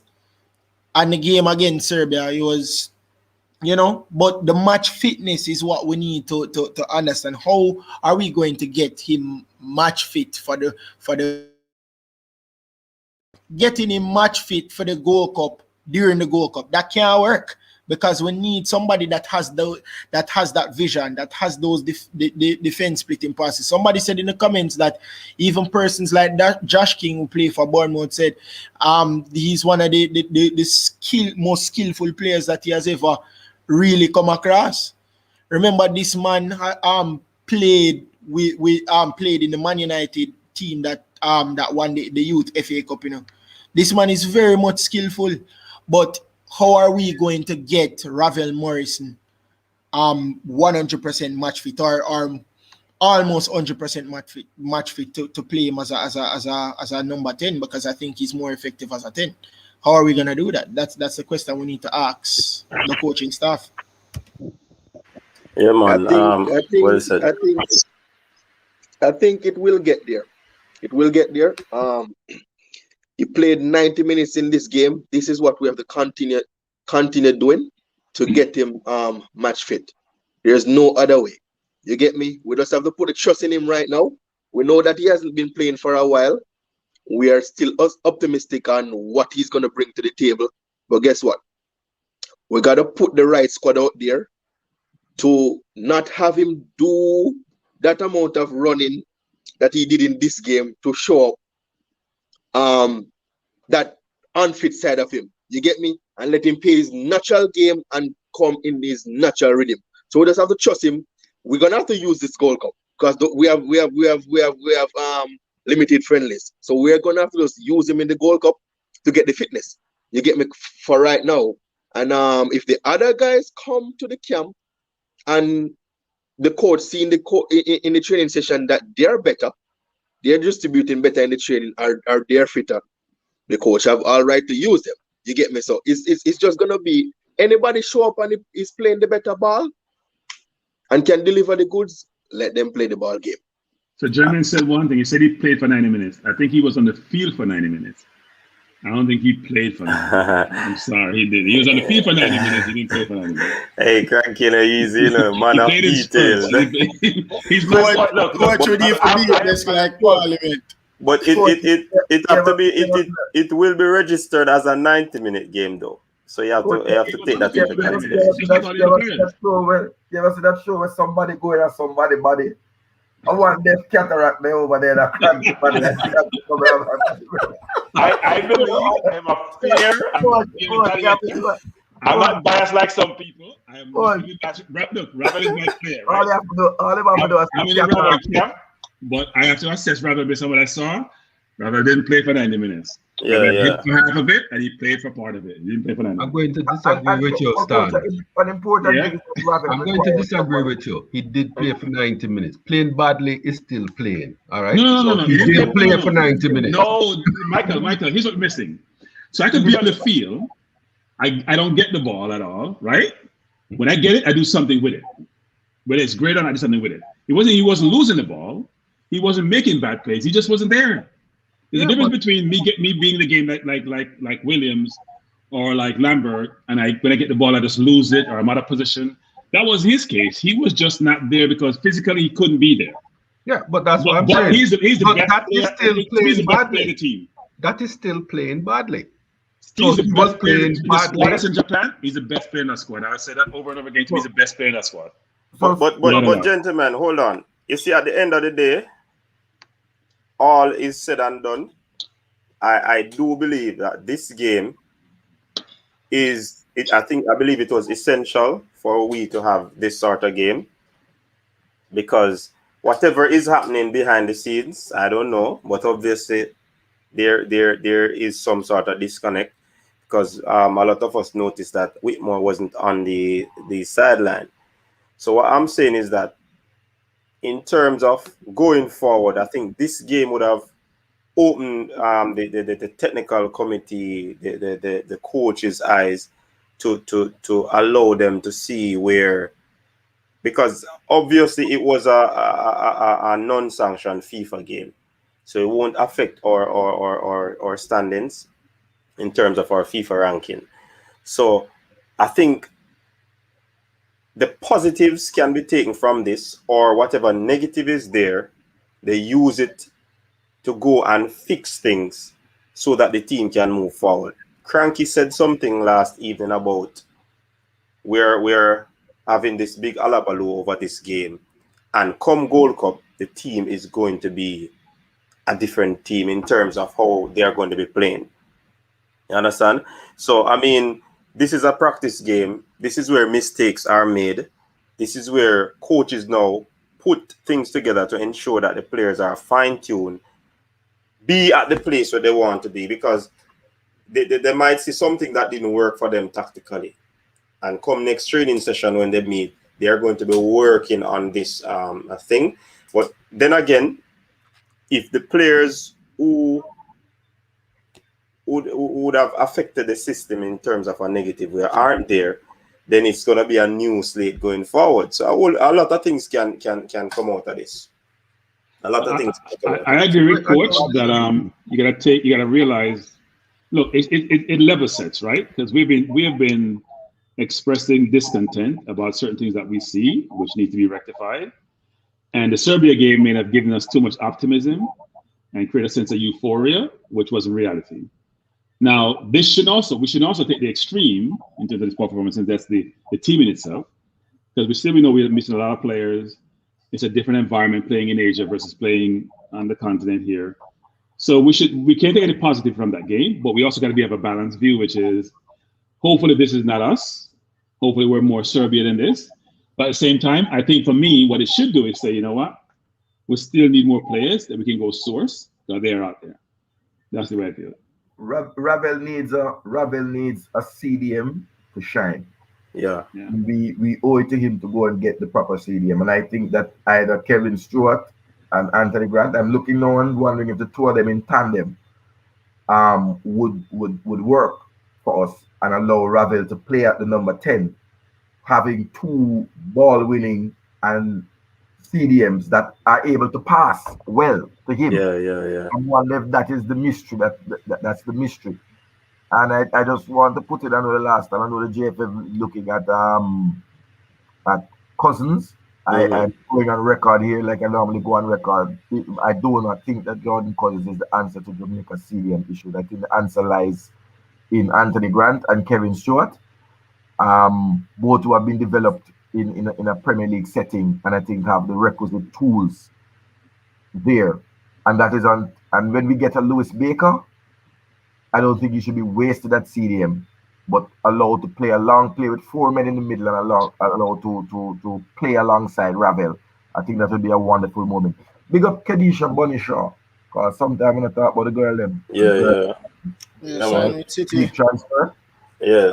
To Man City. Man City. I'd like to point out Cataract. I'd like to point out Cataract that I was the first one to break this news from Mellow TV Sports, so I'd like to also say that as well. But big up to Bunny Shaw, 33 goals in 31 games for Bordeaux. Big up yourself. Yeah, man. Also, I think you're right. They said it there. We really have a midfield problem. CDM problem. CDM problem, and we need to solve that issue going forward.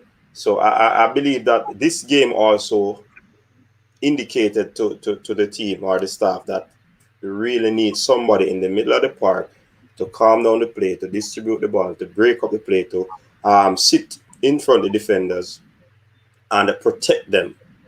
You understand? So I like I said, these are the positives that I'll take from this game, and then move forward in a way. You're moving forward in a situation where you're informed. So no longer now they can't say they don't know what is happening, and we'd love to see things happen where well, we don't know what is going to happen where the squad is concerned. The 60, we'd love to see a few of those CDM players in there. Then going forward, it might be a case where these players are not going to be able to play together. They are going to just be thrust into the team. So we have a lot of problems, but I do believe that it can be solved. If we're going to be supporting the team, we have to support the coaching staff, and it's not a situation where we can change anything now, because we're in a critical juncture of the program. So definitely, we're gonna have to trust Whitmore and see what he brings going forward. And I mean, there has to be adjustment. There has to be adjustment. I'm certain that if we are seeing it as supporters, then I mean, the coaches must be aware of what is happening in the team. Yeah, man. Well, so could I ask a question though? Sure. What is the status? What status will we have then if Lewis Baker cannot be available, or what's the other fellow's name? Grant, we know, can be available because he has his documentation. Baker doesn't. The other chap doesn't, right? So what position? What can we do going into the World Cup with Grant if they choose to go with him and Ravel alone? Because the other guys have not shown me enough. Stuart will be for the Gold Cup. Yes, the squad is named tomorrow, you know. Yeah, they have to name tomorrow, and up to yesterday they said his papers still were being worked on. Who tell you that? That was what's being reported in the news. Right? Don't listen to those news. Listen, Stuart will be in there. Okay. I am putting in a plug and asking those who were not supportive of it, coach, up on the JFF website, up on anywhere. The team needs Anthony Grant and it needs Kevin Stewart. Just make on them anywhere on social media. Just talk up because we have done with the games and the tricks at CDM. We need 2 professional CDMs in the squad in case one is injured, in case one get COVID, in case we need to play with 2 CDMs. So find them on them Instagram. Michael, we'll talk off here. And just campaign for you. All right. Chris, your final thoughts because we are over time. Yeah, the final thought is that we need some adequate CDMs. I think that the link between, like I said, the middleman between the attack and the defense is very important. And if you want to get a lot out of, yes, Ravel Morrison is not much fit, but if you want to get some defense splitting passes from, if you want to get some good plays from Ravel Morrison, you need somebody that is able to, or persons that are able to link up with the defense effectively. Nana is not going to be the person that is always passing out from the back. You need some short passes that can turn and send it to Ravel that can be effective in the game. And also Ravel needs to be match fit, and most importantly, we'll have to figure out our starting 11. The chop and change thing now go work because it's going to affect the chemistry of the team. I would now achieve what we want to achieve. We want to go Qatar, and we need to have a solid starting 11 in order to be effective. Crux, well said. Yeah, I share the same sentiments. You know, we need 2 competent CDM. Understand, and a competent right back too. Let's not miss that part because I don't think Wes Harden I don't think Wes Harden is all that, but you know. But we definitely need 2 CDM. I mean, we've been preaching that from day one still. So this is no surprise to us on the panel still. The one surprise might be Lambert's performance to some, you know, because we're expecting more from him, but we need 2 CDMs, and let's hope this is an eye opener, as I said last night. Right? Let's hope this is an eye opener for JFF and the coach to pick the best, and not no sentiments, but the best possible team where we can find out of the 60 players to put out there to represent us. That's it from me. Cool. Jermaine. All right, as Ketarak said, we need those 2 CDMs. You get me? We need them in the game. It's one of the crucial point right now in this team, and we have seen it. We've seen it. We see Damian Lowe did something in the first game and say, all right, wow. You get me? So if we can get 2 CDM in the team that naturally plays that position, you get me? And not waiting on someone that we have to give him a little more time to play the position. That would be good. You get me? And hoping for these attacking players that are coming in. They come in and hit the ground running and put the ball in the back of the net. And one more thing. These players need to take responsibility for some of these results also. You get me? They need to just come and play the football like how they know to play the football, and let's just get the job done. It's easy. Devon. I'll pass on this one. You are sure? Okay, what I'll say is that I watched the final part, the first leg of the final section of the CONCACAF playoff. El Salvador defeated St. Kitts, Panama defeated Curacao, and Canada struggled to beat Haiti 1. And so the second legs are being played next week, Tuesday. And one of the things I observe is that the Trinidad team struggled because they brought in many players at the last minute. The St. Kitts team brought in a lot of players out of England at the last minute, and they struggled. They kind of felt like the chemistry was not there, though they had some good players out of it. They had Premier League players, Championship players. I don't want that to happen to Jamaica. And so I think for the Gold Cup, what the coach needs to do is to select the best available players and prepare them for the first 2 World Cup qualifying games. And with that being said, I think that he needs to find a way of having Anthony Grant as a standby player for the Gold Cup. Because the World Cup qualifying starts with the first month of the Premier League. And what if players are not released? You don't want to have to revert to some of the players we saw in the Japan game at this early stage. And I think they need to look at that, as I feel like there's a disconnect in the team between the Jamaican quote-unquote born players and the players overseas. I don't feel like there's a bond like 98 or a few years ago. And that as well needs serious mediation. Michael.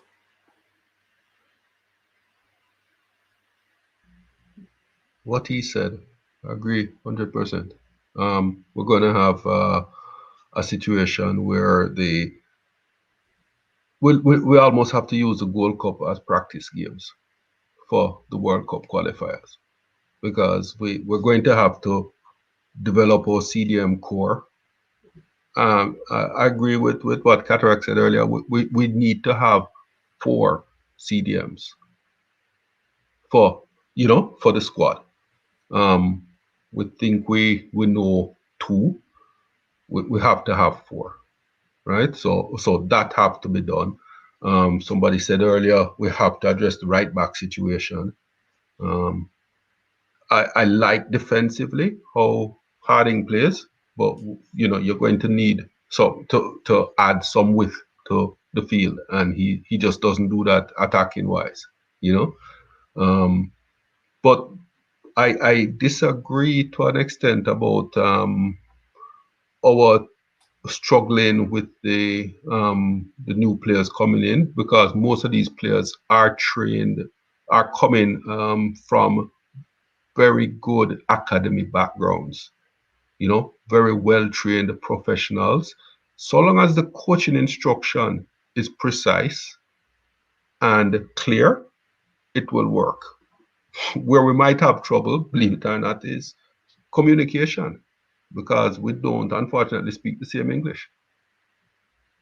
So I hate to say it, but that might actually be our biggest problem. All right, Marlon. Yes, my take on it still, after watching all the teams, the top teams play, you look at Mexico, Costa Rica, Honduras, US, watching Canada again today with Haiti. All these teams are getting really good competitive game heading into the World Cup, right? We had one practice game and another one, which we could verify that we have a favorable result from the Serbian game. I think basically, if I'm looking at the teams now, they are more way ahead of us right now, if you look at it, to be honest, because they have games under their belt. We are getting pieces, our pieces hasn't come together as yet. So right now, if you look at it, the top 8 teams in CONCACAF, we are behind them. Yes, we have the names, right?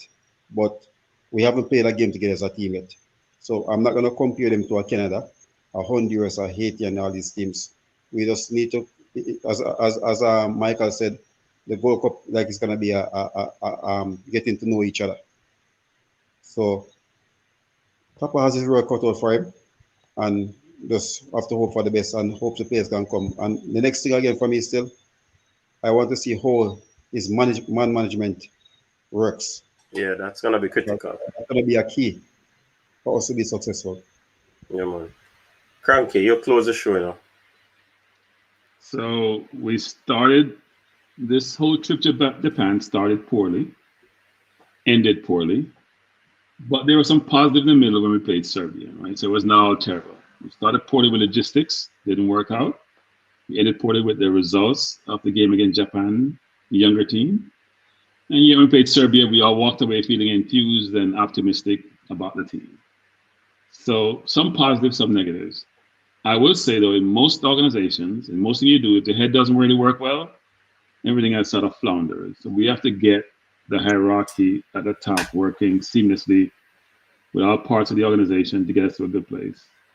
If you think about the team, we got to think about how we fit all the pieces together. I think everyone points out the key weakness is around the CDM. But when I look at a paper here, I see like 6 or 7 offensive players We need to get on the field, and we can't get on the field at the same time. So does the coach get creative and put some people in positions which may not be their natural position, but they can be effective in?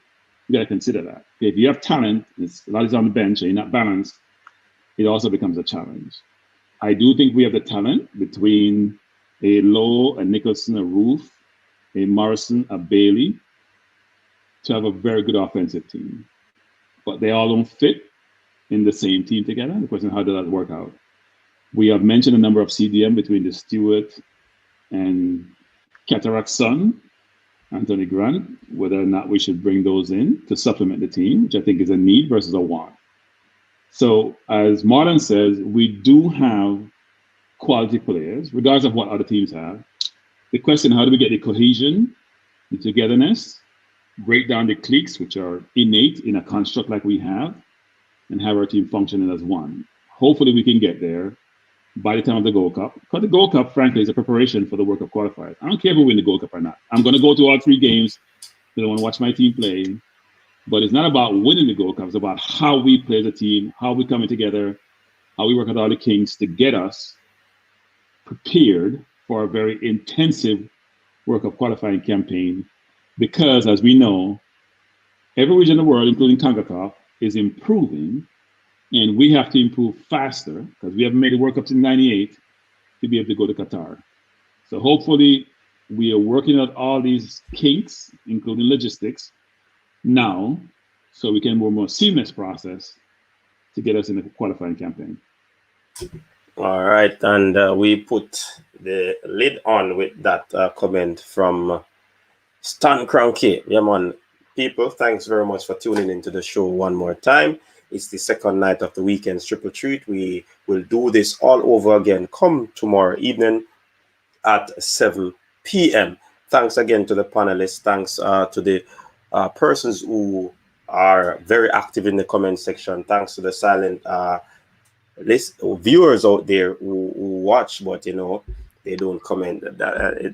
We still appreciate you on that. Big ups to Fresh God and Jason, who have been the captains of the captain of the comment section, and they have been doing a great job. Big up to the American Spy in the building, Josh Simmons. Hey man, big up yourself, Josh. Thanks for passing through. Just big up everyone. Thanks again. And yeah, man, big up the females, them who come out. At CVM. Say that again? I think it's 9 p.m. on CVM. They said the matches. A rerun of the match? The Reggae Girls. The Reggae Girls. When? Tomorrow on CVM versus USA, 9. It's also on Fox. It's on Fox Sports in the US. Support girls. Yeah, man, go out and support the Reggae Girls on that one. Like Cranky, I normally say, people, stay I'll safe. see you at the Gold Cup here. Okay, good. Like I normally say, people, stay safe, protect yourself. Peace out. Your style and your flavor make the city rock. They must say the season come out with a bang. Coach Minzy, best round here. Remember that.